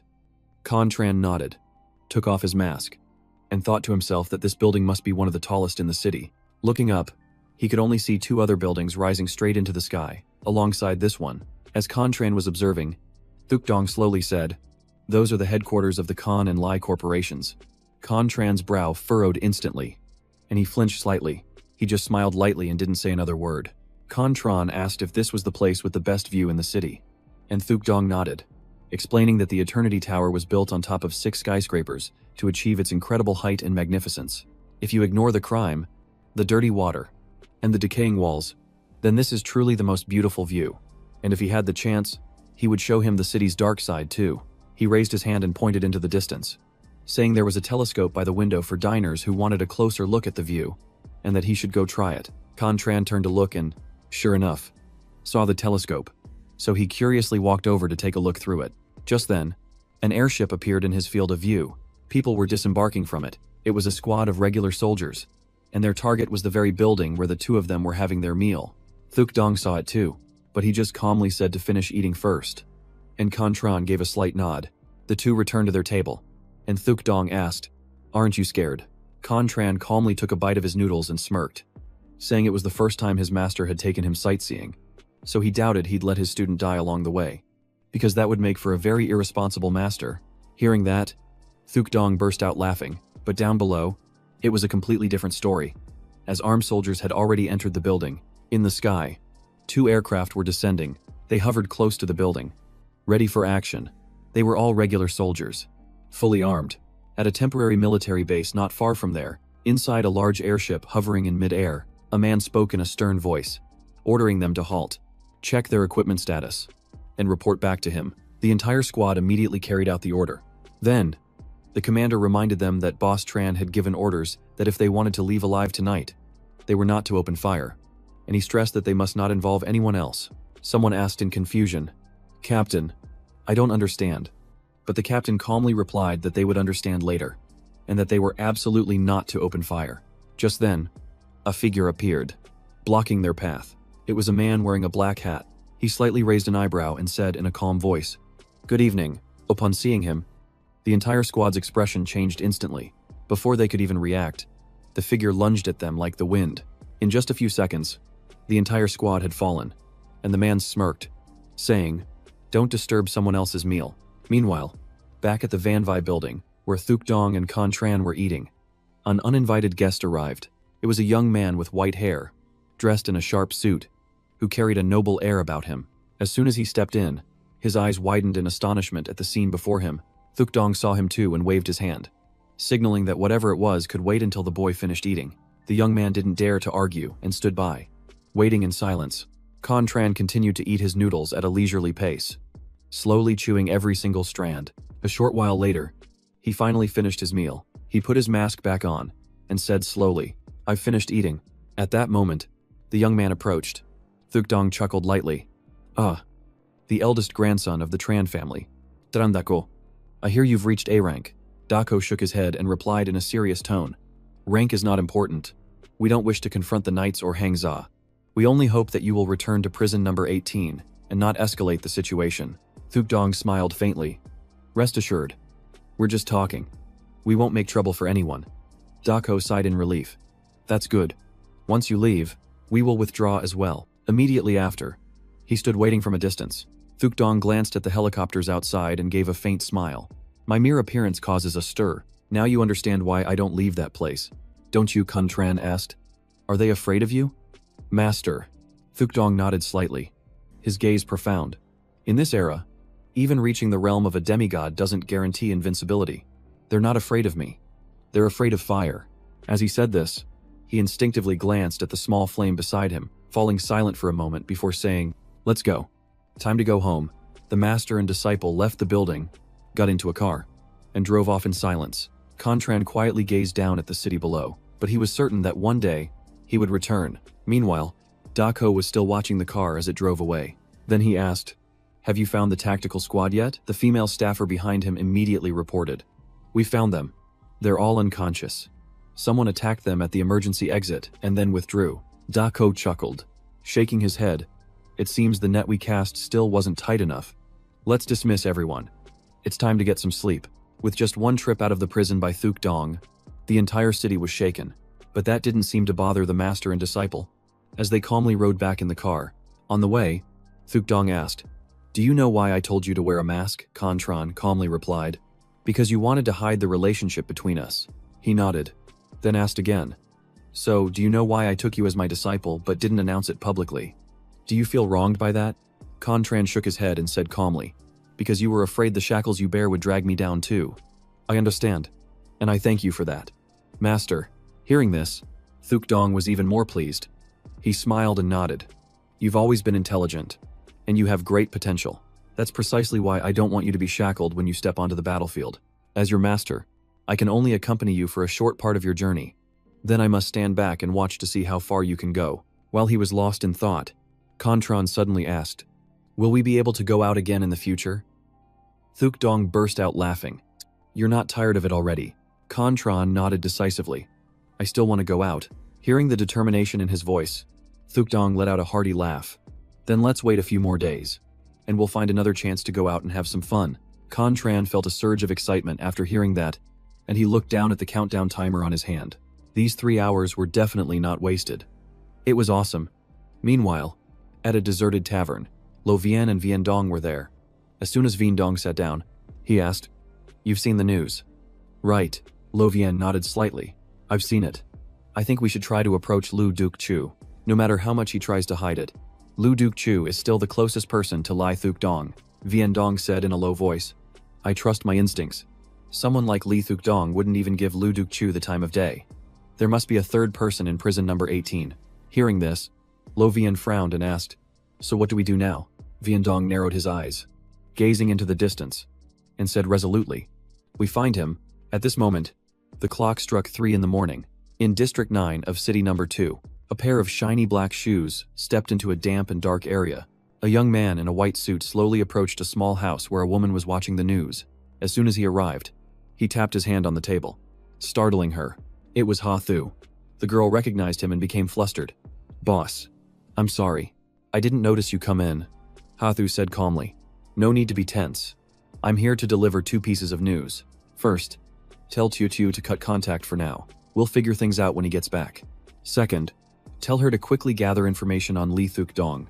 She nodded in acknowledgement. Ha Thu pondered for a moment before saying, "It seems we have to win over Lu Duke Chu before Miss Luan makes her move. We need him." As he spoke, his gaze turned ice cold. "I hope you understand our mission. After you return, go find the instructor and increase your training. Any objections?" The girl quickly shook her head. "None." Ha Thu snorted coldly. Then it settled. A few hours later, at prison number 18, after returning, Contran comfortably snuggled under his blanket to sleep. It seemed no new prisoners were transferred to prison number 18 last night. With that thought, he turned over and quickly fell into a deep sleep. The next morning in the cafeteria, Thuk Dong maintained his usual calm demeanor, going about his day as usual. Tu Tu watched the scene and sighed softly. The outside world is in chaos because of last night's events. Yet the boss is acting as if nothing happened. Just then, Ho Thien walked over and asked curiously, "Where did your boss go last night? If there's something fun going on, you should have called me." Tu Chiu frowned. "It's chaotic outside. How would you know?" After a moment's thought, he understood and gave a faint smile. "Someone from the Black Spade's mental division is here." "Right. How many of you are there?" Ho Thien replied. "Just me. Now tell me, what did Lai Thuk Dong go out for?" Tu Chiu snorted lightly. "If I told you the master just went out for some braised pork, would you believe me?" Ho Thien grimaced. "I don't believe you. Who goes out to eat in the middle of the night?" Tu Chiu smirked. "Anyone would think that, but the master really just took Contran out for a stroll. People only remember Thuk Dong as a terrifying man, but they forget he's also extremely whimsical." The more Tu Chiu thought about it, the funnier it seemed. He looked up at the upper floor and remarked to himself, "It's one thing for Thuk Dong to be calm, but for 17-year-old Contran to sleep soundly until noon is something else." Just then, the prison system broadcasted an announcement. "Inmate number 010101. You have a visitor.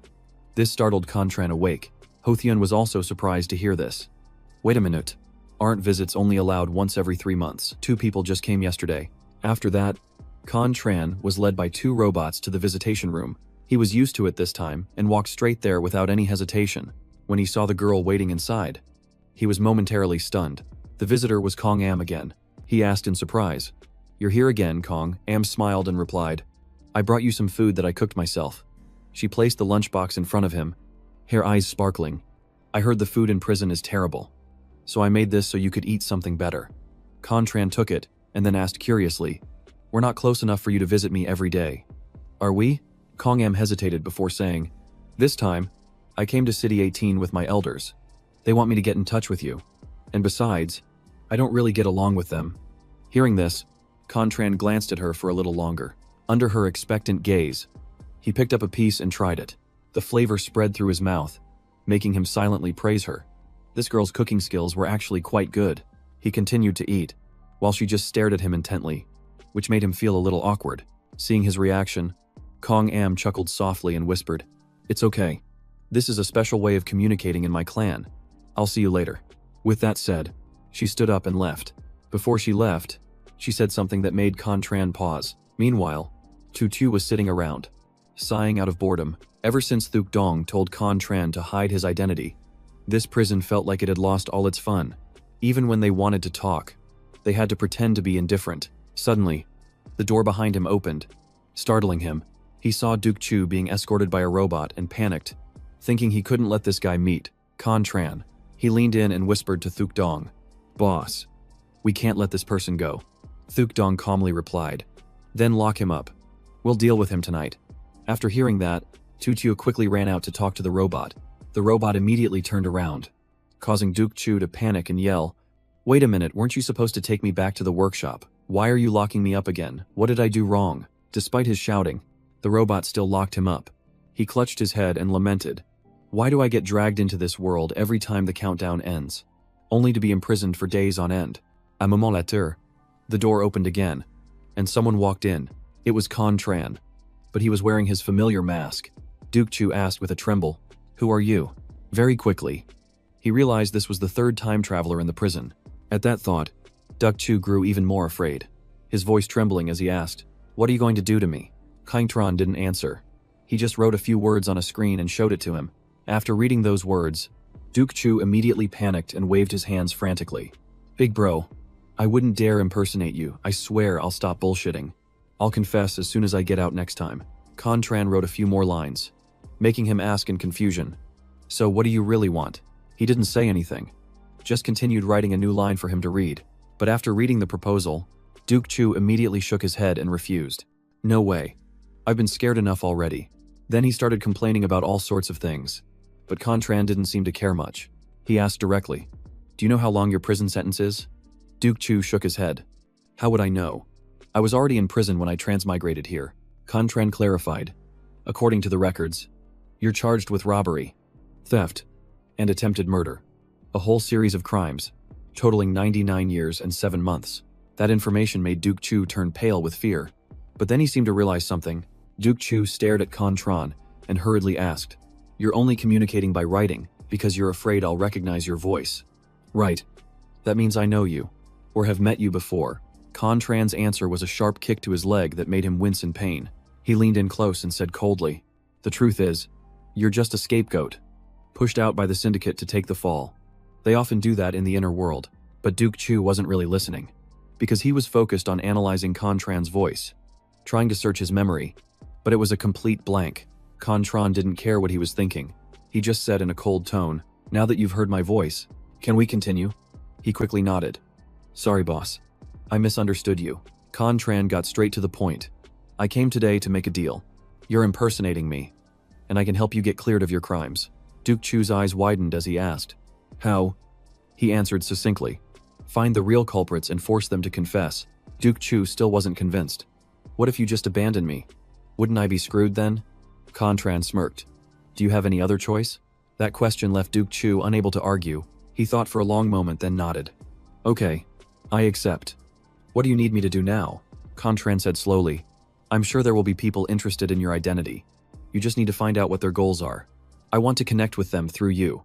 Duke Chu immediately demanded his cut. Boss, you can't expect me to work for free. Right. Contran said calmly. There will be a reward for every successful transaction. It could be better food, or access to outside news, or getting equipment from the entertainment district brought in here for you. After hearing this, Duke Chu's eyes widened. He never expected the third time traveler to have so much power in prison number 18, but he still pointed with a trembling hand. But boss, it's really dangerous outside. You must have seen the news. I got injured on my second day out. Hearing this, Contran frowned and asked, Tell me the details. I never understood how you got hurt before. Duke Chu then began to recount the entire incident. After listening, Contran nodded slightly. It was true that letting him impersonate him was indeed a bit risky. It wasn't out of pity. It was just that finding a suitable person was difficult, and it would be a waste to let him die. With that in mind, he said seriously, You want the ability to protect yourself. Right. Duke Chu immediately replied, Like a gene potion. For example, as soon as he heard that, Contran fell into a thoughtful silence. Duke Chu's heart began to pound erratically, skipping beats. Finally, Contran spoke. I can give it to you. Only then did he dare to breathe a sigh of relief. But immediately after, Contran glared at him with a warning. I expect you to be capable enough to deserve that potion, and to understand what it means to cooperate with me. Duke Chu nodded decisively. Just you wait and see. See ya. 4 people have already tried to approach me, and I haven't even bothered with them yet. Those guys have money. Hearing this, Contran immediately guessed it must be Vuong Van's group. Duke Chu added confidently, I'll investigate their motives and find a way to profit from them. Contran shook his head. I don't need money. Just unmarked pure gold. Duke Chu nodded and then recounted. Some idiot even invited me to a group chat. Turns out it was full of creeps. And they even introduced me to a sugar mommy. Contran was speechless, thinking it must have been Can then, not wanting to hear him ramble on. Contran turned to leave, but Duke Chu called out, Boss, how do I contact you in the real world? He replied coldly. Don't worry, I'll find you. As soon as he finished speaking, the cell door closed, and Contran left. Duke Chu watched him go, his heart swelling with excitement. Although he couldn't stick with Thuk Dong, following his successor wasn't a bad alternative, because it was clear that the protagonist of this world wasn't him, but the one wearing the cat mask. At the same time, Contran had stepped out of the cell and was quietly leaving. Contran took off his mask. The change in his voice was a side effect of his breathing technique. Just then, Thuk Dong approached and asked, What about your classmate? How did the talk go? Contran replied seriously. I need a dose of gene reagent. Hearing this, Thuk Dong frowned skeptically. Gene reagent, is it for Lu Duke Chu Kan? Tran nodded. Yes. Chu Chu, who was behind them, was also puzzled. Why give it to him? Isn't that just to his advantage? Contran calmly explained. I need to prove that I can provide them with the things they need. Besides, Duke Chu has no backbone. He'll spill everything if he's questioned. I can't trust him to be a human shield. So, thinking about it from another angle, if we're afraid he'll talk when caught, the best solution is to not let him get caught in the first place. The countdown had only 1 hour left. Contran returned to Duke Chu's cell once more, carrying a suitcase. Duke Chu raised an eyebrow and asked, What's this? Contran replied. Listen carefully to what I'm about to say. He then instructed him on every detail he needed to pay attention to. Contran opened the suitcase, his voice turning serious. Now for the most important part, Tu Tu said this is the Lee Consortium's FDE code gene reagent. To enhance your strength, you must start with type 005, then move up to 001. Injecting 001 directly will kill you instantly. Each injection must be 1 month apart. It'll take you from F rank to B rank. This gene reagent is fast-acting, has few side effects, and won't damage your internal organs. Contran meticulously emphasized every point, and Duke Chu nodded his head repeatedly, like a chicken pecking at grain. As Contran left, Duke Chu's eyes gleamed as he stared at the suitcase of gene reagent. After handing over the reagent, Contran didn't look back and just walked away. He ignored the screams echoing from behind him. When he met up with Diep Van and Tu Tu, Contran asked, After he takes the second shot, do you think he'll dare to take the next one? Tu Tu shrugged and pouted. It's unlikely. The gene reagent causes bone-deep pain. Many people quit after the very first injection. Diep Van also nodded. If you want to get stronger, you have to pay the price. No matter how effective the gene reagent is, it's not a free ride. Contran thought for a moment and then asked, What about the awakened? Can't they achieve a breakthrough overnight? Diep Van calmly replied. Most of them do so because of intense external stimulation. As the three of them were talking, the screaming from inside suddenly stopped. Contran sighed and said softly, "It seems I overestimated Duke Chu's willpower. He gave up after just the first shot. Many people think they're willing to pay any price to get stronger. But when they actually face the pain, they realize just how weak they are." Just then, Diep Van handed Contran a gold bar. He was surprised and asked what it was. Diep Van smiled and said, "The boss said you don't have to accept it. But as your teacher, he couldn't not give it to you." Tutu also gave him a device, smirking as he said, "This is an information simulation device. It can create a private channel, encrypt data, and perform calculations." Contran took it and asked in surprise, "How did you know I needed this?" Tutu laughed. "It wasn't my guess. The boss told me in advance, this device will help you hide your identity out there. With your personality, you'll definitely need it." Contran frowned and asked, "What's that supposed to mean?" "With my personality." Diep Van smiled. "The boss probably thinks you're a bit cold." Contran was speechless. He looked down at his watch and muttered, "Looks like he's given up. It's time to step in." Hearing this, Tutu and Diep Van reacted. They both flashed a sinister smile and headed straight in. Inside the room, Duke Chu was exhausted, lying sprawled out and unwilling to move, but his nightmare was just beginning. As Diep Van and Tutu had arrived, without a word, the two of them coordinated perfectly. One held Duke Chu down while the other prepared the syringe. He cried and begged, "Please don't. We can talk about this." But Tutu remained cold, plunging the needle straight into his butt without any hesitation. The watch had just ticked down to the final 1 second. The countdown ended, and Contran returned to the outside world. Once he was back, he immediately translated the last thing Kong Am had said to him the other day. As soon as he understood the meaning, his expression turned a bit flustered. He really had no idea what this girl was thinking, and it seemed he would have to get serious about learning Japanese. Kong Am always played these little games with him, forcing him to wait for a translation to understand. It put him in a passive position. Besides, according to the information he had, only Japanese and Korean people transmigrated to Lianthan. But no one in the real world knew that Kong Am was also a transmigrator, which didn't make sense. She was a celebrity, so how could no one recognize her? It seemed she wasn't very happy in the inner world, which is why she sought out Contran. It wasn't necessarily for him, but to escape the real world out there. Strangely, sitting next to her, Contran felt a rare sense of peace. He didn't need to talk, worry about outsmarting anyone, or think about how to survive the dangers outside. Thinking about this, Contran looked down at his countdown watch. This time, it was also 2 days. Suddenly, the phone in his pocket buzzed. It was a message about Duke Chu. He had just returned and was already screaming his head off at home. The front of his house was already packed with reporters. The moment he showed his face, Duke Chu was immediately swarmed by a barrage of questions. A few taunting remarks made his face flush with anger.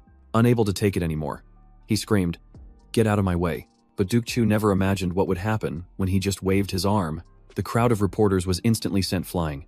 They were even blown a considerable distance away. Duke Chu stared at his hand in shock, his eyes filled with utter confusion. But he quickly recovered, jumping on his bicycle and speeding away. On the way, he pedaled and thought, everyone says gene potions are as rare as gold. Yet he got one just by casually asking. That person must be incredibly powerful in the inner world. Thinking this, he chuckled and muttered, "It's just like a game. You don't have to be skilled. You just need to follow a strong leader to win." A little later, he arrived at school, where everyone around him was glued to their phones. Curious, Duke Chu opened his phone and saw the news that Thuk Dong had left prison number 18. The more he read, the darker his expression grew. The news said Kan Thi planned to use the forbidden substance S009 to confront Thuk Dong. There was even a picture of Contran wearing a mask, making him unrecognizable, but Duke Chu knew who it was. He sighed, realizing he still didn't truly understand his boss. Meanwhile, Contran was also reading the news, wondering who was using the ID Thunder King. This person had too much information. Even knowing that Kan Thi had dispatched patrol teams, the media in the outer world had a lot of news. But Thunder King was like a war correspondent, with an update speed that surpassed even the dungeon conquerors. Clearly, he was no fool. He either had backing from an organization like Luan's, or he was like Ha Tu, possessing technology to conceal his identity. It seemed more and more transmigrators were appearing, and they were no longer just internet celebrities, but people with actual survival skills. With that thought, Contran left the classroom. As soon as he stepped out, he saw Duke Chu happily chatting with Tung Yu and Tian Chan, a flashy watch sparkling on his wrist. Contran was furious. He had explicitly told him not to wear the watch, Yet the guy still didn't listen. He immediately sent a text asking for a progress report. Duke Chu simply gave a vague reply, saying there was nothing specific to report yet. This response made Contran even angrier. He thought the guy just didn't get it. But it turned out he was planning to keep the watch for himself, clearly trying to squeeze out more benefits, like demanding a gene potion. In the end, Duke Chu was the one profiting handsomely. He was treating Contran and Tu Mu like his personal cash cows. If Contran wasn't in the classroom next door, he would have been completely deceived. Meanwhile, Duke Chu, still oblivious that he was being watched, was excitedly asking around. The students from Hython City wanted to know how to get into City 18, thinking they could probably make a quick buck. Contran immediately texted back, "You mean the watch you're wearing?" For a moment, Duke Chu's face went completely stiff. He frantically darted his eyes around, wondering if this boss was in the same class, or at least someone from his school. Immediately after, Duke Chu frantically apologized. "I was wrong. You can punish me however you want. I'll return the watch right away, and I promise I'll never talk trash again. I'm a monitor." He walked out of the restroom looking dejected. Tuang Yu saw him and asked why he took so long, wondering if he wanted to go to a bar tonight since she hadn't been to one since arriving in Luo City. Duke Chu shook his head and returned the watch, saying he wasn't going to the bar. Their partnership would continue, but from now on, payment would be in gold, and he wished her an early Happy New Year, good fortune, and a peaceful home. Tuang Yo just stared blankly, having no idea what he was talking about. At the same time, Contran was also leaving the restroom. His phone screen lit up with a new friend request. It was from Dongvan. She sent him an important message. Ko Luan had just warned Jiang Tuyet that 9 wanted fugitives might have arrived in Luo City. In the past 24 hours, 2 travelers had already gone missing, and she told him to be careful. After reading this, Contran grew pensive, thinking those 9 were definitely not simple, and that many transmigrators would likely fall victim to them. With that in mind, he messaged her, asking if she was still in contact with her mother. Dongvan replied immediately, saying she was sitting right next to her mom and that they were safe for now. But the young girl wanted to ask if she and her mother could spend the night at Contran's place. Contran read the message and couldn't help but think. Afterward, he went back into the restroom to message Dongvan, who had forwarded the message from Koluan to him. Contran frowned after reading it. That group had just arrived in Luo City and hadn't had time to investigate, so if Jiang Tuyet and her daughter weren't home, it would be difficult for them to find their targets. Thinking this, he messaged Dongvan, "Today's Friday. I'll be home early. I'll be at the gate around 5:40. I'll scout the area first to see if anything is unusual, then we'll figure it out." After school ended, Contran casually bought some food and headed home. On the way, he opened a message from Duke Chu. He just gave a brief reply, saying he'd wait and see how he behaved from now on. Contran thought as he walked, step by step, back to his familiar neighborhood. These 9 were different from the 2 reckless ones before. Their actions were methodical and clearly organized. They hadn't fallen into any traps so far, which proved they were extremely cunning. This type was the truly scary kind. Right now, everyone in the area was a familiar face, with no signs of any strangers appearing. Everything was in its original state. The curtains and other items hadn't been moved, proving that his home hadn't been broken into. Contran quickly went up to his floor and messaged Jiang Tuyet and Dongvan. "The door's unlocked. Just come in. I'm a moniteur." The door to Contran's apartment opened. The ones who walked in were none other than Jiang Tuyet and her daughter. As soon as they got home, Jiang Tuyet thanked him profusely and then went into the kitchen to start making dinner. Contran watched her quietly, unable to help but marvel at how gentle and kind she always was. Then he sat down to talk with Dongvan, asking if she had heard any news about Lai Thuk Dong in the inner world, and how the Plutocracy Corporation was reacting. Dongvan pooted, saying her older sister mentioned Lai Thuk Dong had been missing for years, and his reappearance was sure to cause a storm. She seemed to really admire him. Hearing this, Contran nodded while grabbing a pillow and placing it on the chair. He smiled and said, "You 2 can sleep in my room tonight. It's a bit small, so you'll have to make do, but I'll be fine on the sofa." Dongvan's eyes crinkled with a smile as she asked where he was when Li Thuk Dong got out. Contran answered calmly that he was on the subway and only saw the airship flying towards the Eternity Building. Then he played dumb and asked why Lai Thuk Dong had been locked up in the first place. Dongvan shook her head, pouting again, and said, "I don't know either. I'm just a kid. His file isn't easy to get. You know, I've already shared so much information, so you should share something too." "Right." Contran sat casually on the chair and just mentioned a few things offhandedly, like his suspicion that Ha Tiu Tiu wasn't an individual but an entire organization secretly recruiting transmigrators. Dong Van sulked visibly, her cheeks puffed out. Heng Chan, you're only sharing news from the outer world because you're afraid of exposing your identity if you reveal information from the inner world. Aren't you? Contran just gave a small smile and didn't answer. Just then, a strange noise suddenly echoed down from the floor above. Contran's expression changed instantly. Dong Van also stopped joking around immediately. The ceiling trembled slightly, emitting a continuous sound. Contran's eyes were fixed on the ceiling, his tension clearly visible. He frowned slightly and whispered, "There shouldn't be anyone upstairs at this hour." Dong Van's face paled as she remembered the news from this afternoon. The little girl's body trembled, and Contran signaled for her to be quiet, but the TV was still on. And when Dong Van reached for the remote to turn it off, Kung Tran stopped her. Because if they come and see the lights are on, pretending no one's home now would only make things more suspicious. He walked over and gently patted Dong Van's shoulder to reassure her. "Don't worry. I'm here." The little girl nodded, quietly wiping away her tears. After calming her down, Contran went into the kitchen and passed a note to Jiang Tuyet. He instructed her that they were already upstairs, and from now on, she should act normally and continue cooking, as they wouldn't suspect the two of them were downstairs. Jiang Tuyet nodded in understanding and continued cooking as if nothing was wrong, but her hands were still trembling slightly, making it difficult to cook. A short while later, Jiang Tuyet finished preparing dinner. She came out to find Contran and worriedly asked what they should do now. Before Contran could even say a word, heavy footsteps echoed from the ceiling again, causing both of their expressions to change. Contran looked up, his mind racing. Those heavy steps couldn't belong to an ordinary person. It was the sound of special armor. He closed his eyes, focusing on every sound above him.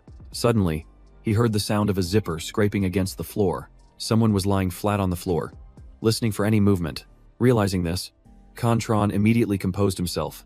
Outside, flashes of lightning lit up the night, heralding a turbulent evening. Inside, the three of them held their breath, careful not to reveal that they had discovered the people outside. Contran sat in his chair and began to think of a countermeasure. Right after, he used a note to tell Jiang Tuyet to contact Ko Luan, reminding her to only text, not call, to avoid being overheard. But when Jiang Tuyet took out her phone, she discovered there was no signal. Her face immediately paled, making Contran even more tense. The signal was jammed. This group was better prepared than he thought, but the connection signal to Duke Chu's device was still active. He signaled for Jiang Tuyet and her daughter to keep waiting, not to act rashly. The mother and daughter quickly sat down at the dining table as usual. Contran nodded in satisfaction. That's right. Just act like you don't know anything. But then, Contran discovered something that made him uneasy. A young man's voice echoed from the hallway, wondering if Jiang Tuyet and her daughter were home, saying he had sent someone to buy fresh beef and bring it over. Contran was startled and panicked.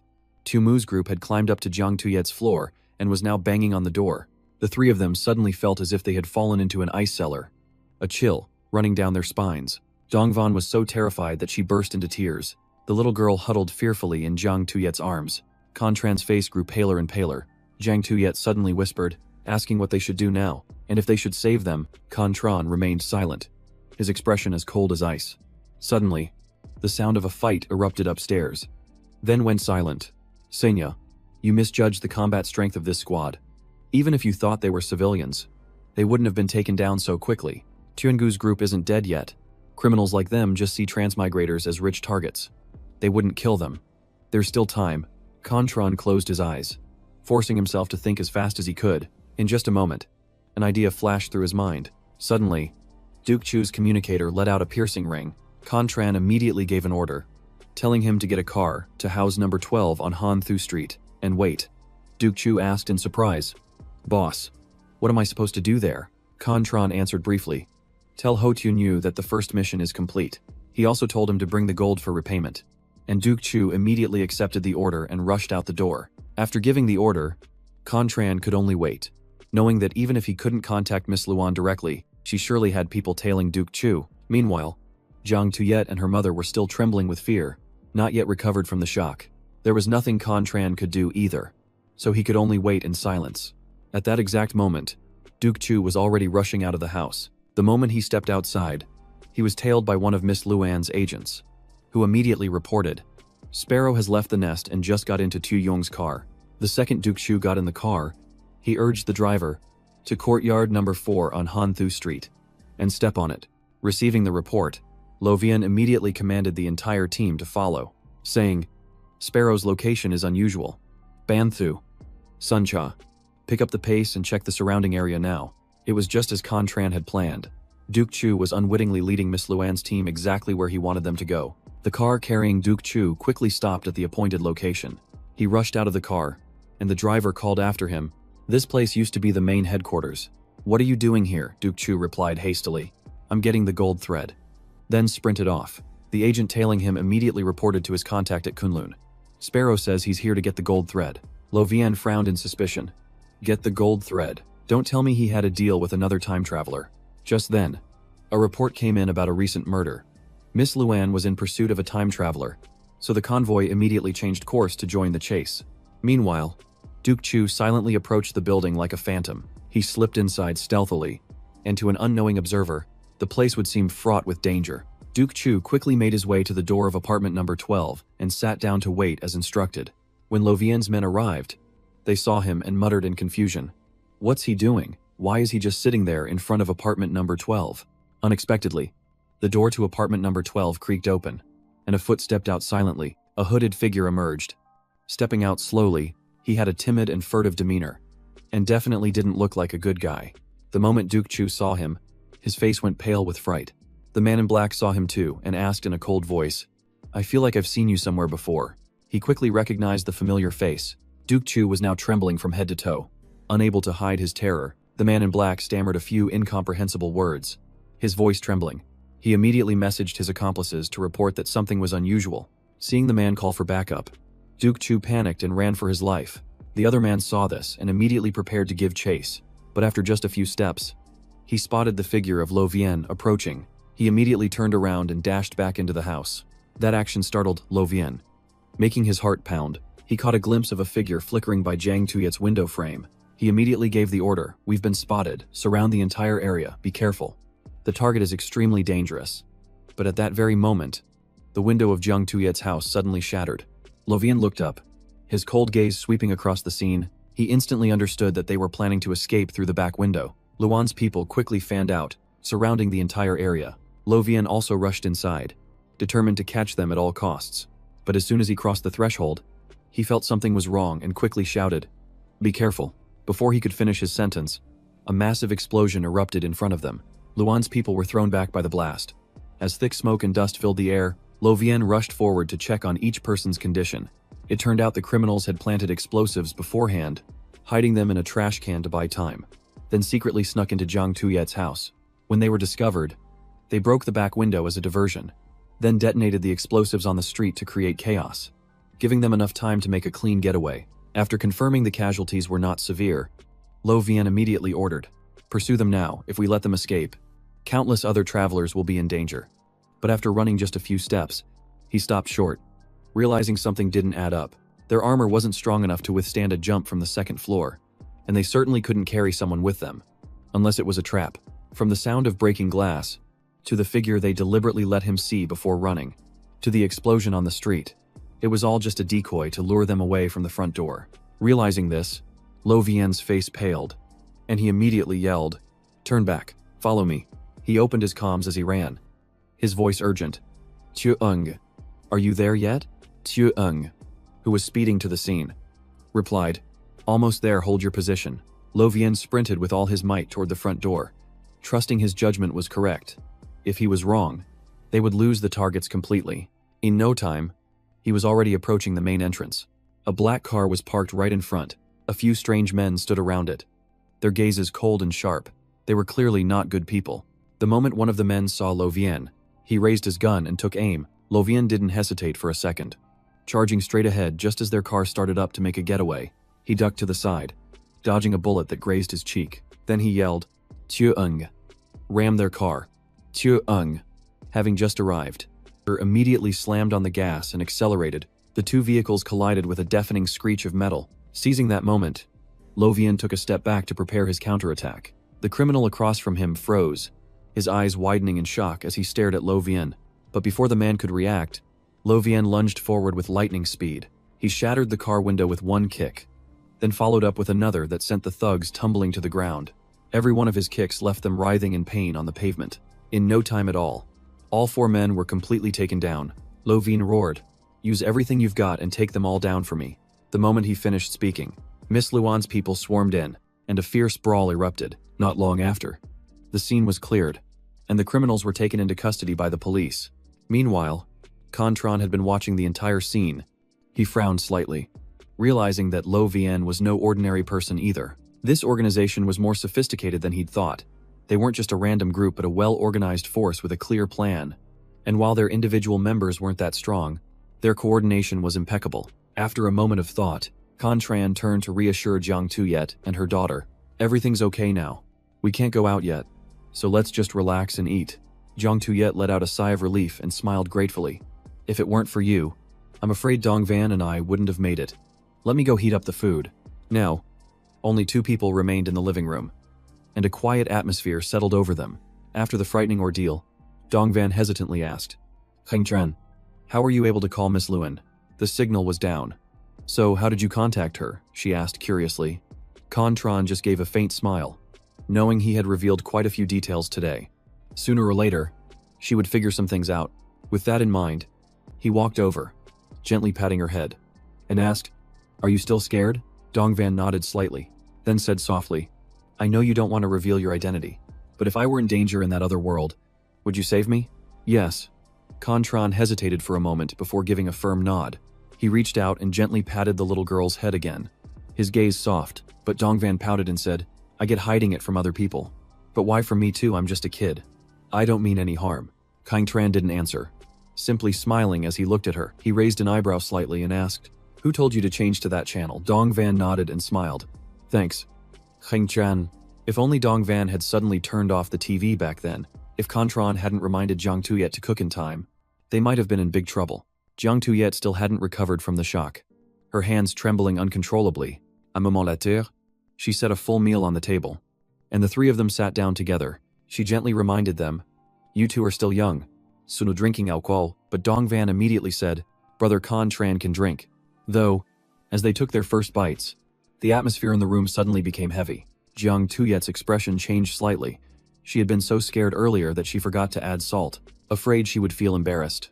Contran quickly said, "Anyone would have panicked in that situation. I was shaking too." Meanwhile, at the hospital, the group of criminals was brought in for treatment under strict supervision. Tuang Yu was also there.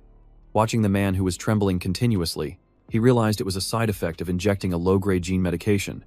To have so many vials of it so soon after transmigrating, Boss Trin must be a powerful figure. Lo Vian was helped along by his comrade when he requested a bed change. "Let me be next to Ho Tu Mu." The other person hesitated and said, "But I've already arranged a private room for you." Lo Vian shook his head and said in a low voice, "There are still some things that aren't clear. I need to question those 4, and tell Ban Thu to investigate them." The other person hurried away, and Lo Vian was moved to the bed next to Tu Nu. Tuang Yu looked at him and said gratefully, "It's a good thing you guys arrived in time. Otherwise we wouldn't have escaped." Lo Vian smiled. "It's our duty. Did you think we looked cool saving you? I was perfectly calm even when facing the barrel of a gun." He added with a laugh, "I bet Boss Trin will give me a bonus when he sees that." Tuang Yo looked at him suspiciously.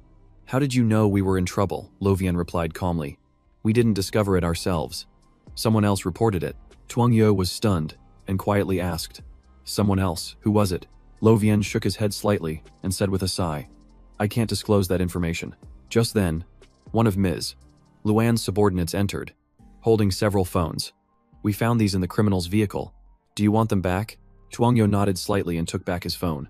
Opening it, he immediately saw a message from Duke Chu: "Transaction complete. Remember to pay the gold." Reading this, Tuang Yu was dumbfounded, his eyes widening in astonishment. He still didn't understand what was happening, and just stared blankly at the words on the screen. "Un moment later."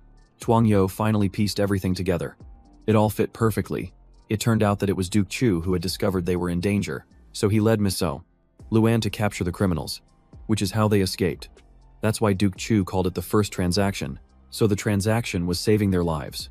But Tuang Yo still didn't understand how Duke Chu knew they were in trouble, or how he managed to mobilize Ms. Luan's forces. After thinking for a moment, Tuang Yu messaged back, "Thank you. A pleasure doing business with you.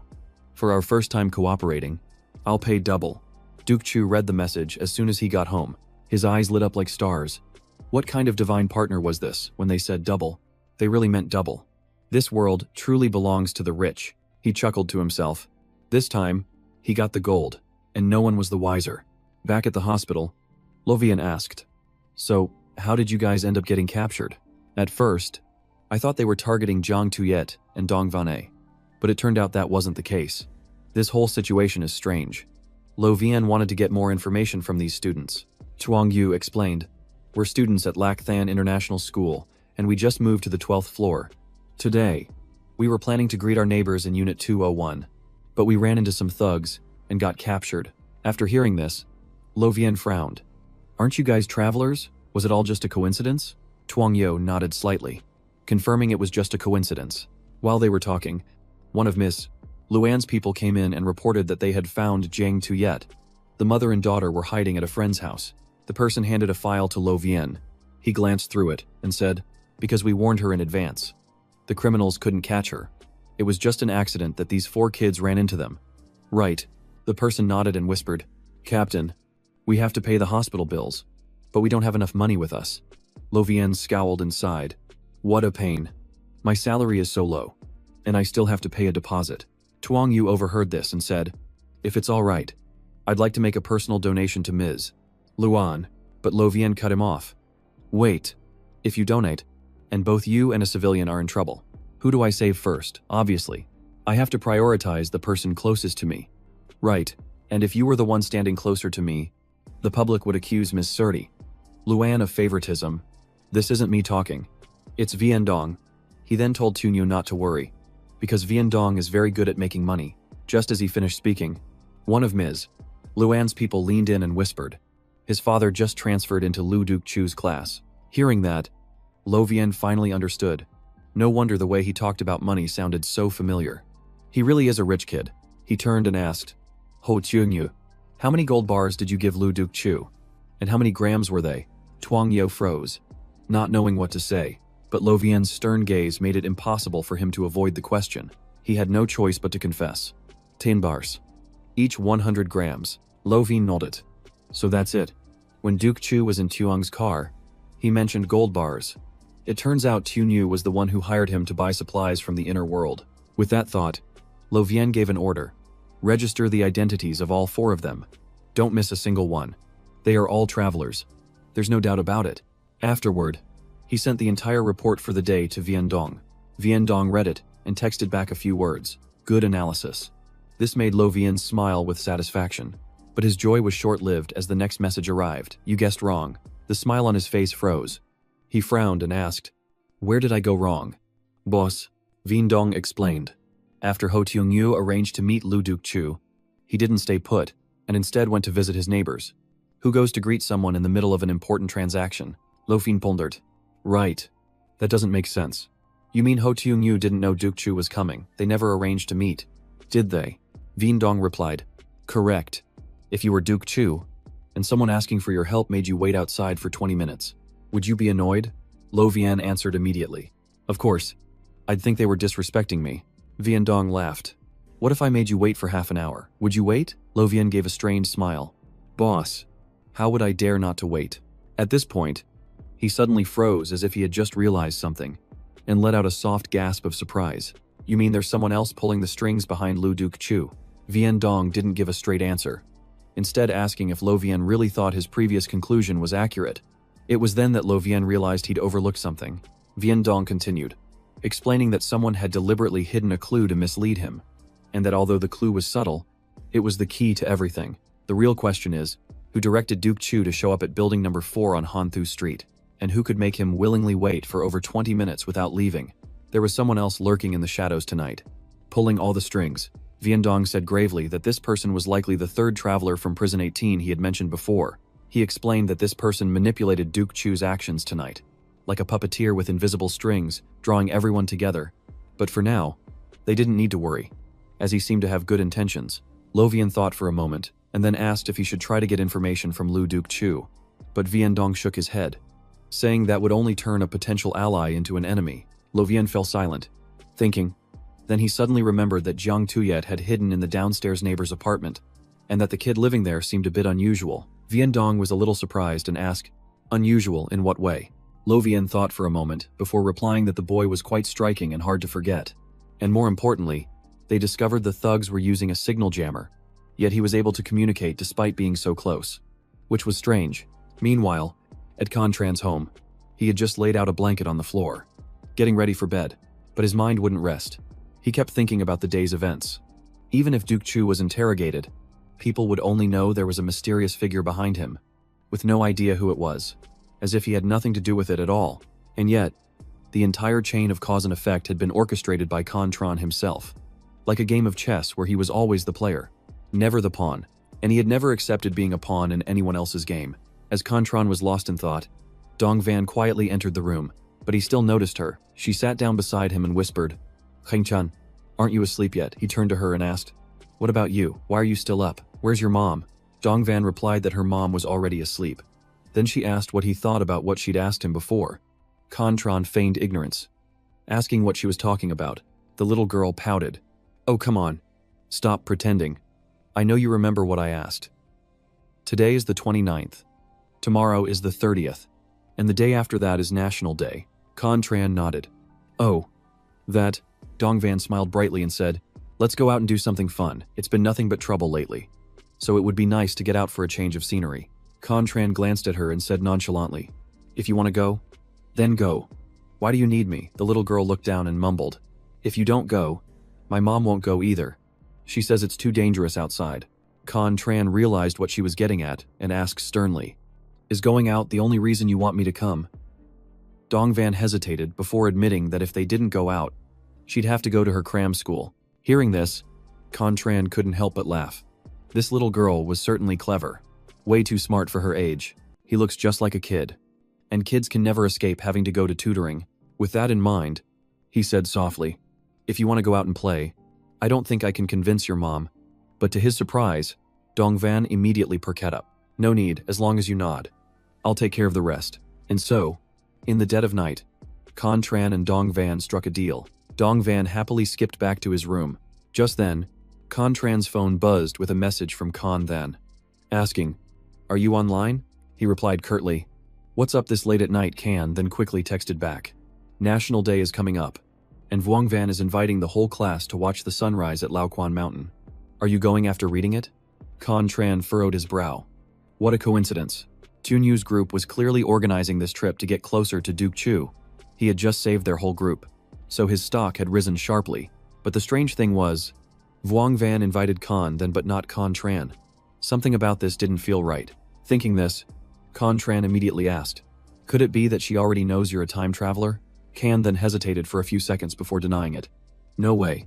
Contran could only sigh in exasperation. That guy might as well have time travel written on his forehead. Vuong Van must have figured it out and approached him on purpose. The night passed quickly, and the countdown timer now showed only 17 hours remaining. Early morning sunlight streamed through the window. Contran slowly opened his eyes. Waking up, he went outside, his steps still heavy with sleep. In the kitchen, Jiang Tuyet was busy cooking. Seeing him, she said, "You seem to cook a lot too." "Huh. We have all the spices you need here." Contran nodded slightly. Eating out is expensive." Jiang Tuil Sahil. "What kind of parents let their child fend for himself like this?" "Don't worry. From now on, I'll do the cooking. You just focus on your studies." She even planned on finding a tutoring class for Contran, which made him not know whether to laugh or cry. No wonder Dong Van had made his escape plan beforehand. Afterwards, Jiang Tuyet asked about the trip to Lao Quan Mountain. Remembering his promise to Dong Van, Contran just said a few words to go through the motions. To his surprise, his aunt agreed immediately, which stunned Contran. It was as if everything had been arranged in advance. While the two of them were still discussing it, Dong Van was also starting to wake up in his room. A short while later, Contran was at school as usual. As soon as he arrived, he saw Con He Then and Vuong Van standing next to each other. Contran could only sigh. The scene looked no different from a date. He felt like he'd missed an entire drama series just by being away. The moment he saw him, Can Then immediately asked, "Heng Tran, have you decided? Are you going to Laoquan Mountain?" Before he could finish, Vuong Van hastily cut in. "Nam, we're full. Ho Tu Mu only rented a 47-seat bus, and students from both classes have already filled all the spots." At this, Contran calmly declined. "You guys go ahead. I'm busy on National Day." Can Than didn't press him, simply nodding and saying, "In that case, I won't go either." Hey, can I tag along with you? Hearing that, Vuong Van's face darkened. A change Kan Tran noticed immediately. He casually put an arm around Kan Than's shoulder and smiled lightly. It's weird not to go when you're invited, but I really do have something on. I would have agreed otherwise. Oh, right. When are you guys leaving? Vuong Van quickly replied. We're meeting at the school gate at 7 tomorrow morning. She even feigned disappointment, saying it was a shame Kan Tran couldn't join them, and that she would definitely invite him next time. Kan Tran just looked at her without saying a word. Then he turned and left the classroom. He saw Tumu's group of 4 surrounding Duke Chu. After what happened yesterday, the guy's status had clearly shot up. Duke Chu kept pacing around looking for someone, which made a surprised Tunu ask, Luca, who are you looking for? Duke Chu shook his head. It's nothing. But remember, don't make enemies with anyone at school. Hearing this, Tianu was even more confused, wondering why he would suddenly give such a warning. Duke Chu didn't explain, just vaguely said he was afraid of messing with the wrong person and ruining everything. Although dealing with the boss had been great for his ego and put real gold in his hands, he felt he'd be better off living a more comfortable life back in prison. But this feeling of constantly being watched, with his heart pounding like crazy, was not pleasant at all. Meanwhile, autumn had arrived, and golden leaves littered the path. A lone figure walked silently down a path covered in red leaves, his hand tightly clutching a gold coin. This was Ha Thu, the shadow operator of the 9 provinces. His steps seemed aimless, but each one was as if it had been carefully calculated. Just then, a deep, hoarse voice sounded from behind. Instead of staying in the capital city, you came all the way here. You must have a lot of free time. Hearing the voice, Ha Thu immediately spun around. The newcomer was Vian Dong. He smirked slightly. Isn't Boss Trin here as well? I suppose we both have our reasons. Vian Dong narrowed his eyes, his tone turning serious. What in Lokthan City is so important that it brought you here? Ha Thu laughed and replied, I was just passing by to see Ms. Luan catch Ms. Du's people, just to offer some congratulations. Vian Dong's voice grew sterner. This is Ms. Luan's internal affair. She doesn't need anyone's congratulations. There are still 5 fugitives on the run. No one has time to celebrate. Ha Thu gave a faint smile. An internal affair. You say Boss Trin. Are you implying that the 9 provinces are breaking the rules? How can you be so calm? Vian Dong snorted. What does that have to do with me? Ha Thu raised an eyebrow. Once Ha Tu creates that group chat, all the time travelers will fall under Q Chao's control. Ms. Luan will be left with nothing. How do you guys plan to prove your strength then? Hearing this, Vian Dong frowned deeply. After a long moment, he replied, Everyone has the right to choose their own path. Once you've chosen, you shouldn't have regrets. Those words made Ha Thu's expression turn somber. He pondered for a moment before asking, then why did Ms. Luan classify Lu Dukchu's file as top secret, even if he's one of Li Thuk Dong's men? It still doesn't seem logical to me. You've observed Dukchu before, with your discerning eye. Vian Dong, he surely wouldn't have caught your interest. So what's the reason for keeping his information at the highest level of secrecy? To protect him, or is protecting Duke Chu just a pretext to hide the real target and misdirect me? Ha Thu said, spinning the coin in his hand. Suddenly, he glared at Vian Dong and asked coldly, Class President, the person you want to protect isn't Duke Chu. Is it? Vian Dong didn't answer, his gaze fixed on the spinning coin in Ha Thu's hand. After a moment, he spoke softly. It's unclear which transcendent being left behind. Forbidden item S099. Only for it to be mistaken for an ordinary coin. But it can distinguish truth from falsehood. Upon hearing this, Ha Thu stopped spinning the coin and chuckled. Class President, you really do know everything. Vian Dong replied calmly. Its effect is hardly a secret anymore. Shrugging with a look of disappointment, Ha Thu walked past Vian Dong and chuckled. Oh well. It seems I won't be getting anything out of you today. With that, he turned and walked away. The coin in his hand was tossed up again, as if he had still managed to glean some sort of clue. Shortly after, Ha Thu got into a black car that was waiting in the distance. As soon as he sat down, he immediately reached into his coat pocket. Quickly, he pulled out a thin sliver of gold and fitted it onto the coin in his hand. In the blink of an eye, a stream of metallic energy flared up, completely enveloping the coin. Ha Thu chanted an incantation while controlling the object. Let the cause be made whole. The moment he finished speaking, the coin began to spin ceaselessly. After a moment, it finally came to a stop. Ha Thu stared out the window, silent with regret. The coin had pointed him in the right direction, but Vian Dong had kept his mouth shut. Just then, the driver spoke up.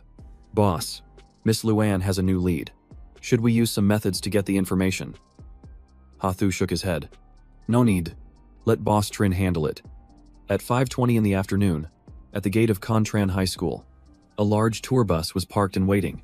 One of Miss Luan's people was standing nearby and reported immediately. There's unusual activity on Lu Dukchu's end. It looks like they're planning to charter a tour bus.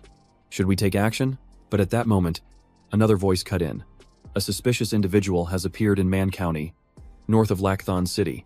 Captain Lo has already led a team there. They'll be relieved tomorrow after their rest. At that very same moment, at the foot of Mount Lao Quan, crowds of tourists were pouring in. Of course, among them were 3 people. Con Tran and Dong Van Ho, having just stepped off the bus. They happily stretched their arms, looking extremely relaxed. Jiang Tuyet was also about to step down, but she was suddenly held back by a hand. She turned her head to look, her voice low and full of suspicion. Heng Tran, what's wrong? Is there danger? He didn't answer. His gaze fixed on a 7-seater vehicle parked in the distance. From it, several people wearing dark sunglasses silently stepped out. Those were the exact same black shoes Con Tran had seen the night before.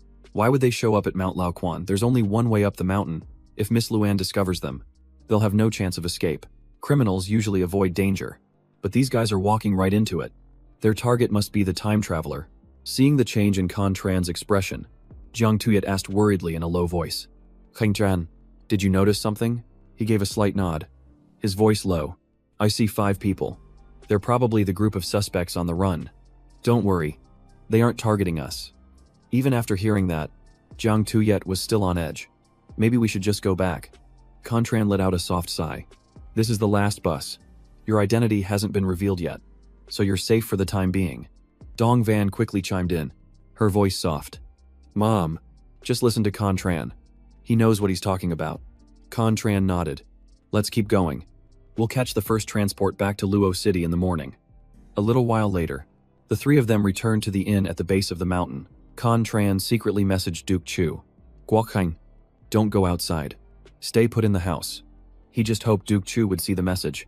If he didn't go, Tuanu's group would have to cancel their trip.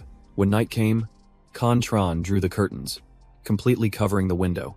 But to be absolutely sure, he stood there and kept watch without taking his eyes off the outside. Time seemed to crawl by, agonizingly slow with each passing second.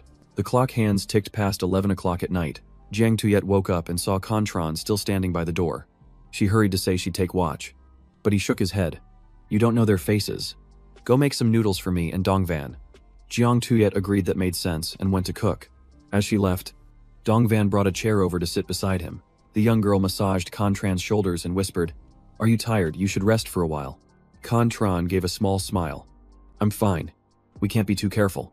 Just as he finished his sentence, Jiang Tuyet opened her mouth to say something, but before she could speak, Con Tran signaled for silence, because outside, he had just seen a group of men dressed in military gear. They were patrolling the area, and he could see 2-way radios in their jacket pockets.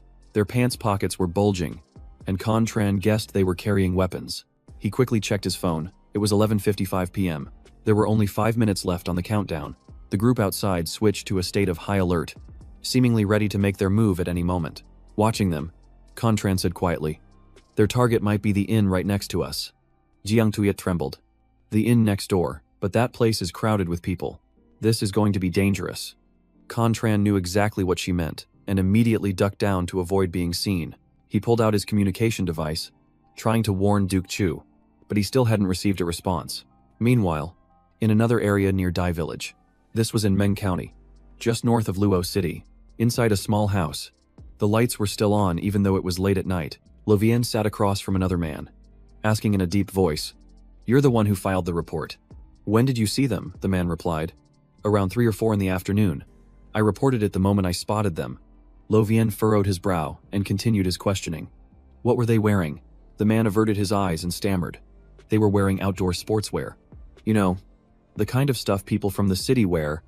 Lo Vian immediately sensed something was wrong. In a low, pressing voice, he asked, Is there anyone else? The man shook his head slightly and answered quietly, I don't think so. Lo Vian's face darkened. He gritted his teeth and demanded, What color were their clothes? Answer me in 10 seconds. Under his pressure, the man trembled, stammering and unable to speak. Lo Vian understood instantly. He roared in anger. How much did they pay you to make this up? Do you have any idea how many lives could be lost because of a false report? With that, he stormed out, listening to more reports from his teammates as he went. Gritting his teeth in frustration, he muttered, a diversion to lure the tiger from its mountain. But who were they trying to draw out? There were still 8 of Ko Luan's people on duty in the city. Even with him gone, it would be difficult for the enemy to retreat completely. But he had already noticed something unusual about Laoquan Mountain. Just then, the countdown ended, and space was torn open once again. Duke Chu returned to prison number 18, where he was bound. He spat out a few gold fragments that were still in his mouth. Then he shouted, "Hey, you two fine gentlemen, the injection is done. Now let me go." Ho Tianu gave me 5 gold threads this time, and according to our deal, you have to give me 1. Just then, Con Tran walked in. His voice was cold. "Why didn't you answer my message?" Duke Chu looked up at the newcomer and froze. He scratched his head and gave an awkward laugh. "Boss, it's not that I didn't want to reply. I was just held up by my friends and didn't have a chance to use my communication device." In reality, he was too busy having fun and completely forgot. Kong Tran didn't press further, only instructing, "When you get back, stay home for the entire break. Understand?" But Duke Chu hesitated and said, "I'm on Laoquan Mountain right now. Can I just go home and hide?" Con Tran's gaze suddenly darkened. He asked urgently, "You guys are on Laoquan Mountain. Where are you staying?" Duke Chu replied casually, "Cloudtop Inn, the famous one. There are 47 of us in my group, staying for 3 days." Con Tran was suspicious. "Was this trip planned in advance? Why didn't I hear you mention it?" Duke Chu said sheepishly. "No, it was a last-minute thing. The transfer students from Haithon invited us. We originally planned to go in October, but the school let out early, so we just went." Con Tran sighed. "So the laughter from before was them. The target of that armed group is those kids. But how did they know they would be at Laoquan Mountain? And even the name of the inn, something's not right," he said slowly. "There's a traitor. Someone leaked their itinerary to the enemy, and even told them they would be arriving a day early." Duke Chu asked in horror, "Boss, what do you mean?" Con Tran's voice was icy. "Listen carefully to what I'm about to say, because your life depends on it." He paused thoughtfully before continuing. "My people are tracking the marauders. They've already surrounded Cloudtop Inn and are preparing to capture everyone." Duke Chu's face went pale. A moment ago, he was still scheming about how to swallow a gold thread, and now his life was on the line. He fell to his knees and begged, "Boss, your people are nearby?" "Right. Tell them to come and save us." Ko Luan said those guys are ruthless. Con Tran tried to reassure him, but Duke Chu was still panicking, yelling, "It's no use. It's dangerous. Even if we're captured and enslaved, I have more than 40 friends with me. That's more than 40 lives." Con Tran let out a heavy sigh. After a moment's thought, he said, "When you return, I need you to do 2 things for me. First, as soon as you get back, immediately tell everyone to disperse. Don't try to help, to avoid causing more chaos and getting innocent people involved." Duke Chu asked with a trembling voice. "Boss, can we escape?" Con Tran replied. "We can only hope they haven't surrounded the inn yet. There's no other way. Second, during the 2 days of transmigration, try to remember if anyone left the party early or was texting constantly." Duke Chu exclaimed in panic, "Are you saying there's a mole in my group?" Con Tran calmly replied, "I know it's hard to believe, but it's the most likely possibility. Remember my words." After saying that, he turned his back and left the room. After taking just 2 steps, he stopped abruptly. A strange feeling washed over him, as if he had forgotten something important. He closed his eyes slightly, lost in deep thought. He recalled every detail of that day. Then he suddenly realized that among the group of transfer students, one person had been pulled into a private room. After a moment of thought, Con Tran asked in a low voice, "Who was the one who suggested changing the schedule?" Duke Chu thought for a long time before answering. "I think it was the transfer student from the class next door, a girl named Bak Uyenyi." Hearing that, Con Tran immediately turned and left. When Tutu saw him come out, he asked quietly, "Did something big happen these past 2 days?" Con Tran nodded slightly. "Someone is planning to capture some time travelers to use them for transporting goods, and their target is Lu Duke Chu's group." After hearing this, Avori Deepfan asked, "What about you, Con?" Tran shook his head. "It doesn't affect me for now, and whether Lu Duke Chu lives or dies isn't important. Even though Duke Chu just became famous and earned a little money, he's already lost his chance. But that's not what matters. The worrying part is that Kan Than might be killed." Thinking this, Kan Tran said, "Let's go." A surprised Deep Van asked, "Go where?" He calmly replied, "To train." His words made Deep Van and Tutu look at each other, completely confused. Seeing their confusion, Contran continued. Even if I stay, I'll just be sitting here worrying. It's better to use this time to train, so I won't be helpless when facing things in the future. Tutu couldn't help but admire him. He has never experienced a life or death situation, yet he can force himself to stay calm and choose the right path amidst the chaos. Elsewhere, in Thuk Dong's room, the old man was still playing chess. Before long, Contran and the other two walked in. One glance was enough to tell that Contran was troubled. Thuk Dong sighed softly and asked, "It looks like you've run into some trouble." Contran remained silent, his gaze fixed on the chessboard. "Un moment later," he tossed a USB drive to Tutu, saying, "On here is all the classical music I've collected from the other world." Thuk Dong smiled and nodded. "I like this gift very much. Consider me in your debt for this favor." Contran sat down and asked, "Is there anyone else you owe a debt to?" "Master." Thuk Dong gave a faint smile. "There was once, but now that person hates me to the bone. Meeting again would bring no joy. That's a debt to be paid in the next life." Hearing this, Contran understood that there must be a deep, personal love story involved. Thuk Dong added, "I know you're in a tough spot this time, but I won't help, because you're clear-headed enough to face it on your own, and that's proof enough that I wasn't wrong about you. There's a species of bird called the Azure Mountain Rock. When they're fully grown, not even an airship can touch them, but when they're young, they're weak and don't dare to take flight. When the time comes, the adult bird will carry all 7 of its chicks to a cliff. One by one, it pushes them off. The ones that spread their wings live, and the ones that hesitate will die. By nature's design, only one chick from each nest survives, and it becomes the sovereign of the sky. From the moment it learns to fly, it is already the king of the air." After listening, Kaintran asked, "This species doesn't exist in the outside world. Are they really that strong?" Thuk Dong replied slowly, "Of course. Humans wouldn't dare get close without the protection of an A-class airship. When I was going through my 3rd life or death trial, I once trespassed into their territory. One of them chased me for over 30 miles, and I almost lost my life. It's not just the death of a superhuman that creates a forbidden zone. Even powerful creatures can do it. Take this Azure Mountain Rock species. The land around their nests also transforms, generating a strange power." Contran frowned and asked, "Is there any way to control a forbidden zone?" Thuk Dong sighed. "No. Perhaps it's a law of nature meant to purify the earth, or a sign that the planet is about to change." Hearing this, Contran froze and asked quietly, "If that happens, what will become of humanity?" Thuk Dong chuckled softly. "Perhaps only superhumans will survive. Mankind has always thought of itself as the master, but time will teach them that no one is truly in charge here." With that, he asked, "Want to go out? I can show you a real forbidden zone." Contran shook his head. "Maybe next time, teacher. Right now, I need to figure out how to handle everything when I get back." Thuk Dong laughed and asked, "So, have you figured it out?" Contran was silent for a long time. Finally, he said softly, "Helping people." Thuk Dong was a bit surprised and asked, "Do you even know how to kill?" Contran shook his head, but his eyes were firm. "I don't, but I will learn." He had figured it out. During the 2 days of training with Deep Van, he had to memorize every close combat technique and the opponent's reactions, using observation to seize the initiative in a fight. Thinking of this, Contran frowned slightly. The method was good, but he was afraid there wasn't enough time. Hearing this, Thuk Dong chuckled. "Just like when you played chess." "Right," Diep Van also spoke up. "With your breathing techniques and continuous training, your physical condition is on par with a soldier's, but if you face an opponent with enhanced armor, you'll still be completely outmatched." Thuk Dong nodded in agreement.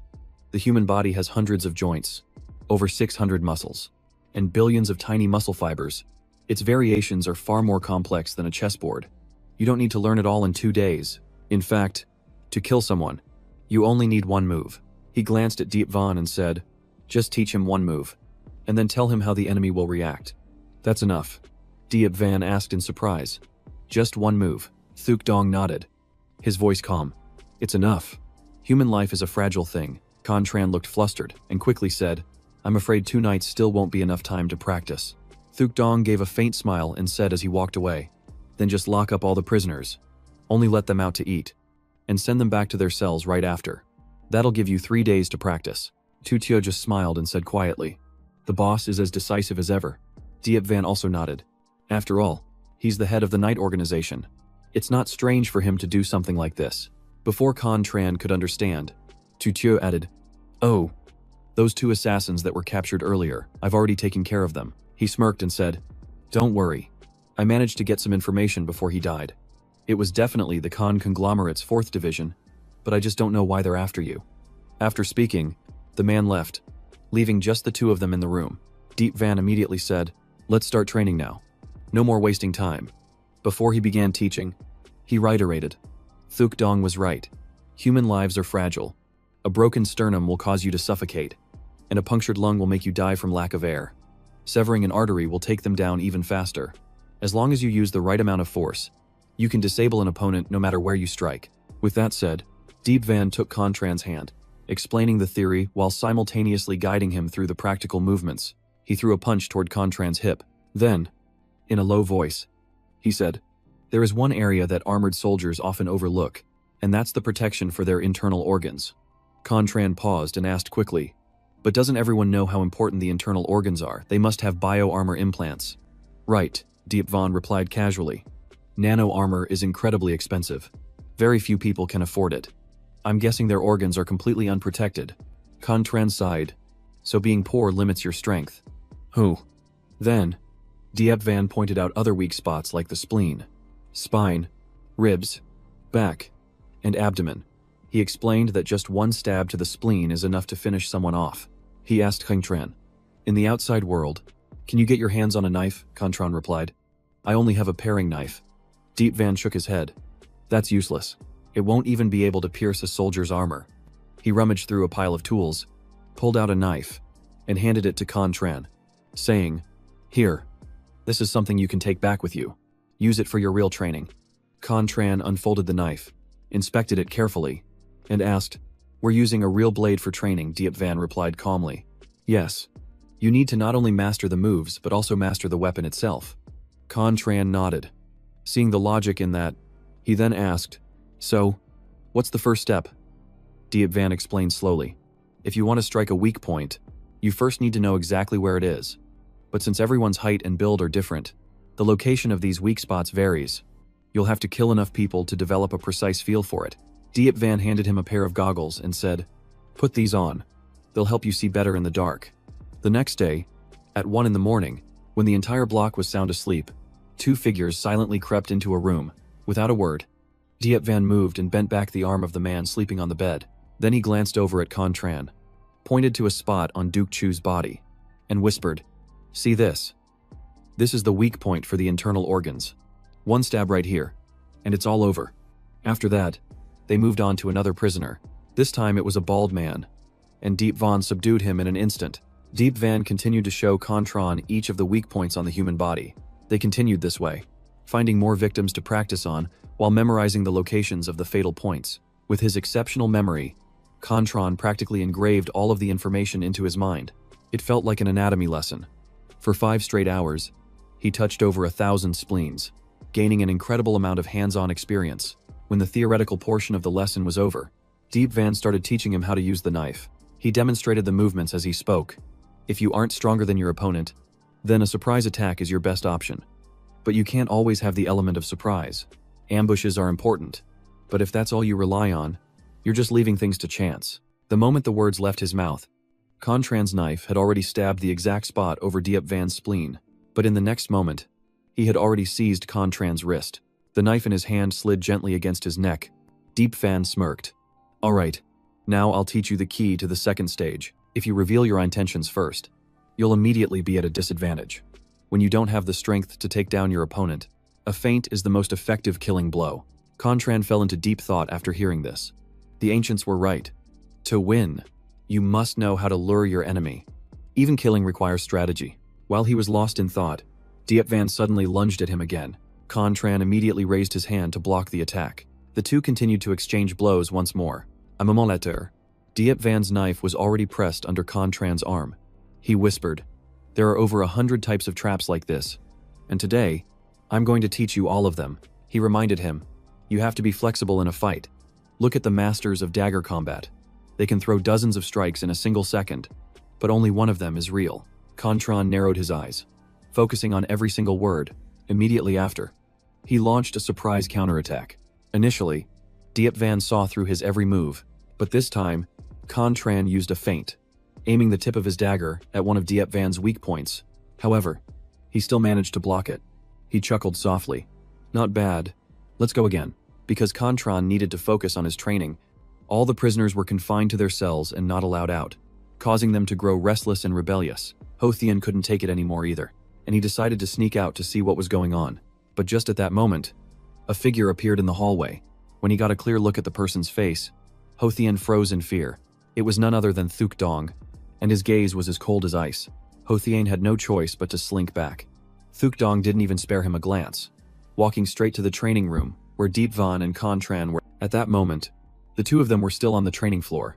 Contran had dark circles under his eyes from being up all night. Diep Van shook his head helplessly, gently patting the back of his neck and whispering, "You can rest now."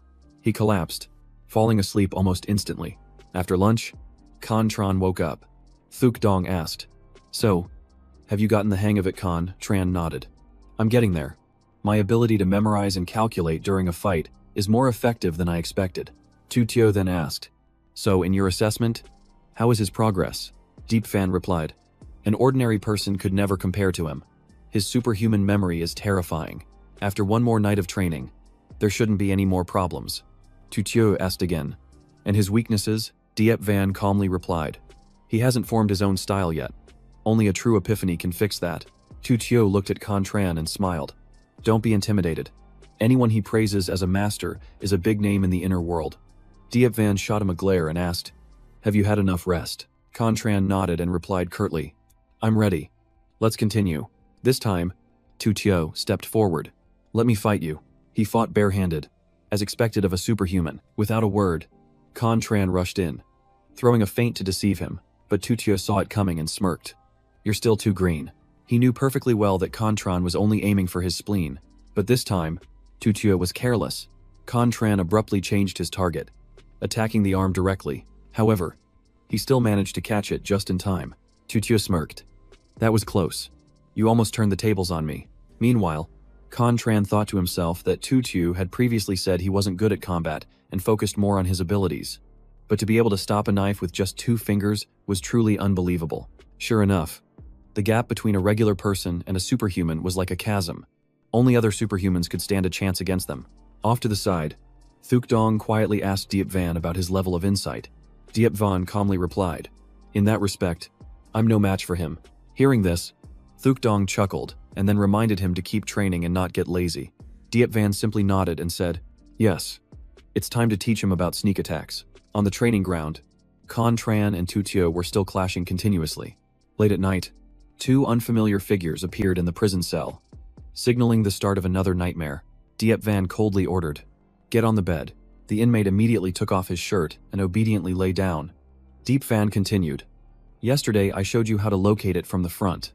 Today it's from the back. In truth, finding the spleen from behind is a little more difficult. If you want to strike quickly, you have to hold the knife with your left hand."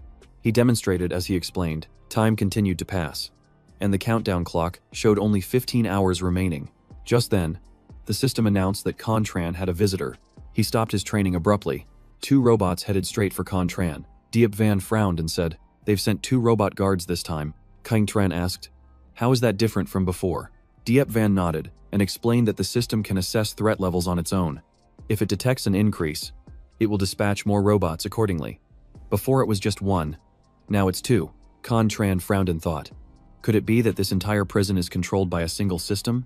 Which is why there are no real prison guards to be seen. At this moment, Thuk Dong said, "It must be the girl from the Brandon family. You're drenched in sweat. Go change before you see her." But Contran just wiped his face carelessly and replied coolly, "It's not necessary." Thuk Dong wasn't surprised and continued to ask, "Don't you care about your image? She's your fiancée. After all, I've looked into her. This girl is clean. Not like the other old foxes in the Brandon family." Contran shrugged and said calmly, "If I go see her now and they cross-reference the times, everyone will know. I'm the one Deep Van is training, so I can't reveal myself." With that, he tossed his towel aside and resumed his training. Thuk Dong watched him and smiled faintly. Thinking he was truly a disciple one could count on, Contran buried himself in training for several more hours, until only 9 hours remained on the clock. He gradually noticed that although Diep Van's feet looked rather large, they made absolutely no sound when he moved. It seemed as if every single muscle fiber in Diep Van's legs moved with a deliberate and precise rhythm, from the tips of his toes to his heels, and from his calves to his thighs. Every step seemed meticulously calculated. Contran silently resolved to memorize every movement, not missing a single detail. While he was training, Tutia took the opportunity to speak with Thuk Dong, suggesting they should give Contran some lethal weapons. But Thuk Dong said sternly, his first kill must be done with his own hands, so that he can truly understand the meaning of death. Contran continued to train with his dagger, never taking a break. This went on until the countdown timer showed only 2 hours remaining. At this moment, Duke Chu was locked in a room, his hands and feet trembling uncontrollably. Suddenly, the door swung open, and he peeked his head out, calling in a shaky voice. "Is anyone there? Why did it open like this?" After a few moments of hesitation, Duke Chu stealthily stepped outside, but he hadn't gone far before he was already drenched in a cold sweat, because from the darkness, he could clearly sense something approaching him. He could hear heavy breathing, but there was absolutely no sound of footsteps. Panicked, Duke Chu scrambled for his life and hid in a corner, trembling uncontrollably. Being the worrywart that he was, he actually thought he had just encountered a ghost. Before long, the breathing sound drew closer, scaring Duke Chu so badly that he trembled and nearly collapsed. When he looked closely, he saw a masked figure standing right behind him. Duke Chu let out a scream, his face turning deathly pale. He cursed to himself, coming back in the middle of the night only to be greeted by a demon mask. It's just like a horror movie, enough to scare a guy to death. Tu Tia dragged Duke Chu back to the room as Diep Van said softly, "Your technique is improving quickly, but since we're short on time, it's still not perfect." Duke Chu grumbled as he walked. "Did you really drag me out in the middle of the night just to scare me?" Tu Tia replied coldly. "Cut the nonsense. Are you really that much of a wimp?" Meanwhile, Diep Van was instructing Contran. "The key to a sneak attack is to not reveal your presence. You were too hasty, which caused your aura and the sound of your steps to change." Duke Chu didn't consciously notice it, but his body was subconsciously on alert. "And you still haven't mastered controlling your breath and pace when moving quickly," he thought in silence. To muffle his footsteps, he needed to control the impact of his landing, but his shoes were cheap with hard soles, so he decided to take them off. When Diep Van no longer heard any footsteps, he turned around and smiled faintly. "That's decisive of you. But remember, don't run. You can't run without making a sound just yet." Contran nodded and said softly, "I understand." Diep Van continued, "If you've never walked barefoot before, I'm afraid your feet will be torn to shreds tonight." Contran just shook his head. "It's fine. The pain will heal." Diep Van chuckled and advised gently, "Pushing yourself is good, but you should buy a pair of shoes that fit when this is over. Do you have any other questions?" Contran pondered for a moment, then asked, "In combat, ambushing is so important, so why did you teach it to me last?" The question made Diep Van stop in his tracks. After a moment, he replied, "Ambushing isn't a game. Your opponents won't just stand there and let you stab them like in a video game. Usually, after you kill the second person, your cover will be blown. At that point, others will hunt you down and do everything they can to kill you. And if you can't escape, that's when it truly becomes a matter of life and death." Diep Van turned to look at him and asked softly, "Do you understand now? Killing the first two people is the easiest part, which is why I taught you how to conceal yourself first." Contran nodded, but added, "I don't plan on trading my life for someone else's. If it gets too dangerous, I'll retreat." Diep Van nodded, agreeing with that. In this world, your own life is the most important thing, and it's not worth risking for someone who isn't worthy. But if that killer instinct could be controlled, it wouldn't be called a killer instinct. He said that Thuk Dong once mentioned you have that kind of fire in you, just like how you dared to sit down and play chess with him from the very first day. It's not that people like you don't want to stop, it's that you can't. Hearing this, Contran simply remained silent, his gaze growing deeper. Just then, Diep Van suddenly said, "Oh, that's right." He pulled out a chair, causing Contran to ask, "What's this for?" Diep Van replied vaguely, "You'll understand in 2 days." Then he placed a hand on his shoulder and said seriously, "If the boss hasn't told you, I will." Contran frowned and asked, "What is it?" Diep Van smiled, his voice deliberate. "Come back alive." With only 5 minutes remaining, Contran put on his mask and found Duke Chu, his voice cold as he said, "Repeat the 2 things I instructed you to do." Duke Chu trembled and stammered, "First, when we return, I'm supposed to tell everyone to scatter. Second, if there's no time, I should ask who has been captured by the syndicate before." Contran nodded and asked, "Have you noticed anything unusual in the past 2 days? Like someone texting constantly or taking frequent bathroom breaks?" Duke Chu frantically shook his head. "Everyone has stepped out at some point, and everyone is always on their phone, boss. I was just focused on my game." I honestly wasn't paying attention. Contran let out a soft sigh. If he had any other choice, he never would have used this guy as his subordinate. With no other option, he spoke sternly. Remember this carefully. They want your secret, and the moment they get it is the moment you die. He paused for a few seconds, then said coldly, "You've made an unforgivable mistake this time. When we get back, I'll show you just how cruel this world is." Assuming you're still alive, the countdown timer showed exactly 2 minutes remaining. With only 1 minute to go, Contran was prepared for the battle in the world beyond. Duke Chu, on the other hand, was still trembling uncontrollably, because a horde of bloodthirsty syndicate thugs awaited him, and then, the countdown hit 0. Duke Chu had returned to the outside world, sitting among his familiar classmates, but now, he saw the world as if it were split in two. On one side was light, and on the other was darkness. One side was tense, while the other was filled with laughter. Only the battle was real. In his panic, Duke Chu suddenly remembered the boss's warning that he had to run. He immediately jumped up and shouted, "We have to run. There's danger." But his friends just thought he was talking nonsense. No one believed him. They whispered among themselves, treating his words like a harmless joke. Duke Chu grew more and more anxious. There was always a time gap between normal people and travelers. 2 days in that other world was just the blink of an eye. How could he convince them now? At that moment, Tuang Hu was confused. He wondered if Duke Chu had run into some trouble inside and asked, "Luca, what on earth is going on?" Duke Chu looked at the flickering fire and quickly replied, "There are armed men surrounding this place. If we don't run, we'll die." But no one listened to him. They even thought he was going crazy, which made Duke Chu grind his teeth in frustration. He didn't say another word and turned to leave. "Fine. If you don't believe me, then get out of my way. I'll run by myself." Seeing this, Duang Yo whispered to Thien Chan, "Are there really armed men? He doesn't look like he's joking. Let's follow him quickly." Thien Chan nodded and dashed off, but just as they reached the door, they were blocked by 2 strangers. One of them asked, "You kids are in such a hurry. Where are you off to?" Hearing the voice, Duke Chu turned around, his eyes lighting up. The 2 men were wearing police uniforms. Thinking they were saved, he quickly shouted, "Officers, there are armed men here." After hearing him, the 2 men glanced at each other, their eyes full of hidden meaning. Immediately after, the dark muzzle of a gun was pointed straight at Duke Chu's chest.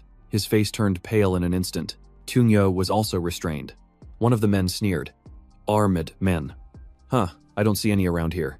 Now, even if they wanted to escape, there was no chance. Duke Chu was so panicked he almost wet himself. The boss only said there were armed men. He never expected them to be disguised as police. Just then, one of the men threatened in a low voice, "Open your mouth to call for help, and you'll get a bullet. Turn back." Now, Tung Yu glanced at the gun and recognized it as a G-34 with a suppressor. His instructor at the shooting range had mentioned that this type fires silently, and this kind of weapon is illegal, which could only mean one thing. These guys were no amateurs. They might be mercenaries from another country. Thinking this, the quick-witted Tuang Hu whispered, "Let's do what they say. We'll go back to the inn for now." Meanwhile, back in the inn, the other students were still sitting by the fire, completely unaware of the approaching danger. Suddenly, someone shouted, "Hey, they're back." But behind the 3 of them was another person, which confused everyone. Who? Why is there a police officer with them? No one went out to greet them. Everyone stood still inside, waiting to see what would happen. But at that very moment, some thugs had already infiltrated the building, and they began taking people hostage. The moment they saw the guns, the students immediately panicked. They didn't know where to run, only knowing how to cry and scream in chaos. One of the thugs, annoyed by the noise, pulled the trigger. An employee in a suit collapsed on the spot, and the thug growled, "It's too loud. All of you shut up." Seeing someone get shot, the students became even more terrified, and no one dared to move. Another thug said, "These 3 know about our business, and were trying to escape, but they unexpectedly ran right into us. Lao Tu is standing guard outside. I'll take them back." Hearing this, another thug understood immediately. They must have gotten information from the inner world. It's a good thing we investigated thoroughly beforehand.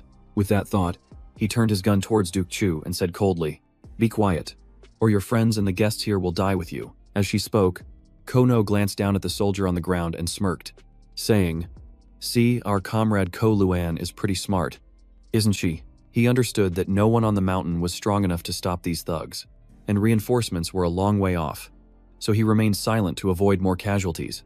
While the thug was rambling on, Koluan's man silently twitched his finger, as if giving some kind of signal. At the same time, a figure suddenly emerged from inside the building. The person wore a long black coat that reached his calves, stepping out with a chilling presence. His face was fierce, and one look was enough to know he was no good man. He was definitely the leader of these thugs. He smirked, his voice dripping with sarcasm. "It's a pleasure to meet you all on Mount Lao Quan. Don't worry, I don't care about ordinary people.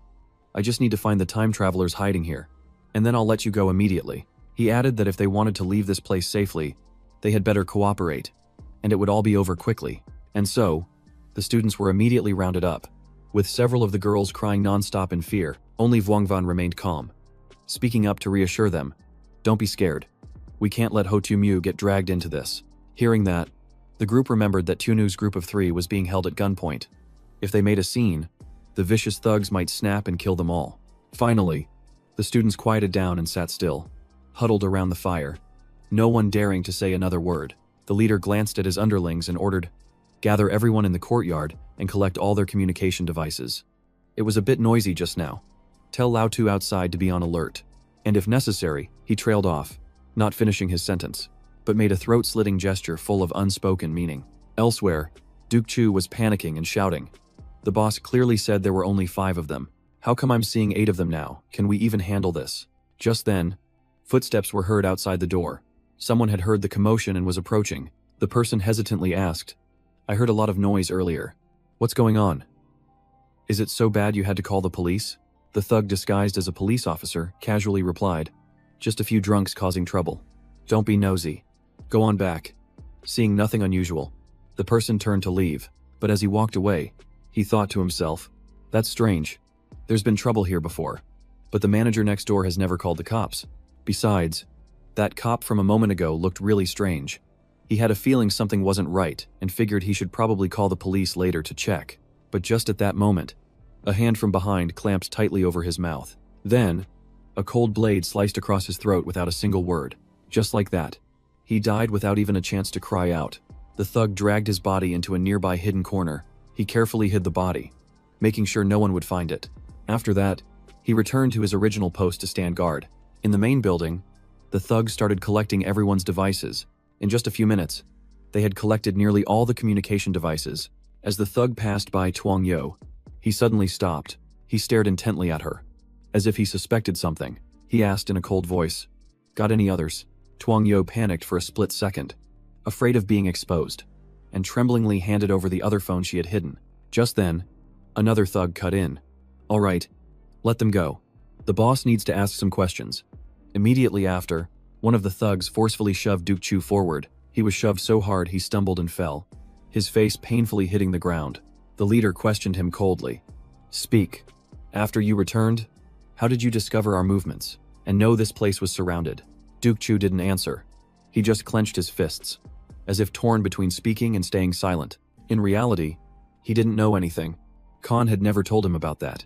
Seeing this, the leader gave a cold smile. "If you won't talk, let me take a guess." He tilted his head, staring at Duke Chu with a confident smile, and said, "You have another accomplice. A traveler, staying at the Van Thuong Inn. Don't you?" Duke Chu's brow furrowed slightly. He knew his own boss was nearby, so even though the enemy had guessed correctly, he wasn't worried. It was because he still had an ace up his sleeve. Or perhaps the group in front of him wasn't their true full force. Meanwhile, at Contran's rental room, he had returned and was silently observing the Van Thuong Inn. It had been several minutes since he'd left, but the landlord still hadn't come back. It was obvious the thugs had already taken action. He immediately began gathering his belongings to leave. Seeing this, a worried Hyung Tuyet asked, "Tuotron, what are you going to do?" "You're holding a knife." Contran let out a small laugh. Holding the dagger Deep Van had given him in the other world, he turned to her and said, "Auntie Jung Tuyet, you and Tuvan stay inside and lock the doors. I'll be fine. Don't worry." Jiang Tuyet hesitated for a moment before offering, "Is there any way I can help? I still have my old set of armor." Contran gently shook his head. "You're not used to combat. Just trust me. I'll be back before you know it." With that said, he walked out and carefully locked the door behind him. From inside, Dongvan's eyes followed him until he was out of sight. Elsewhere, a thug was patrolling along the edge of the street. Contran darted out from the shadows. He landed softly just a short distance away from the man. He quickly ducked behind a wall, silently observing the thug's every move. The thug's right hand rested near his hip, surely concealing a gun. While the umbrella in his left was just a decoy, he'd made the same motion about 10 minutes earlier, as he contacts his crew every 10 minutes. So Contran had to make every second count. But just then, a sudden flare of light startled him. It also caught the thug's attention, causing him to turn his head. He frowned and glanced behind him. Clearly, something was off behind that wall. With that thought, the man started walking toward it. Heng-chan, still hidden beside the wall, watched as the thug's shadow grew closer. He held his breath, thinking anxiously, "This is not good. I'm about to be found out." Just at the most dangerous moment, a child's voice suddenly called out, "Mr. Officer." The thug stopped in his tracks.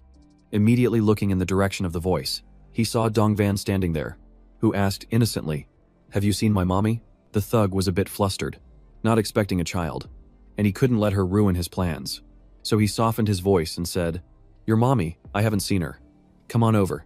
I'll help you look for her." At that exact moment, Contran shot out from the edge of the wall. The thug instantly noticed someone approaching, but by the time he realized what was happening, it was too late. Contran had already closed the distance. The thug gritted his teeth, preparing to retaliate. He swung his electric umbrella in a panicked counterattack, but Contran leaned away just in time to dodge it. As the thug's other hand went to draw his gun, the move didn't escape Contran's notice. He immediately lunged toward the man's other hand. The thug's face went pale. Contran was too close. There wasn't enough time to draw the gun. He instantly pulled his hand back, abandoning any thought of drawing his gun. Instead, he rushed forward with all his might, trying to restrain Contran's arms first. But just then, Contran suddenly changed his direction of attack. He lunged straight for the thug's hip, striking directly at his weak point.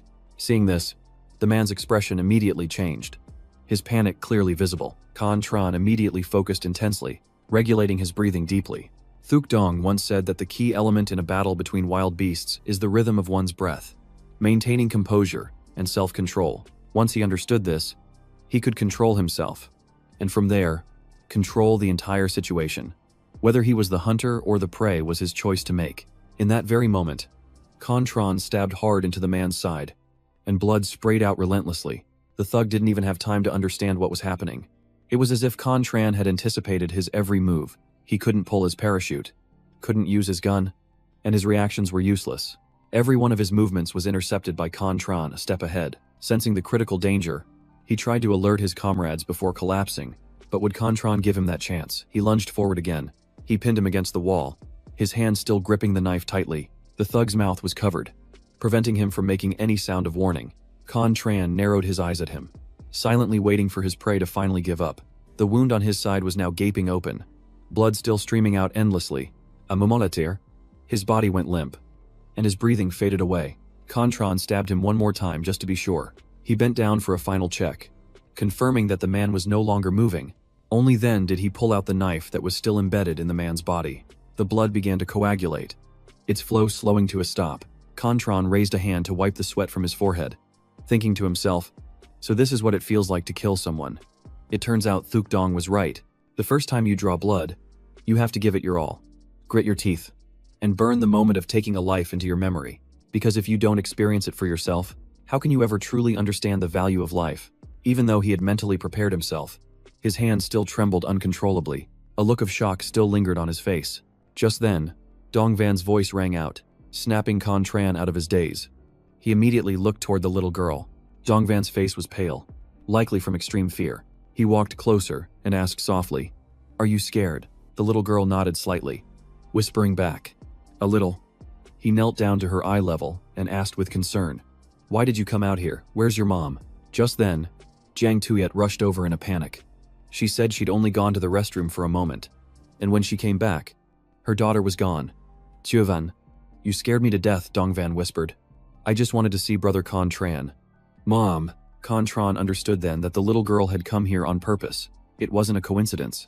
He was about to reach out and pat her head, but when he saw his blood-stained hand, he froze. Unexpectedly, Dongvan took his hand, completely unafraid of the mess. Her action left Contran slightly stunned. She placed his hand on her own head without any hesitation. Then she spoke softly, her voice both clear and worried. "Brother Contran, please be careful. Mom and I will be waiting for you to come back." Hearing this, Contran's heart softened. He nodded, returning her words with a grateful look. He glanced down at the body of the thug lying motionless at his feet. He quickly dragged the corpse into a hidden corner, concealing it carefully. Afterward, he bent down to pat Dongvan's head and smiled gently. "Be a good girl. Okay, I'll be back soon." Right at that moment, the walkie-talkie on the dead body suddenly crackled to life with a roll call. Contran immediately moved closer to check on the situation. Fearing he'd be discovered, he cleverly mimicked the voice and joined their roll call. When he heard the last name called, Contran's expression darkened. There were 8 of them, but Ms. Luan's wanted poster only mentioned 5, and he'd only seen 5 people at the car, but now there were 8. No wonder they had so easily subdued the 2 Kunlun members. Their actual numbers were much larger. Tiu Tu's past warning echoed in his mind. When you return to the outer world, never trust anyone. Humans will always choose their own benefit. Guess who invented the communication device you're using now? Contran had thought it was a spy, but Tiu Tu explained it was created by 2 financial employees to avoid leaving evidence of insider trading. Because of that, the outer world was now full of people willing to trade anything for a chance to change their lives, slowly being swallowed by the darkness. With that thought, Contran turned and waved to Jiang Tuyet one last time. He walked away alone, his figure melting into the thick darkness of the night. Jiang Tuyet held Dongvan tightly, gently comforting her. "Did he scare you just now?" the little girl whispered back. "I was scared, but after Brother Contran patted my hair, I wasn't scared anymore." In Dongvan's eyes, Contran now looked like an artist, performing an art form known as life and death. Meanwhile, elsewhere, Contran had followed the forest line, hiding himself on the branch of an ancient tree right next to the Cloud Top Inn. He counted 6 thugs in the courtyard, plus 1 guarding the back door. 7 of them at once would be difficult to take down, especially since they were all grouped together. Thinking this, he looked down at his scraped feet and sighed softly. They'd probably be completely numb by the end of the night. Down below, the students were huddled together, trembling with fear. Duke Chu had a gun pressed right against his head. One of the Kunlun members had been shot in the leg and was shivering uncontrollably on the ground, but his hand was still trying to move, making some kind of very small signal. From his high vantage point, Contran saw that it looked like a coded signal. He memorized it carefully, unsure if the man was trying to alert someone else or another teammate.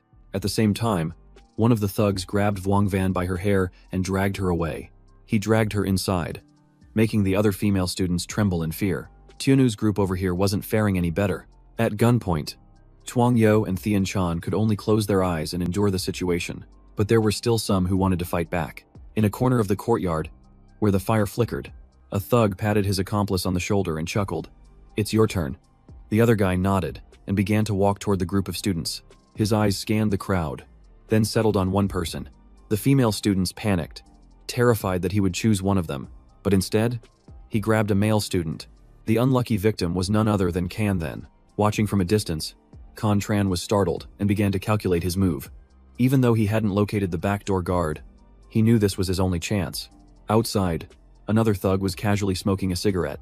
Suddenly, a rock flew out of nowhere and struck him on the shoulder. Startled, he drew his gun, his eyes scanning the surroundings for a target, but the area around him was completely still, with no one in sight. Just then, the walkie-talkie on his shoulder crackled for a roll call, and he immediately put out his cigarette. Meanwhile, Contran silently watched his every move. He waited until the moment the thug finished responding on the walkie-talkie. He immediately rushed out and stabbed him once, straight through the back. Blood splattered onto Contran's face. The man collapsed on the spot without even making a sound. Contran gently caught the body, dragging it aside to hide it from view. He took the walkie-talkie from the man's hand and put it into his pocket.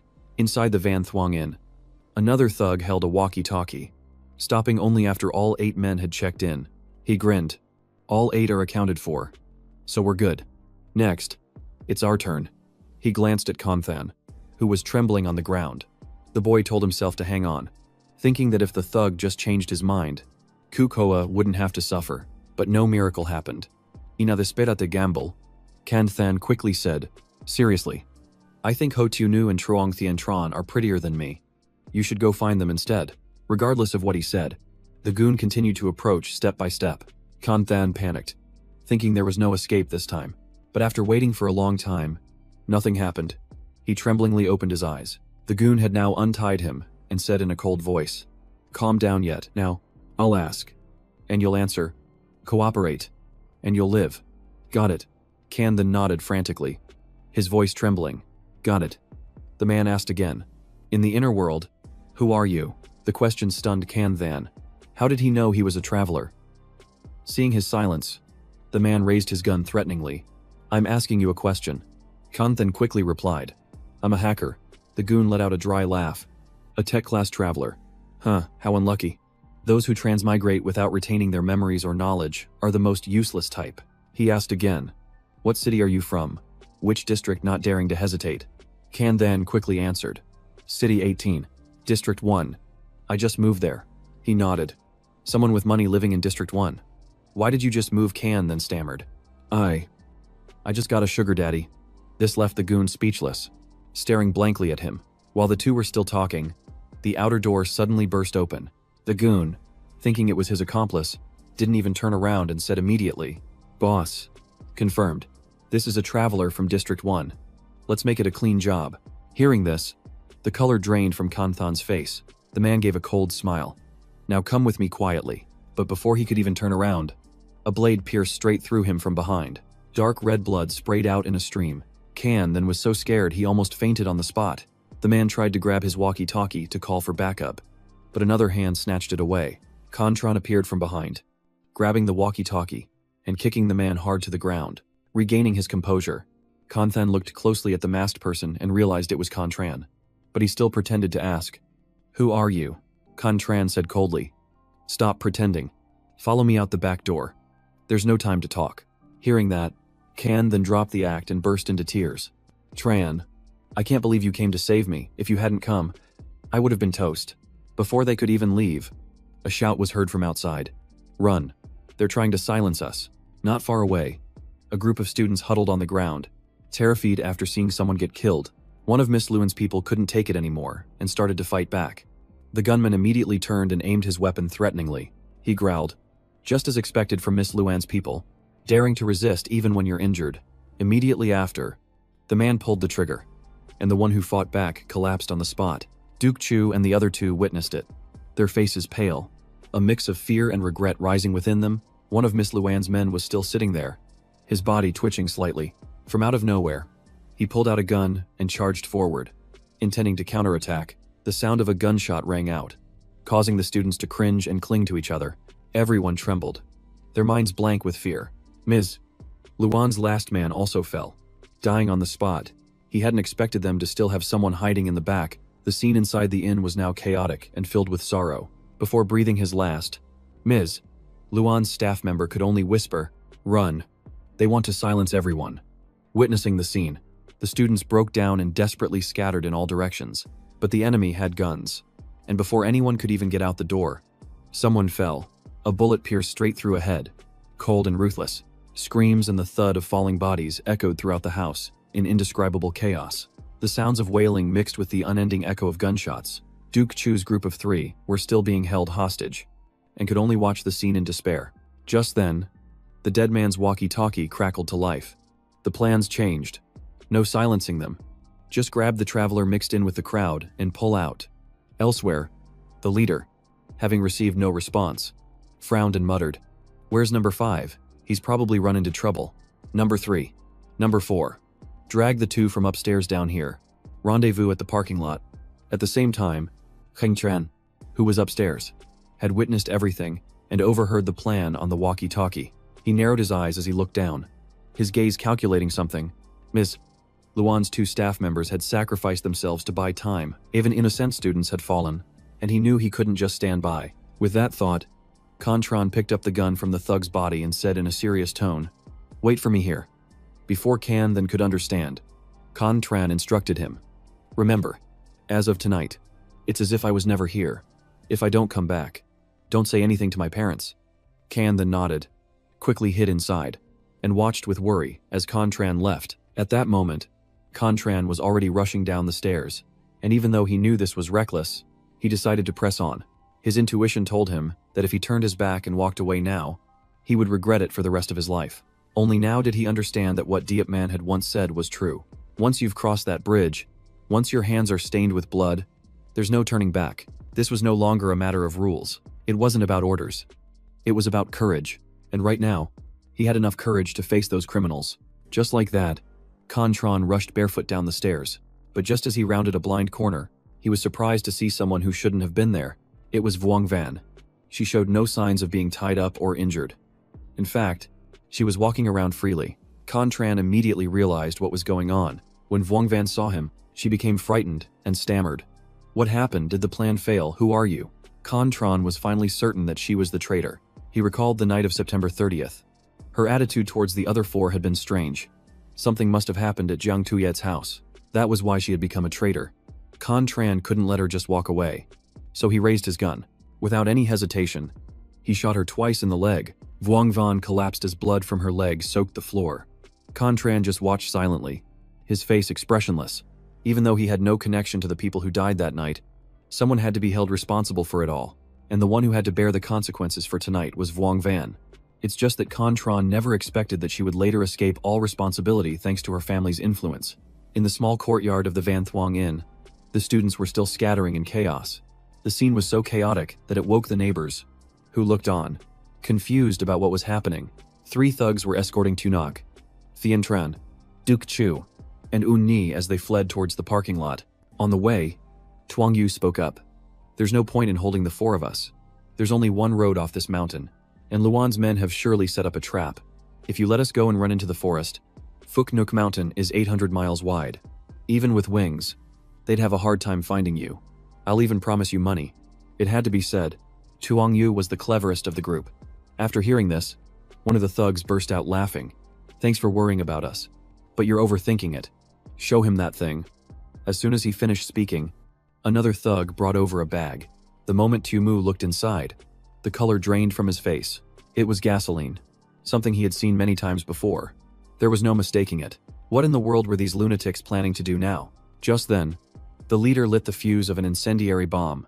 Then he ordered, "Lao that. Take these and throw them outside." In an instant, a series of earth-shaking explosions rang out. Smoke and flames billowed violently throughout the inn complex. The roofs and corners of the courtyard were engulfed in blazing fire. Seeing the massive fire, nearby residents began to scream in panic. The inn quickly turned into a sea of fire, and everything descended into chaos. Tumu's group stood and watched helplessly, their faces extremely tense. They knew for sure that these people were completely insane. The thugs sneered.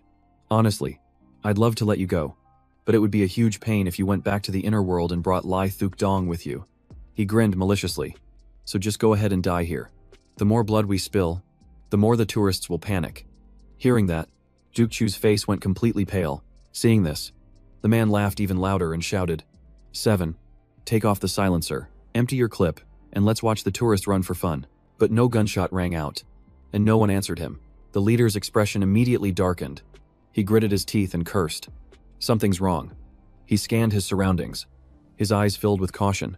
The sight before him made him freeze. His men had been shot dead right where they stood. Seeing this, Duke Chu shouted with joy, "The boss is here, I'm saved." The leader roared in fury. "Damn it, who dares to do this? Let me kill you with my own hands." As soon as he finished speaking, the smile on Duke Chu's face vanished. The man turned his gun and aimed it directly at him. Without a moment's hesitation, he immediately pulled the trigger. A bullet ripped through the air, flying straight toward its target. In the blink of an eye, the bullet was about to strike the center of Duke Chu's forehead. But just then, a series of strange red dots appeared on his body. Duke Chu immediately threw himself aside to dodge the bullet. At the same time, he knocked over the man who was grabbing his shirt. Seeing this, the leader screamed in a rage. "What the hell? How dare that kid dodge my bullet?" But by now, Duke Chu had already taken off like the wind. The group frantically looked for a way out, but the only path was completely blocked. Before taking off, Duke Chu shouted back, "Who wants to die in a hellhole like this anyway?" His words sent the leader into a rage. He gritted his teeth and ordered, "Get after him if he gets away. We're all done for." But the henchman only took 2 steps before he collapsed. From the shadows, a single, cold gunshot rang out. The bullet struck the thug right between the eyes. He crumpled to the ground, killed instantly. The person who pulled the trigger was Con Tran. He had been tracking them from the very beginning, and he was the one who had taken down all the others. The leader's face grew grim as he gritted his teeth and muttered, "You bastard." Out of 8 men, only he was left. The hunter had now become the prey. While the mysterious boy lurked in the shadows, he knew there was no time to hesitate. As long as he could escape Lao Quan Mountain alive, he'd still have a chance. With that thought, he immediately turned his gun on the villagers who were putting out the fire. Gunshots echoed as people collapsed. The scene descended further into chaos, with screams piercing the sky. Just then, one of his men ran up from a distance and asked, "Boss, what's happening?" The leader replied coldly, "Never mind that. We're being followed. We need to retreat." Now, Tran, hidden in the shadows, watched them retreat, still unable to make his move. He didn't realize there was still one more of them. The entire Laoquan mountain area was now in utter chaos. Some people feared the fire, others feared the guns, and everyone was running for their lives in every direction. The leader suddenly felt a deathly stare coming from a distance. He whipped his head around. Among the crowd, a lone figure stood out, unmoving. It was Tran. He understood instantly. That was the shooter. And if he hadn't been standing behind a hostage, he'd be dead already. He gritted his teeth and whispered, "Dongtu, if we don't kill this kid, none of us are getting out of here alive. Go to the parking lot and wait for my orders." Before Dongtu could even react, the leader pulled the trigger. Tuangyo was hit and collapsed, and Thien Tran was wounded as well. Dongtu froze in shock, asking, "Boss, what are you doing?" The leader answered nonchalantly, "They probably know that kid. Their injuries will slow him down. Let's split up and run for it." Dongtu nodded without another word, leaving the two victims lying there as he sprinted away. Tuangyo stared blankly ahead, completely bewildered about what was happening. Just before he lost consciousness, he glimpsed a pair of bare feet emerging from the smoke. Tran approached and reassured him, "Rescue workers are coming soon. Your wound isn't fatal, so just rest easy. I'll stay and keep watch." With that, he sat down beside them. Tuangyo gradually came to his senses, and his eyes lit up as he looked at Tran. He struggled to prop himself up, his voice trembling as he said, "No, we don't need rescuing. You're incredible. Please, I'm begging you, kill those two men." Tran furrowed his brow slightly. There were only two of the thugs left, but they had holed up in the parking lot, a place that was easy to defend but difficult to assault. Seeing his silence, Tu Ngu yelled, "You work for Lu Duke Chu. Don't you help us get our revenge, I'll send you 10 gold bars." Just like last time, Tran didn't respond. He just looked at them, his eyes as cold as ice. Tu Ngu spoke again, his voice trembling, "I'm begging you. 2 of Miss Luan's people are dead. We can't let them have died for nothing." He didn't know what had happened while he was rescuing people to make Tuangyo so consumed with rage that he'd forgotten his own safety, leaving only the desire for revenge. Tran let out a soft sigh. It seemed that tonight, all he wanted to do was kill, and with that, he stepped into the darkness. He led Tu Ingeo down, his voice steady as he instructed him, "Stay still, don't move, and cover your wound with something." With that, Tran sprang to his feet, pulled up his face mask, and let out a cold smirk. "Rest assured, those guys, they're not getting away." Elsewhere, in the parking lot area, Tran had quickly followed them, but the thugs had gotten there first. Judging by the way they moved, they were clearly familiar with the terrain. They might have already set up an ambush, so sticking to this high ground would be safer. But just then, Tran suddenly froze. Before him was a goon, standing motionless as if something was holding him tight. He looked closer and saw a small, slender hand holding the man from behind. It was a girl, wearing a hood and a mask, revealing only her cold eyes. Upon seeing her, Tran's eyes widened in shock. She was a traveler, and a rare transcendent type at that. While he was still in shock, the girl spoke up. "He's been shot, and his buddies abandoned him. He's all yours now." Only then did Tran understand. The other two had planned to ambush him, but she had intercepted them. The leader saw that things were going south and decided to flee first.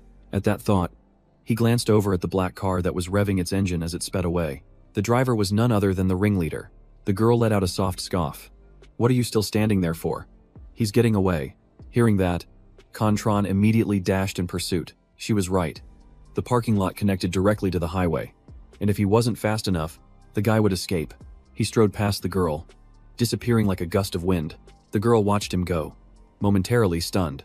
But what surprised her even more were the bloody footprints he left on the ground. She frowned. His feet were covered in wounds, yet he showed no sign of pain. Just then, the goon she was holding began to tremble. The restraining effect seemed to be weakening. The girl immediately clenched her fist, and he instantly collapsed to his knees as if being crushed by an invisible force. A heart-wrenching scream tore through the air. "My knees are shattered. It hurts so much." But the girl remained cold, saying softly, "This is the price for the murders committed tonight." As soon as she finished speaking, splotches of blood suddenly appeared on the ground around them. At the same time, on the highway outside the tourist area, The black car driven by the ringleader had sped out of the lodging area. The rugged mountain road made him curse as he drove. Damn it.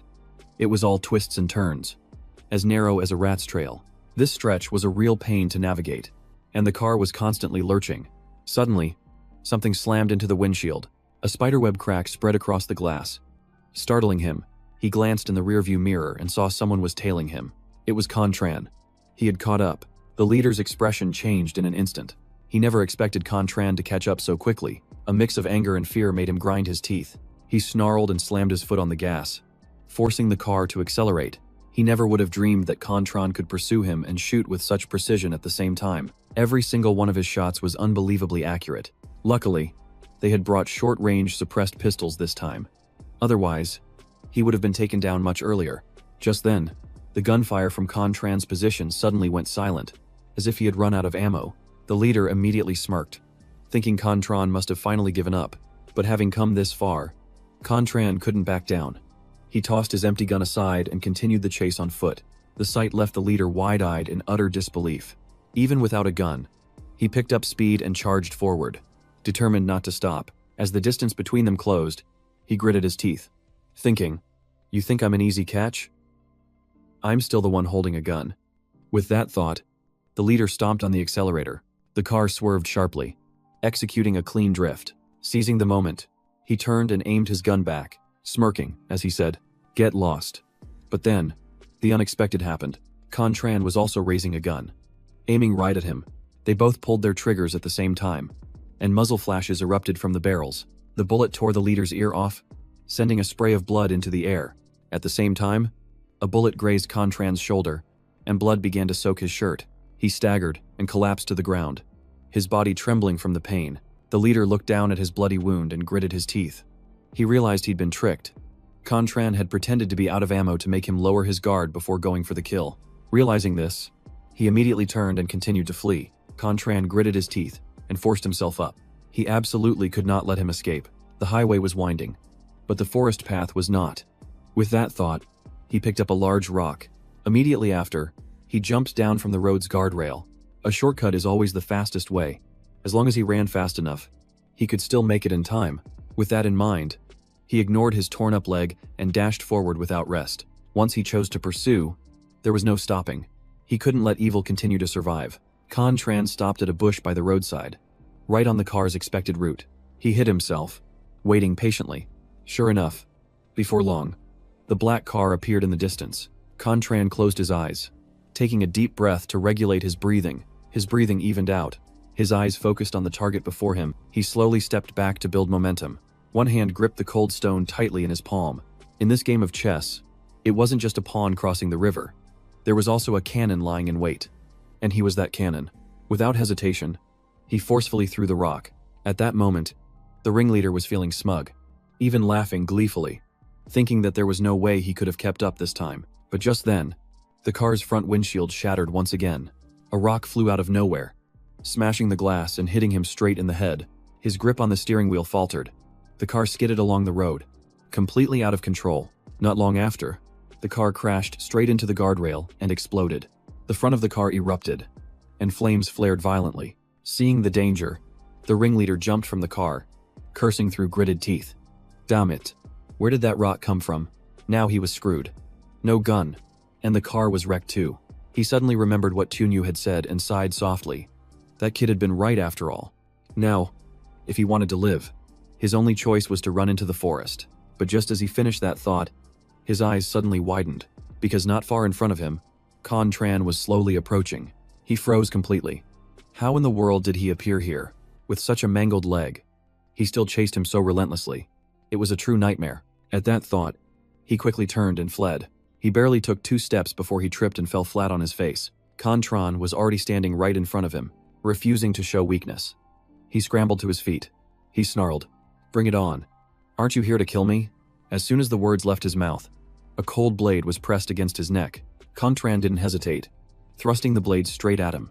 The man panicked and swung his arm to counterattack, but he completely failed to predict the direction of the attack. Contran dodged to the side and stabbed him in the arm. The leader faltered but quickly regained his composure, thinking whatever, as long as I crush his wrist first, I will win. Unfortunately, things didn't go as planned. and Contron had already anticipated his move. He took a step back to build momentum. Then he weaved his body to dodge, and immediately plunged the knife straight into his stomach. Contran's speed was just too fast. There was no way for him to dodge. His moves were like the wind, both sharp and precise, as if planned long in advance, forcing his opponent to reveal an opening. By the time the man realized it, it was too late. His stomach had been torn open, and blood was gushing out. Even as he fell, his last thought was that Contran fought as if he were putting on a show. Only when he saw the man fall did Contran let out a sigh of relief, believing it was all finished. Now all he had to do was get back to the inn and take care of his injuries. But just as he turned to leave, the leader called out, "Wait. Why? Why did you have to chase me down so relentlessly?" Contran glanced back, his voice ice cold. "I promised someone that you would die tonight." At that exact moment, a phone rang. It was coming from the man's pocket. Contran paused and frowned. Who would be calling at this hour? Could it be A? Pondering for a moment, he leaned over and pulled out the phone. He answered the call but remained silent. The other end of the line was also silent, and time seemed to stand still. Contran narrowed his eyes, realizing the person on the other end was no simpleton. He was being tested. After waiting a bit longer, the other person's voice came through. "They're all dead." "Right. If that's the case, then why don't you and I have a little chat?" But Contran decisively hung up the phone. Thinking back, it was just dealing with some low-life thugs. Yet he almost lost his life. What a hassle. He glanced down at the man lying motionless on the ground. The man had stopped breathing due to excessive blood loss. Before long, Miss Luan's people arrived on the scene. After an examination, the specialist spoke up. The victim was stabbed in the spleen while trying to escape. We also found bloody footprints. And notably, the perpetrator wasn't wearing any shoes. A blood sample was taken for DNA comparison. Additionally, a phone was recovered from the victim's body, which is considered crucial evidence. Lo Vien listened to his subordinate's report, remained silent for a moment, then replied, "Understood. Report back as soon as you have the results." After saying that, he hung up the phone with a grim expression. The situation over here wasn't any better. Lo Vien frowned slightly and continued, "Give me a detailed report of the scene." The person beside him immediately spoke up. "We found 8 thugs nearby. 7 are dead, and 1 is severely injured. The survivor had his knees broken in the parking lot, as if someone intentionally left him alive for questioning. Of the 7 dead, 3 were burned to a crisp, and 4 bodies were recovered. 1 was shot, and the other 3 were stabbed in the spleen.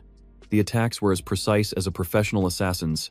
At this point, the subordinate suddenly paused. Then, with a trembling voice, he continued, "Captain Lo, a student said that before they died, Banthu and San Cha took down a few thugs and even opened a door to save people. Without them, it's likely none of the more than 40 students would have survived.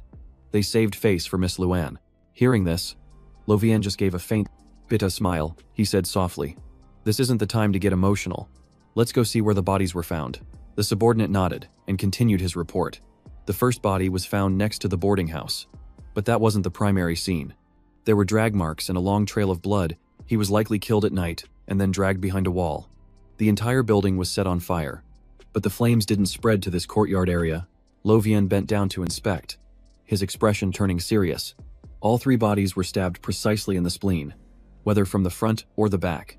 The accuracy was the same. Why target only the spleen? Could it be a habit or some kind of signature? With that thought, Lo Vien glanced over and asked, "What's the status of the students who escaped?" The person next to him replied, 3 are severely injured, but the rest are safe. Among them are Tunyu and Tianchan. They were shot in the abdomen, suffering intestinal damage, and are currently in surgery. Luckily, their lives were saved. The reporter hesitated. As for the girl, Vuong Van, her injuries are rather strange. Lo Vien frowned and asked, "Strange, how be specific?" He slowly replied, "The girl was shot in both legs by a masked individual, a student named Nam Khan, then pulled her out of the fire and saved her life. But it seems the masked person is the one who killed the thugs." Lo Vien nodded. "That's very possible. Keep an eye on Vuong Van in this can then. Why was he in the boarding house?" The other person checked his notes and replied, "According to Canthan, he was dragged into the boarding house and assaulted by the thugs.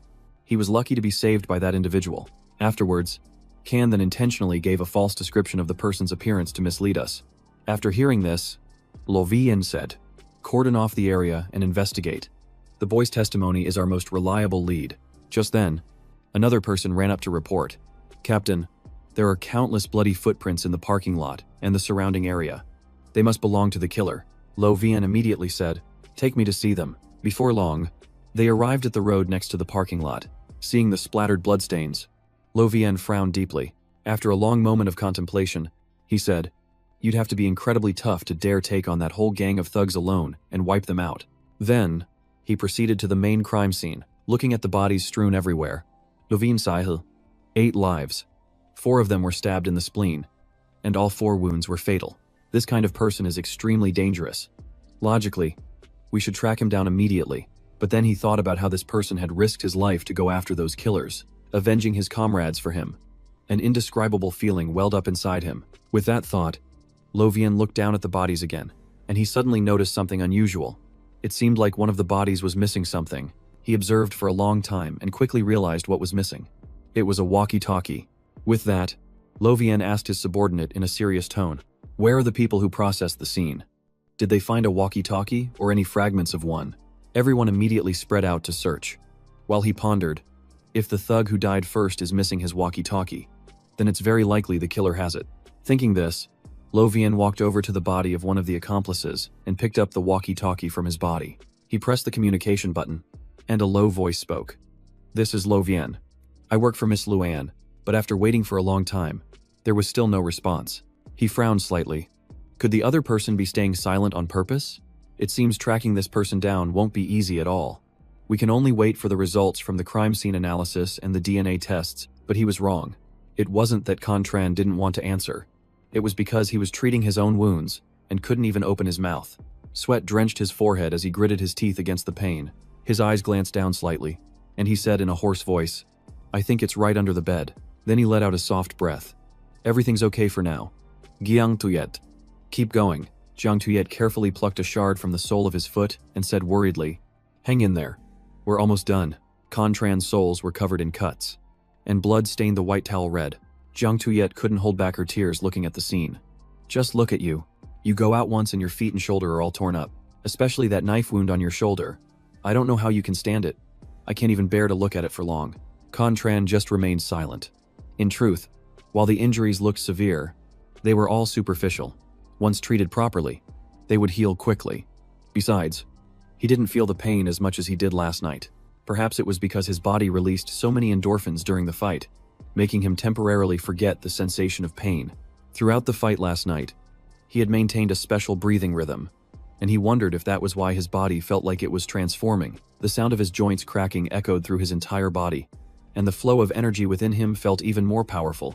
A moment later, Contran's legs were completely bandaged, and Jiang Tuyet let out a sigh of relief. She said softly that the wounds were all cleaned, and he should rest a bit while she went to the kitchen to cook something nice for him. Contran nodded slightly and replied, "Thank you." Just then, Dongvan spoke up, her voice trembling. "Hengchen, are you coming back so early this morning scared me and Mom to tears. We thought you weren't going to make it." Jiang Tuyet had checked him over carefully, seeing that his shoulder and leg injuries were the most severe, and only then did the mother and daughter feel a little more at ease. The little girl gently wiped her tears and said with a choke in her voice, "Don't be so reckless next time. If something happened to you, I don't know how I'd go on." Contran smiled gently, his voice firm. "I'll be fine. Don't worry." Jiang Tuyet quickly left the room. Dongvan glanced around, then leaned in and whispered, "Hengchen, I think I've figured out your real identity, but it's different from what I was told, so I want to confirm it." He was slightly surprised. It seemed the girl had discovered something while he was unconscious. He thought for a moment, then asked, "Why were you so determined to find me in that other world?" Dongvan lowered her head, her voice faint. "I couldn't tell Mom that I'm a time traveler, and you weren't around either. I was so scared. All alone in this big house all night. I just thought that if I could find you, I wouldn't be scared anymore." But a sad shadow fell over the girl's face, and her voice dropped. "Hengchen, did you know? I've always been alone in that other world." Before she could finish, Contran cut her off dryly, starting with the pity act again. "Are we?" This made Dongvan pout. "How boring." He looked at the young girl and asked quietly, "Have you made any new friends in that world yet?" Dongvan nodded. "Yes. An older brother, an older sister, and a grandfather from the Lee Consortium have all been very kind to me. But the Lee Consortium is complicated, and although that grandfather is kind, his health is failing. Many people are secretly plotting for when he passes away." After hearing this, Contran frowned slightly. That brother, sister, and grandfather must be from the main branch of the Lee Consortium. Thuk Dong had mentioned before that the head of the Lee Consortium was old and frail, and Brandon was even older. The way that man extended his life was anything but natural. But what was the use of thinking about all that now? The most important thing was to rest. Just as he began to relax, he suddenly remembered something important, and his expression turned serious. Contran immediately asked Dong Van to get him a pen and some paper. He began to piece together the events of last night, wondering what happened at the inn that would make someone like Ho Tu might risk her life to seek revenge for 2 members of Miss Lun's group. Perhaps the answer lay in the Morse code that Contran had seen earlier. After a period of concentration, he finally managed to decipher the string of code. Inside were only a few words.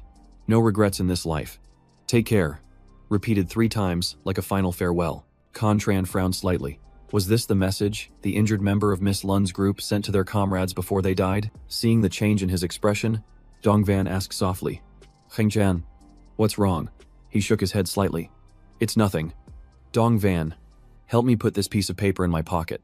After speaking, his gaze drifted off into the distance. Now he understood. That person had been prepared to sacrifice themselves for their beliefs. Meanwhile, at the final scene of the brawl, Lo Vien was reporting to Vien Dong that all the evidence proved a fierce confrontation between the culprit and the thugs had taken place there. On the highway at the scene of the incident, they found the 3 Glock 34 seconds the thugs used, 2 of which had been wiped clean of fingerprints, likely taken by the masked man. They also discovered 2 blood-stained bullets, and the forensic analysis showed the blood wasn't just from the victims, which proves the masked man was injured as well. Vien Dong nodded. That explained everything. He had accurately predicted Contran's actions, from realizing he couldn't be caught and switching to the mountain path, to throwing a rock to block the road.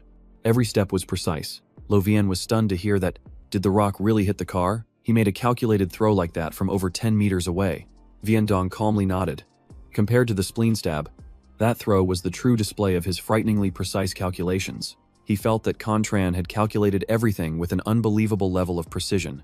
The more Lo Vien listened, the more impressed he became. But it was a shame that such a person wasn't on their side. The guns and phones were wiped clean of fingerprints. Their target is extremely cautious. And if it weren't so difficult to erase bloody footprints, he probably would have cleaned up everything. Vien Dong agreed, and then asked if the DNA results were in. Lo Vien nodded, confirming they were. But there was no match for any sample in the database. Vien Dong frowned. That made no sense. After thinking for a moment, he gave an order to expand the search, hoping they might find one of his relatives. Lo Vien replied that they would have the results in 3 days at the latest. Vien Dong fell silent, gazing down at the scene below. Finally, he spoke, saying if they found the person, they should approach him with caution. Because Emsa, Luan needed someone capable of shouldering such responsibility. Elsewhere, in the motel room where Contran was recovering, Jiang Tuyet sighed while changing his bandages. She said if she had known he would be injured this badly, she would have brought back some of the high-quality healing medicine from the other world. She explained that the medicine there is several times more effective, and that you can bring it over as long as it's in a small, sealed vial. Contran smiled and shook his head, reassuring her that he was fine and it didn't hurt anymore. Suddenly, Jiang Tuyet remembered something, and her voice filled with worry. "Oh no, you left so many bloody footprints. They can trace your DNA and connect it back to your father." Seeing her panic, Contran calmly reassured her that it was okay. He explained that he had already planned for the DNA issue, and that there were only 2 ways his identity could be revealed. The first is Con-Thun. Even though he can be a bit clueless most of the time, but he won't be careless with something this important. He'll definitely say a few things to throw the investigators off track. The only other risk is the blood sample I left on the road, but due to some past history, Ms. Luan will never have a matching sample to run a comparison. If that wasn't the case, I never would have risked it all like that. Thinking about this, Contran finally felt a sense of relief. Then he spoke softly. "Jiang Tuyet, I need to be alone for a bit.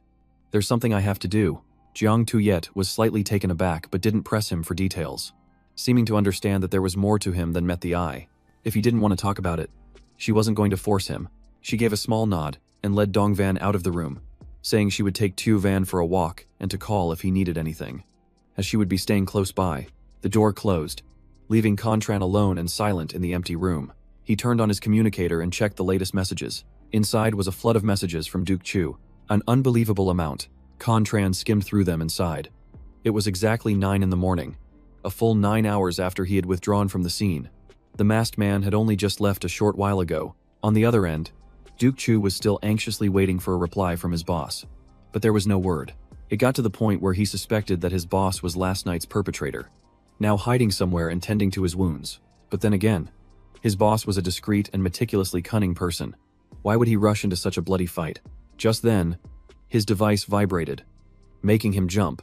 It was a message from Contran. He made an excuse that his subordinates were reporting in and told Duke Chu to wait. Duke Chu breathed a sigh of relief. Subordinates. Of course. It seemed the boss had already established his own power base in the outside world. That was just like him. Before he could look further, his phone buzzed again with a constant stream of new messages. He opened it curiously, frowning and muttering. The class group chat just quieted down. Why is it buzzing again? Is it time to meet up?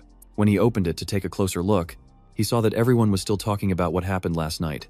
Duke Chu could only sigh. A whole night had passed, and they were still on the topic. Besides, it's not like he actually knew who the boss and the other person were to tell them anything. Quinn Ni was even praising the act of revenge for Miss Lise, Luan's people. And of course, she was giving all the credit to Duke Chu. Contran read those lines and couldn't help but chuckle. It seemed Duke Chu's reputation had reached a new high. Perhaps in the future, he could leverage that reputation to attract a few more trustworthy travelers. Whether for cooperation or help, it would be useful. He thought to himself that other news platforms would surely be reporting on the Mount Laojian incident. Just to be safe, he decided to check if anyone had seen him. Contran opened the video clips from last night. After watching, he found that most of them only recorded the aftermath of the fire, with no one mentioning the main event. Furthermore, the room rental records had been completely burned. Besides Dong Van, Gyang Tuyet, and Con Than, no one else knew he had been there. Now, all he needed to do was meet with Duke Chu one more time, and everything would be settled. Just then, a glint appeared in Contran's eyes, as he remembered something. That's right, that guy Tumu. He recalled that night when the man had muttered a strange phrase, "Athesa is 10 strands of gold." Remembering this, Contran let out a cold laugh. Elsewhere, Duke Chu suddenly felt a chill run down his spine for no apparent reason. Contran was furious. To think he'd dare to hide his gold. This Duke Chu had definitely messed with the wrong person. Duke Chu still felt uneasy, his eyes scanning his surroundings. But seeing no one else, he frowned and muttered to himself, "Why do I have this strange feeling all morning? Like someone's watching me."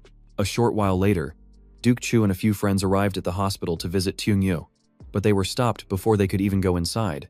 A man saw them and asked suspiciously, "Who are you kids?" One of the male students quickly replied, "Hello, Sir.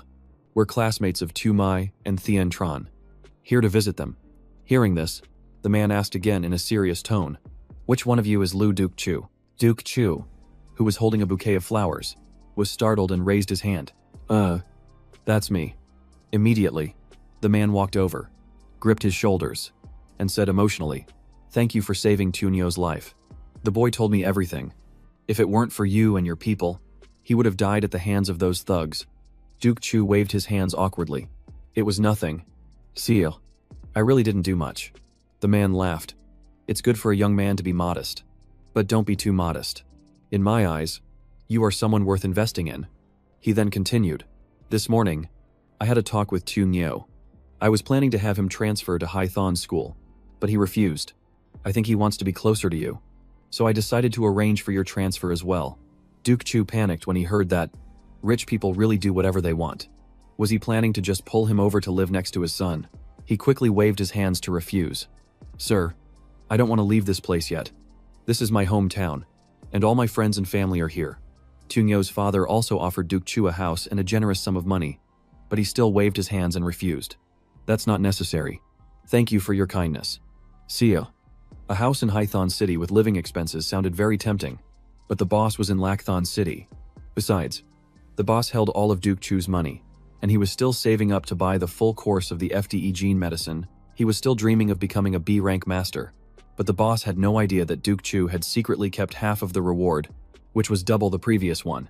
If only Tunheo had been a little more generous. Just then, the communication device in Duke Chu's pocket suddenly vibrated. He quickly handed the bouquet to Tunyo's father and forced a smile. "Excuse me, I need to use the restroom for a moment." The man stood there, stunned, not understanding what was happening. Inside the restroom, Duke Chu trembled with excitement. The boss finally messaged me. He must be done meeting with his subordinates. He opened the device to see a short message from Contran.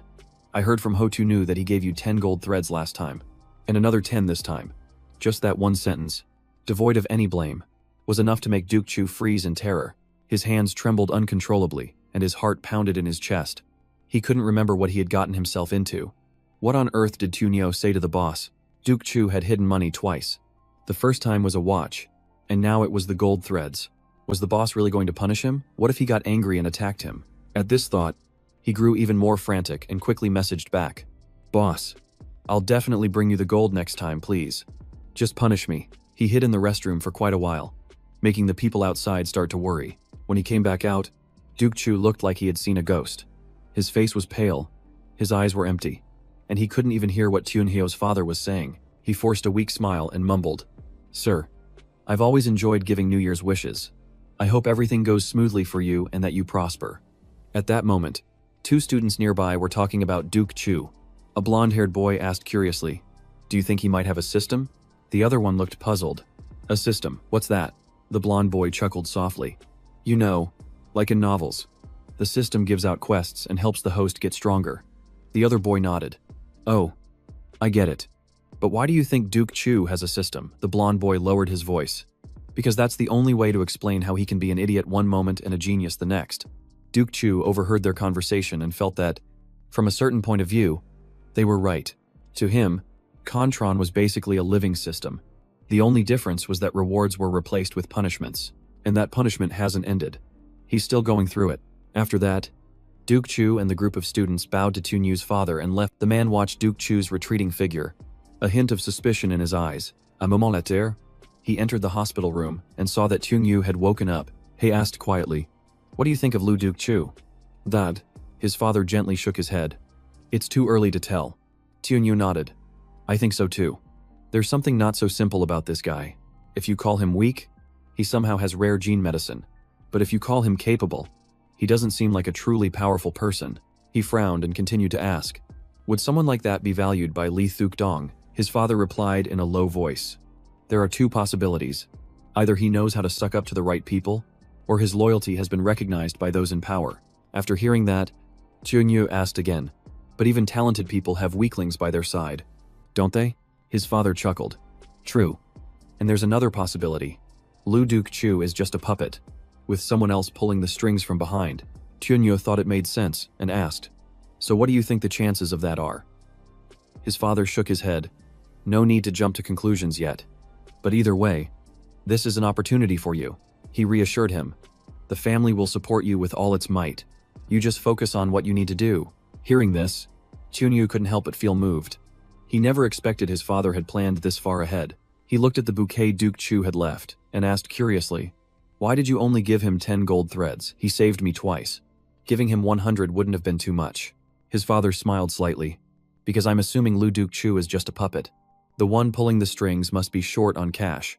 Otherwise they wouldn't care about gold. If I give them too much at once, what will they have left to bargain with later on? Tunyu thought for a moment and then asked, What if they ask for an even higher price next time? His father smiled. Then you'll have to befriend them before they have a chance to name their price. Tunyu was stunned for a moment, as if he understood his father's meaning, and his hand slowly clenched into a fist. Tuanghu gritted his teeth in anger. He gets furious just hearing the word friendship. Whatever happened to that backstabbing traitor anyway? Back to the night of the incident on Mount Lao Quan. After receiving first aid, an ambulance quickly arrived to take the injured from the scene. Vuong Van was among them. A nurse helped her onto a stretcher and moved her to the ambulance. But at that moment, Vuong Van was still conscious, and she grabbed the nurse's sleeve to stop her. She trembled and begged, Please call my mom for me, I'm so scared. I want to go home, I'll pay you. Please. Just help me. Vuong Van was so scared she burst into tears. But not because of the thugs. It was because she had seen Tunyo and Thien Tran bleeding with her own eyes. So she knew she had to get the hell out of there before those 2 woke up. And before Ko Luan's people arrived, or else she'd be finished. After hearing the story, Tunyo was shaking with anger. And he asked through gritted teeth, Didn't the masked man break her leg? It was so obviously suspicious. So how could Ko Luan's people have let her slip away? Tunyo's father shook his head helplessly, saying, You can't blame Miss Luan's people. You were unconscious at the time, and everyone suspected her. But nobody imagined she was truly the traitor. It's also possible Miss Luan deliberately used her as bait. Tunyo said, still irritated and dissatisfied. How are there no witnesses? Bak Uyani must know. So why is she staying quiet? His father sighed. Perhaps she couldn't bear to watch her friend be imprisoned. At this, his eyes sharpened and his voice grew low. You must remember, son, when someone becomes your enemy, forgiveness is not kindness. It's weakness. Chu Nyubiti's lip nodded slightly and answered quietly. I understand. His father nodded and said slowly. We don't know where Vuong Van is hiding. I haven't found her yet. Chu Nyu replied coldly. The transmigration is coming up. I'll find her myself in the other world. His words startled his father, who asked in surprise, You want to find Vuong Van for revenge? Without hesitation, Chu Nyu gave a firm nod. He knew his father was only asking to gauge if he was being too emotional, and he worried that his persistence might be a disappointment, but contrary to his worries, his father seemed excited. Although my son is determined, he's still hesitant and too concerned with others' opinions. He really is still young. With that in mind, he spoke calmly. Of course you can, but I want to know why you're so determined this time. You're a straightforward person, but you still don't really know what kind of man you want to become. Do you? Chu Nyu paused to think, then answered, You know, Dad, when I was a kid, Grandpa used to tell me war stories, including one about a company commander who sacrificed his life to save his comrades. Back then, I just thought they were entertaining stories. I mean, who would really risk their own life so recklessly for other people? But yesterday, when I saw two of Miss Luan's people risk everything to clear a path for the students, smiling even as they fell, I finally understood. People like that actually exist in this world. I know I'm not strong enough to be like them yet, but I at least want to do something that makes me worthy of what they did. Hearing this, his father smiled faintly. It seemed Chu Nyu had truly matured through this ordeal. If he's come to understand that, then I can't let that courage of his go to waste. He continued in a low voice. Don't worry. The Trong family and I have been investigating. This morning, someone paid a hefty price for an escape route, and they're currently recruiting time travelers. It seems that criminal is still out of our reach for the time being. Saying this, he reached out and ruffled his son's hair, adding calmly, I'll send you the information on that group of time travelers in a little while. He added, Know that within the full extent of our family's power, we will support whatever decision you make. The incident at Lao Quan Mountain, involving a masked killer who impersonated Con Tran, has been all over the news. Everyone knows that he eliminated almost all of the culprits and chased the rest throughout the night. But his true identity remains a mystery. In the world of time travelers, a new name has appeared. One whose identity is just as mysterious as Ha Tu Tu's. Time passed quickly, and soon, it was the designated hour for the time travelers to cross over. Meanwhile, in Osaka, Japan, the celebrity Kong Am sat in her room, wide awake. Even though she'd been told to get some rest, her eyes remained fixed on the news reports about the incident at Lao Quan Mountain.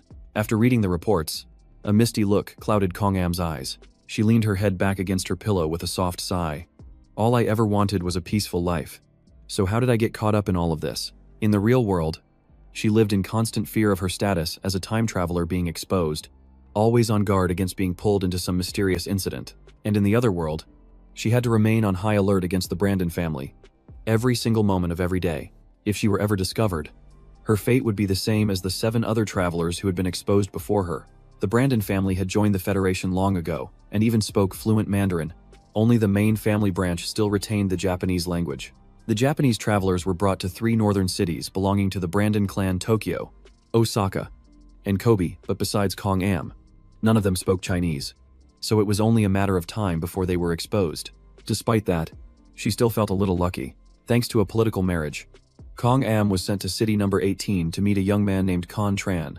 The Brandon clan valued this marriage alliance, forcing her to meet him for their own benefit, which meant the screening process was lax. Thinking of this, she tried searching for Con Tran's name in the system, but found no results. She got out of bed and slowly walked to the window.